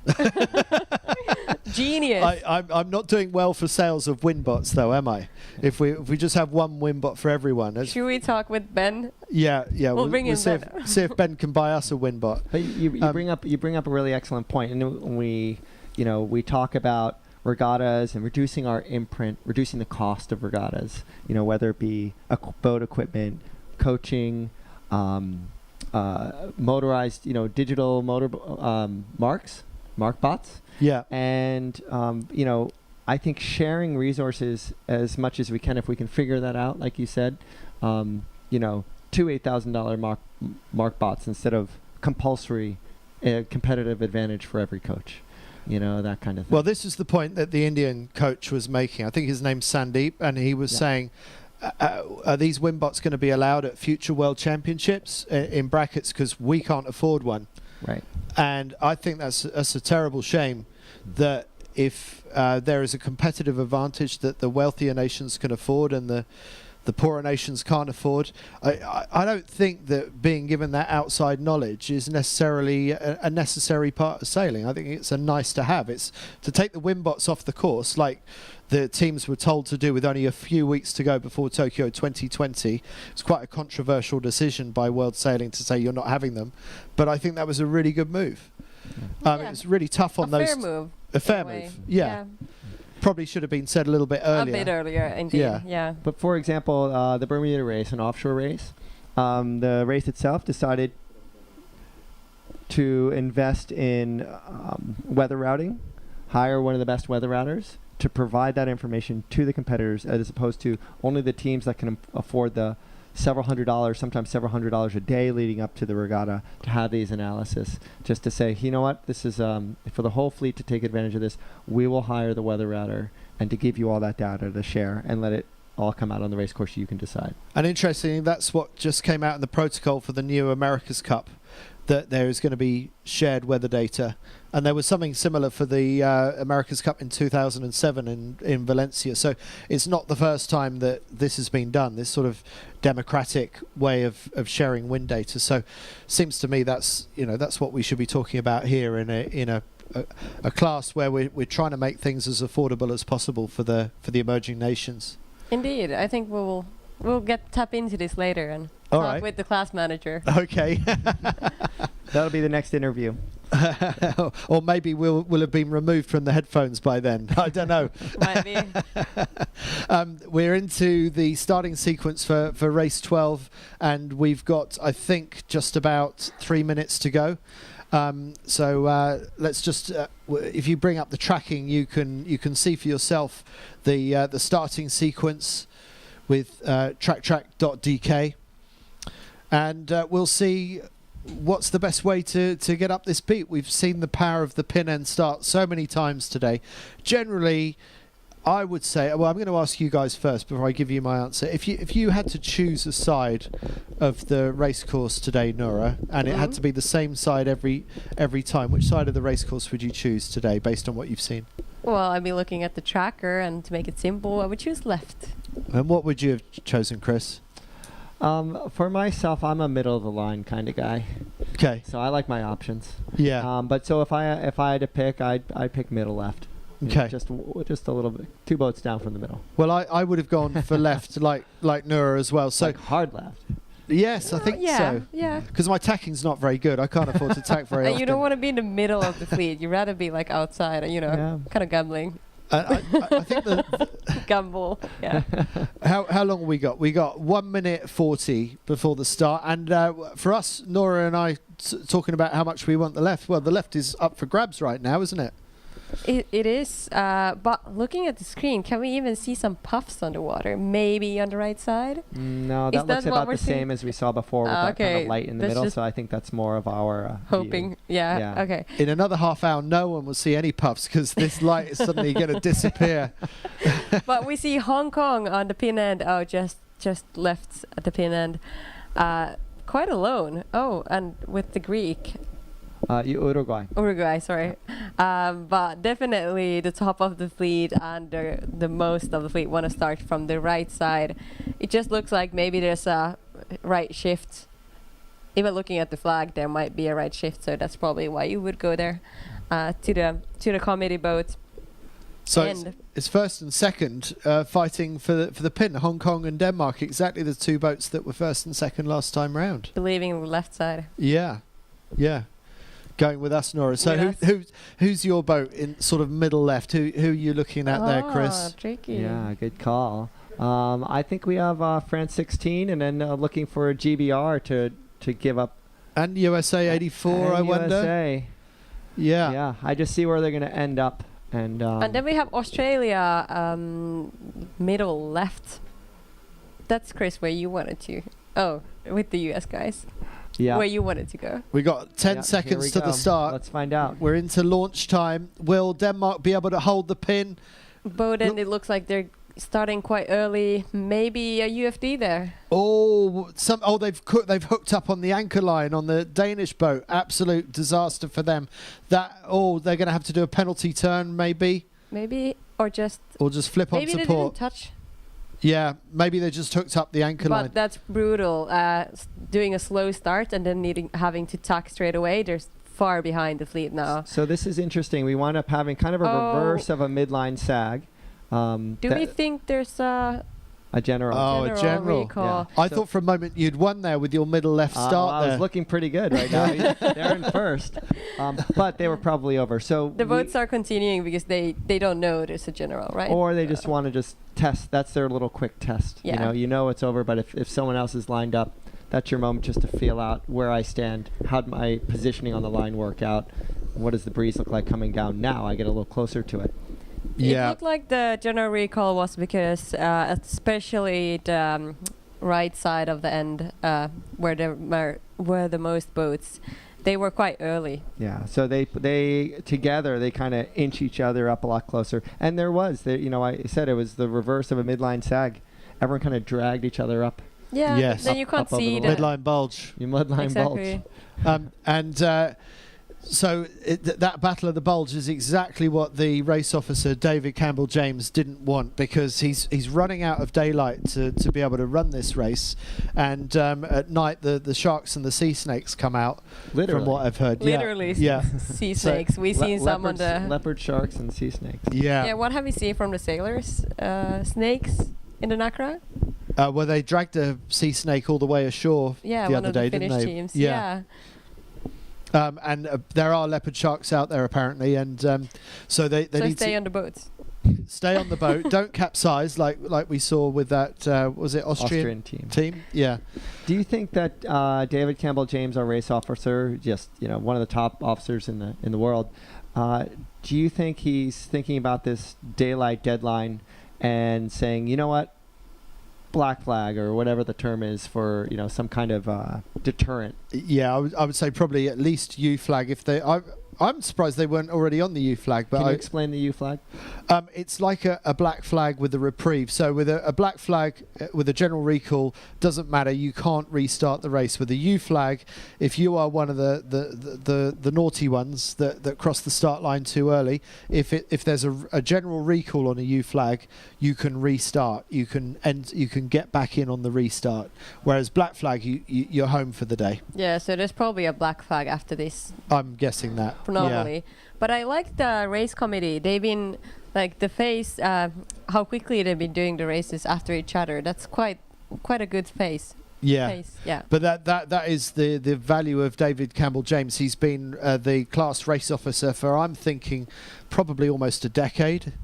So he knows this class inside out. He's got spreadsheets and formulae for if the wind is this strength, then that's how far you set the windward mark for, because he's operating towards this target time of 30 minutes for the winner to cross the finish line. And I bet you that if the winner takes 31 minutes, 30 minutes and 31 seconds, he'll bring in that windward mark just that little bit, just to absolutely hit the finish time on the nail. He's really accurate. He's a man for attention to detail. That's really nice to hear, and it's appreciated by sailors, indeed. Because if the break is too long, yeah, maybe it's nice you can have a snack or two in between. But of course, the sailors want to like get going. You want to have a quick drink, hydration, and snack, and then just get going to the next race. Like, you just don't want to hang around too much. Just on well, I'll let Andy update us here really quick on what our procedure is. It looks like we're actually lining up for a start right now.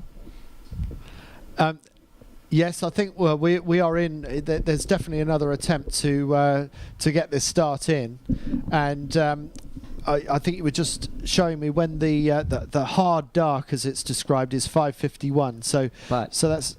But they need to get back to shore as well. Yeah, it's kind of nice to see something when you get back to shore, unless they have flashlights. But it's really dark. So I think when they say that's hard dark, they mean because we're in the desert, it goes down and it's done. Yeah. So now it's going to be interesting with the wind. We were talking about that when the sun goes down, the wind is probably gonna, move with the sun.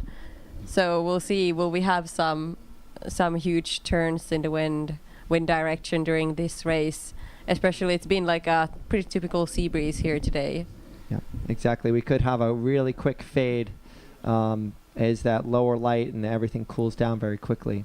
It looks like we're awfully close to the start, and we have an even bigger bunch up near the boat. We had like a couple boats scattered down towards the pin like we saw with Hong Kong and Denmark, but now no one's down here, and I'm sure we have about 35 seconds to go.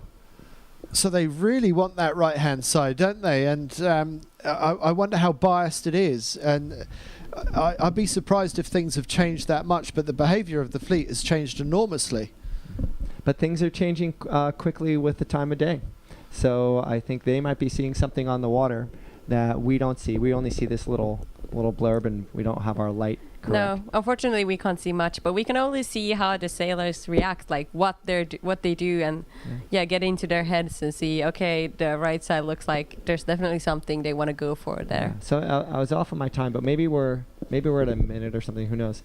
But I always get thrown off by the 49er because they can hang on the line in one spot for a long time, right, Nora? They can, and that's a good skill to learn, and that's something you practice quite a long time to be able to do that. Especially in the 49ers, they do a lot of like double tacking. We haven't seen that going on right now. Maybe it's easy to hold on to the lane. I think it's 35 seconds left to the start. So interesting. And India is now doing a port start. Yeah. All the way from the pin end. And that can work, can't it? I mean, that can be a winning move sometime, but I don't think on this racetrack. I don't think so either. Okay. Coming on 15 seconds. We have USA down here at the pin, or at least the one furthest closest to the pin, and Australia. USA really likes this pin end, though. I agree with them. I think it's a good place to be. That was the start. Yep, that is the start. We're just a little bit off on our time today, but they're gone. And looks like everyone was a little bit better behaved on that start line, we hope. And again, USA with their bow free. Which USA is that? That's our boys Barrows and Henken, USA 84. So in third overall going into this race, and possibly even higher actually. I think they might even be up into the top 2. So they're actually becoming World Championship contenders, the USA 84 boys that have just won the pin end start. But I really like the positioning of the French boat just to windward of them. Yeah, 2 French. How come is it like when you see the Polish or the French or Italians, they always tend up to be close to each other? Do you think there's something? I think they train together, they work together. I think they analyze the course together, and they usually have the same coach. And they're used to see each other, so maybe they're just like unconsciously end up finding their way close to each other. But the one thing that we're noticing on this start is it's very different than the last one. We saw USA so strong, boats pointing at them, pin feeling like it's favored, them going in the right direction. The only people that are going off left or to the right now are people that got flushed out that way. Meaning forced out that way. Yeah, and we were talking about that the right looked strong, just the previous start that we had a general. But now I think it switched a bit, the momentum. It seems like there was a shift back maybe towards the left. That's why USA started looking so strong. We do have a good part of the fleet ending up going to the right. And so let's see how this ends up. Actually, right now, it looks like there might be a little bit more breeze on the far side. On the far side, yeah. So as far as we can see at the moment, it looks like USA 84, for getting that great start, has actually dropped out of the best breeze. It looks like the boats to windward are lifting out, and it's as you said, Chris, it's nothing like the race where they were leading earlier. And they were able to tack and cross so soon after the start. They've got boats going up the inside of them at the moment. There's nothing America can do about it. And France 44 looking well placed on this side of the racetrack. Kevin Fischer and Noe Delpech. And just to windward of them, Germany 911. Also looking pretty good on this side of the race course. Chris, how do you think it's shaping up on the far side? Which far side? On the right-hand side. Oh, yeah, on the right-hand side. So right here, we have some signs of, not like last time where the point is totally flat. You can see that here. Farthest left boat tacking and still has probably like 5 or 6 boats nearby ahead of them. So to me, what that says is that the right side of the course is not unstrong, but I think the far right is the strongest right now, but the most boats are on the left side of the course right now. The French tacking back from the left towards the middle. I think, they're pretty far on already on the left, not far from the ley line. So I guess they're coming back and checking up how it's going. I'm getting a little deceived by the tracker here because it shows that the middle right pack is really strong, and actually that is that. Here we can see the Polish all the way to the right. Mm-hmm.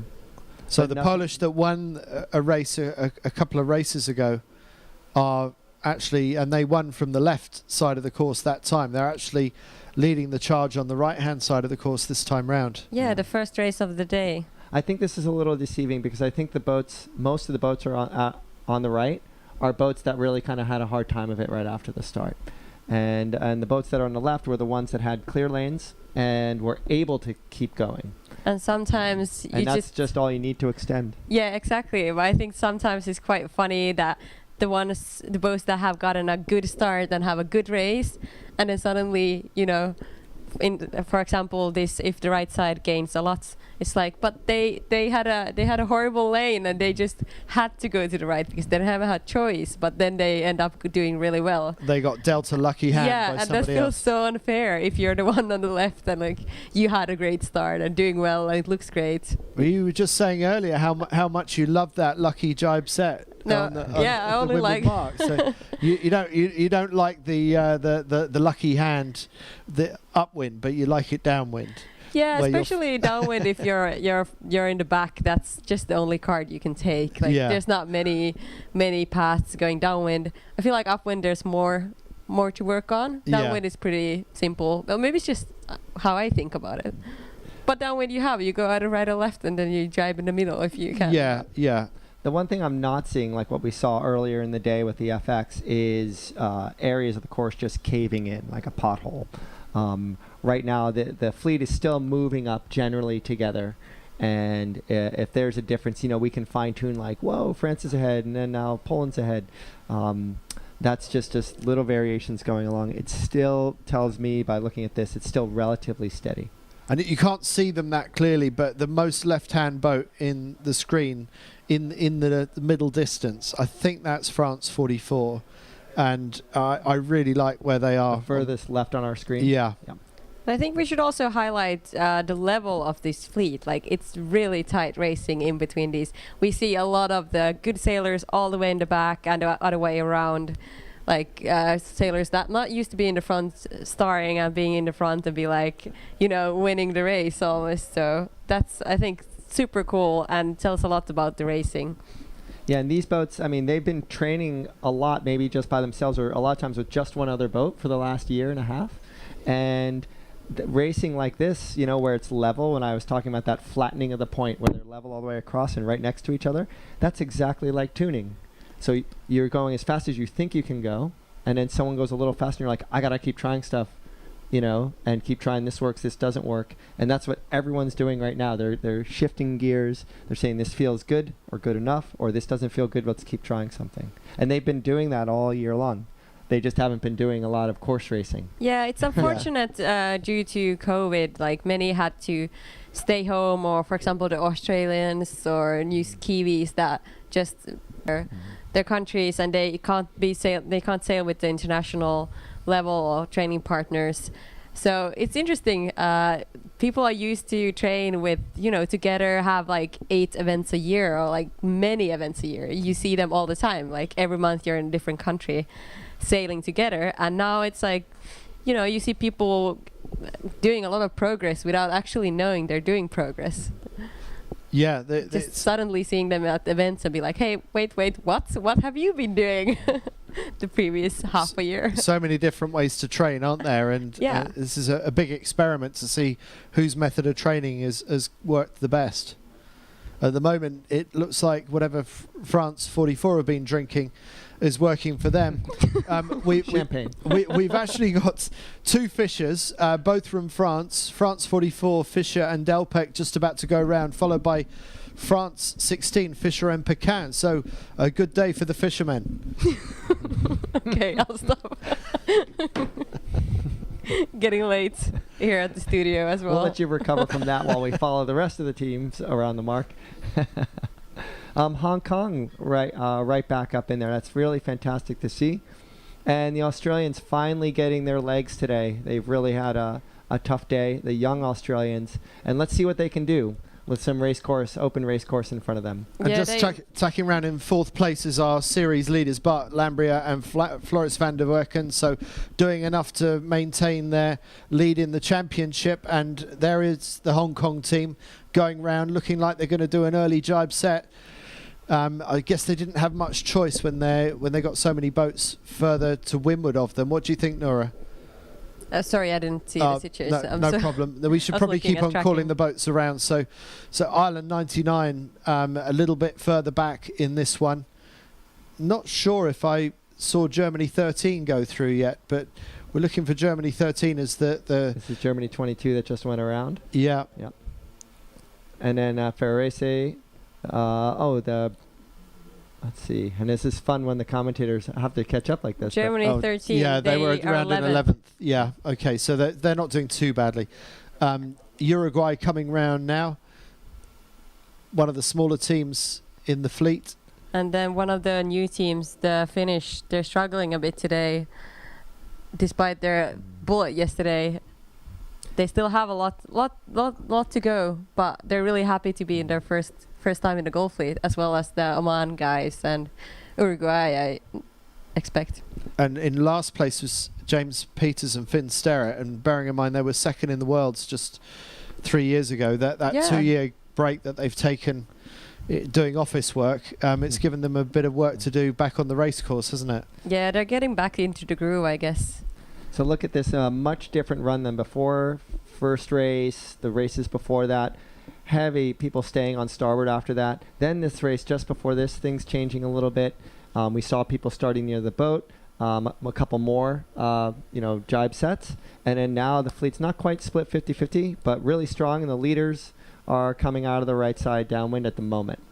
Talk of 50-50, that's about as clear a 50-50 as I think we've seen. I mean, to see that many jibe sets on the first Windward Mark rounding is quite unusual. And meanwhile, we got a battle of the French, and France 44 were leading going around the Windward Mark, but it looks like the boat that has gone down the right-hand side of the picture, France 16, has now taken the lead. So there's a match race going on between the two Fishers, Fisher on the right and Fisher on the left, two French boats, and need to find out the relationship between those two, if they are related or if they just happen to have the same name, bearing in mind that it's also the same name as Germany's Tim Fisher, so there are three Fishers in the fleet. Yeah, we'll have to ask the French if they're related at all. It's just a common name. We have at least two French Rius that are not related, maybe three. But this is great. This is where we see the two sides come in to see, like what Andy said, it's a little rare to have so many people do a jibe set like that. But let's see how they come in. It looks like the French are head-to-head. Australia and Hong Kong are other two gauges right now. But Hong Kong has to go through this bad air, maybe that Australia's been sitting in, from Germany, Poland. I didn't even see that coming. In that middle group, we're showing at 5, 7, 12, and 17th place. So the boats are now approaching the first leg, basically, the first downwind mark of the final race of the day. This is the third race to the 49ers. There was a bit lighter winds, like the wind just wasn't enough in the morning to start off the day as scheduled, so the FX girls had to wait a bit, and that means also the 49ers waited. So now it's getting, close to sunset. It's getting a bit dark as well. Oh, and we can see in the picture there's some swell. So maybe we can see a little surf Look here. Look at that, he's on the they're on the wave right now. I think that's a really big benefit. That's a big wave. But they were on port, and they had a starboard tacker, their teammate. They were in a hurry to do that jibe. Yeah, they wanted to stay on that wave for as long as possible. If their teammates weren't there, they might have gone a little further and rode that wave. We see the green spinnaker here. Had a good surf on the wave, but had to jibe. It's the Australians. Interesting to see the waves back. We haven't seen them today. We just seen like some chops, but not like actual surfing wave. Yeah. How can that just suddenly come from nowhere? I'm surprised. Yeah, that is very surprising. Well, the French have got both sides of the racecourse covered right now, so we've got a split developing between the two French Fishers, and we'll see which side works. But it looks like there's a little bit less bad air from the fleet coming out to the left-hand side, the side that we're with our drone camera. So and that's always a bit of a gain, less disturbed air.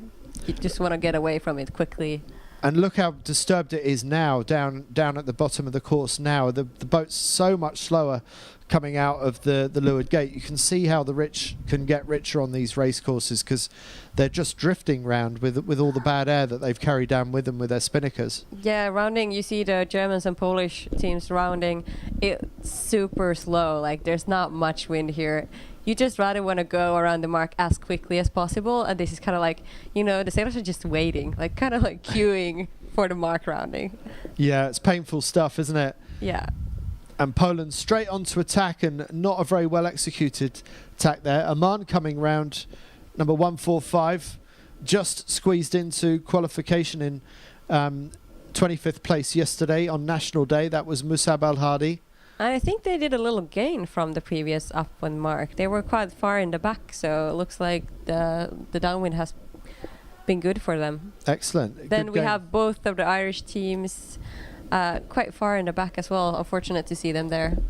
The breeze is definitely tapered here, and with this building swell and a little chop on top of it, you can see the boats kind of not struggling, but definitely the masts are moving around a lot more, and it's getting dark. I think as the sun goes down, it's getting into kind of thicker, optics, and it's just getting darker exponentially quicker right now. Looking out our window, it's it's a lot darker, and you saw up near that weather mark. I don't know if it was just the lenses or not, but right now we're seeing them go up the course.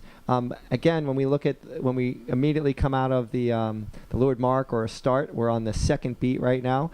I like to see which tack is taking me up the course quicker, and it's pretty obvious that starboard tack is getting you up the race course a little bit quicker right now. And but we have the two French boats split right now, and France 44 and is definitely that fisher is leading the other fisher, and certainly by a good amount. It's getting up the race course quicker, but we just don't know what the puffs are going to be like. It's okay to get the first shift, but it's really who gets the last shift when things are close. That makes a difference. True, but it's also wind strength differences that might come into play. Just coming back to the leeward mark rounding, I just wonder how much of a price France 16 out on the right hand side paid to get through all that bad air, and maybe that is the difference between the two French teams, because at the moment I would rather be France 44 that we're looking at close in shot than France 16 that you can just about make out on the right hand side of our picture. Looking at the tracker, France 16 going all the way to the right, pretty lonely there, having a bit of a lead compared to the other part of the fleet going to the right. They still look quite even though France on the left side, 44, is ahead. So it would just time tells. It would be interesting to see how they come towards the top with Mark, especially because they're simultaneously attacking on both sides of the race course. We can see it in the tracker. You saw just the picture here of the France 44. As they're going as they're going up the race course right now, definitely getting into more pressure than down at the leeward mark. They were in off the wire a little bit. France 44 was earlier. Now they're out. Australia. Okay, then now we can see the difference between France 44 and their countrymen France 16.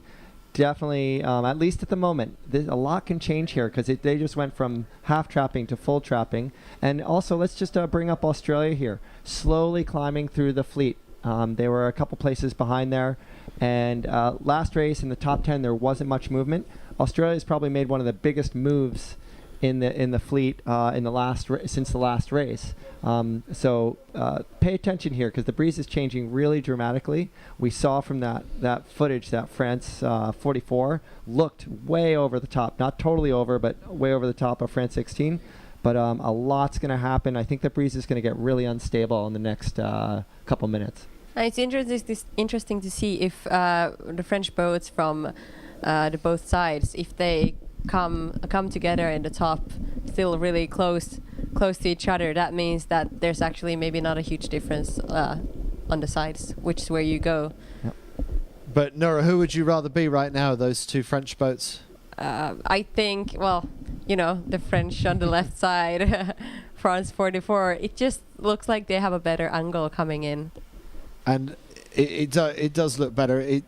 They're actually going faster on the right-hand side, funnily enough. You look at their boat speeds, and they've got half a knot more boat speed on the right-hand side, but the angle on the left looks better. So it's not disastrous on the right-hand side for France 16, but I just think the angles are generally paying to the left-hand side a little bit better.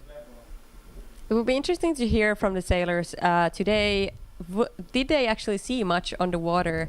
It's getting darker. Can you see the puffs better or worse? We were talking about in a sunny day during midday. It's difficult to see the puffs. That's what we heard from the sailors. Maybe it's easier now when it's getting dark, but normally it's not. It doesn't help, but we'll see. The sails are almost the same colour as the sky, aren't they? And I was thinking about whether visually these black sails are going to be better or worse. I think in these conditions, the black sails might actually look better. There might be more contrast against the sky. I've yet to be convinced, but I think there are actually, strangely, a lot of opinions on that sail color. But right now, looking at going up the race course here, we lost our Wi-Fi, so we can't see the tracker. But I think it's very telling here to see where Australia ends up. They were in second on the tracker versus that other French team. There we go. The French 44. It was definitely over the top of French 16, but I think it was awfully close with that French and Australian team. And Nora, it goes back to what we've said, in the last couple of days, which is if you win your side, even if you are on the unfavored side, you're going to come out in the top group. Yeah, and here's Often. a good example of it. But often, Yeah. since you can't be everywhere. Exactly. So you just have to pick one side. But it's funny to see the French coming so close to each other. Here we see the French coming up to the second upwind mark, final race of day 4. After this, basically, they go home and then go home. I mean, It's going to be a race to finish to the shore as well, isn't it? They won't be hanging around at the finish. Oh no, they will just go straight to bed. So Kevin Fisher and Noe Delpech round in first place. Good hoist by the French team, getting that blue Jenica up and running. And it is a race back down to the finish line. Final race of the day. The French were doing the winning French they did a jibe. Yes, we were just about to see that, weren't we? Yeah, that's not usual unless there's like actually a huge gust, wind shift or something happening. So that's interesting to see. We'll see how it evolves. So we've got 2 French teams around now, along with. Just forgotten who else went round. The Australians. The Australians, thank you. And Poland 164, winners of the race earlier on this afternoon.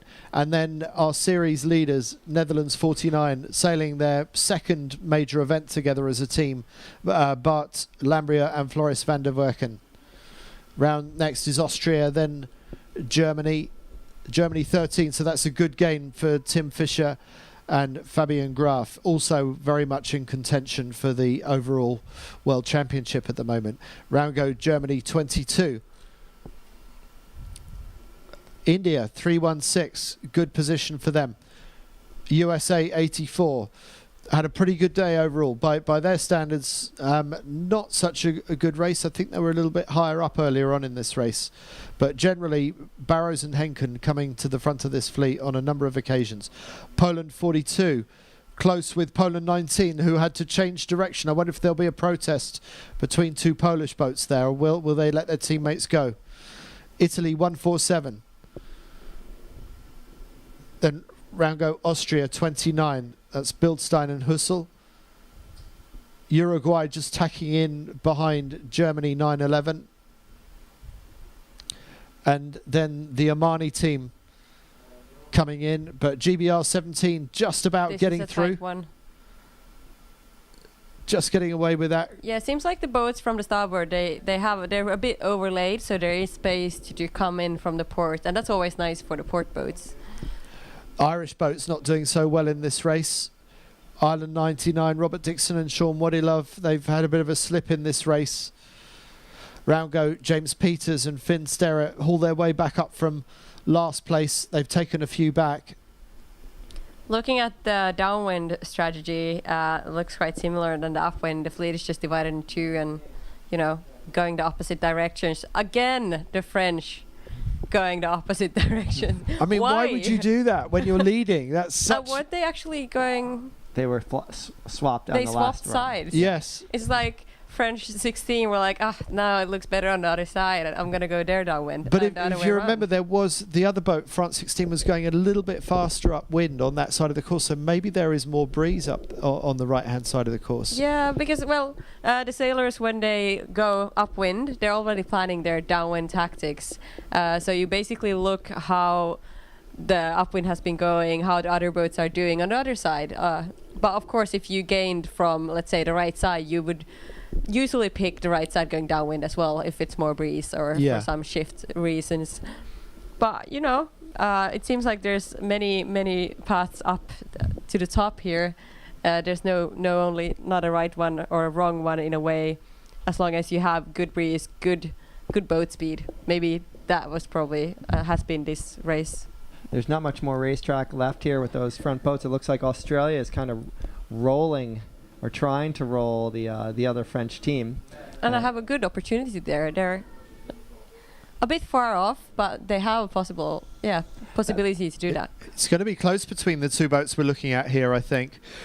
We don't see France 44, but France 44 is not far from the finish line, and it looks like Fischer and Delpech are going to win this race. But meanwhile, France 16 in picture are going to be in a fight all the way to the finish to try and hold on to second place from the Australians with the green Jenica. Nora, does that look like a pretty hot angle, considering the conditions right now for France 16? Yeah, and looks like they're actually getting in the wind shadow of Australia here. They had to lift their angle a bit, so I think Australia is getting the better wind now, and they're covering them. Australia may have just really nailed that ley line with enough breeze to come down, jibe early. Interesting to see. They might have to still do one jibe, but can they finish with this ley line? Maybe be able to finish. We just saw the winner of the race, Kevin Fischer and Noe Delpech. So they do win that race. So and they're going to win the race to shore. It's a race to get back to shore before the dark completely overwhelms us. And it is the Australians that take second place away from France 16. So Otto Henry and Miles Davey, the 19 and 20-year-olds, they finished the day in a fantastic fashion. A good comeback.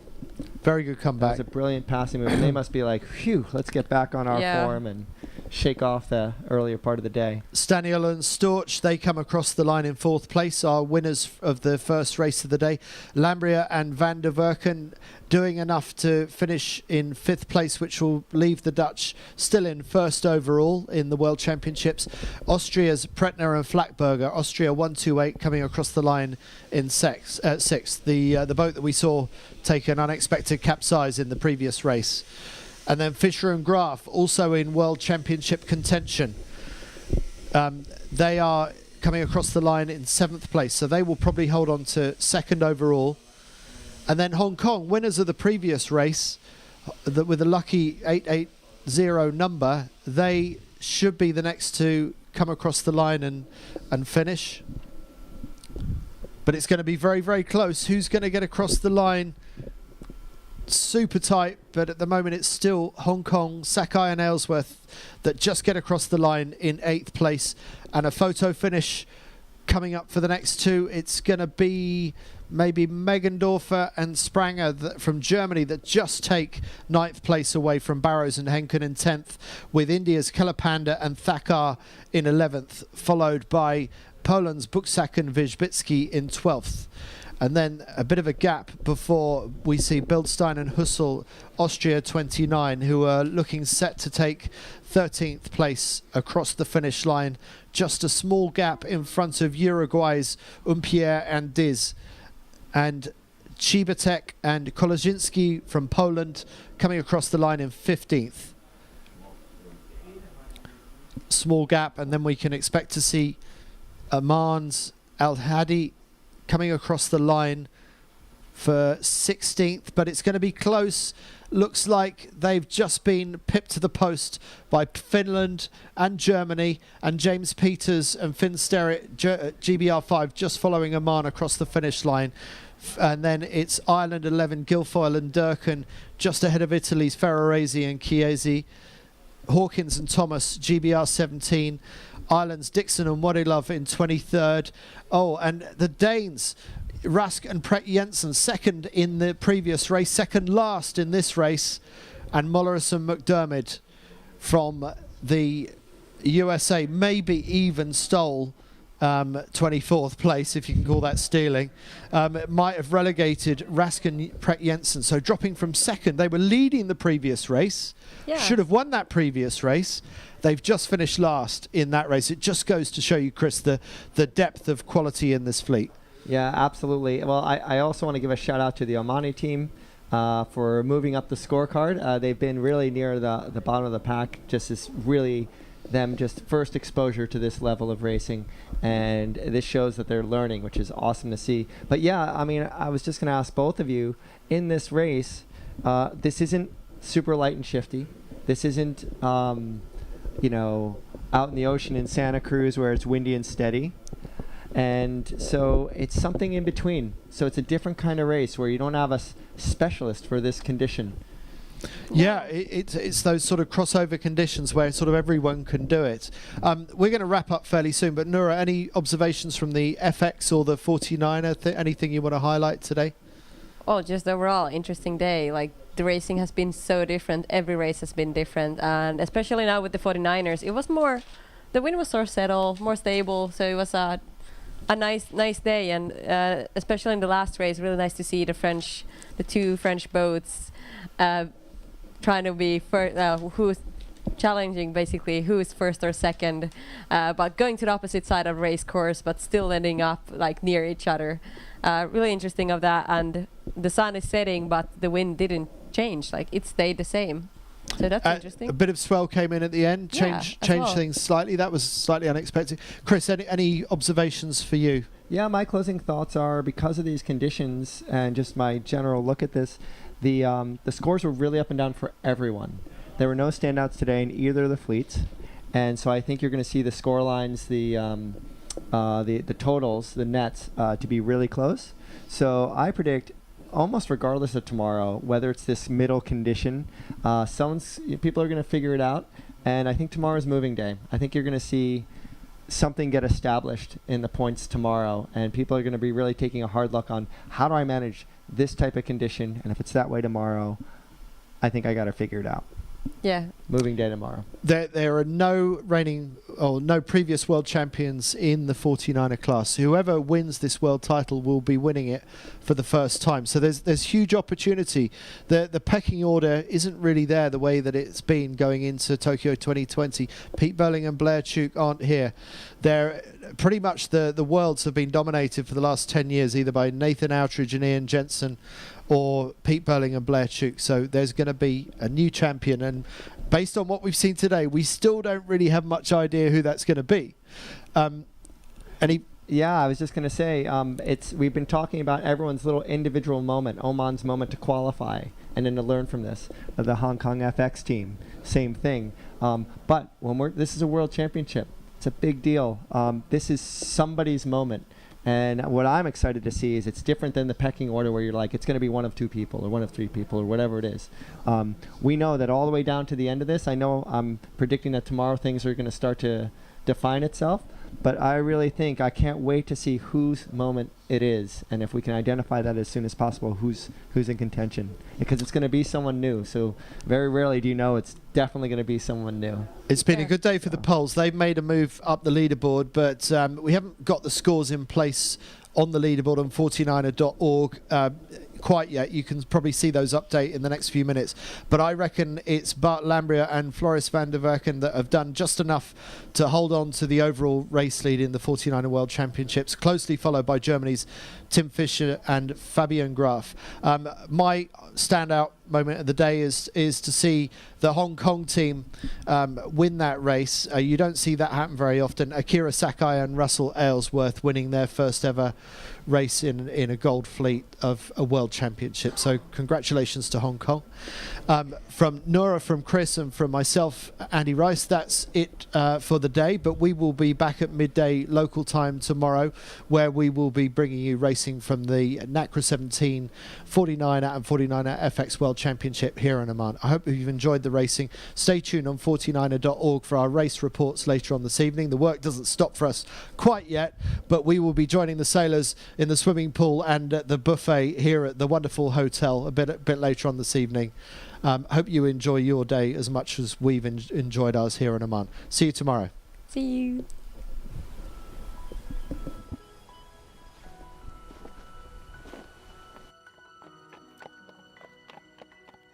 بتراثنا الحضاري تفردنا، وبتاريخنا العريق ازدهرنا.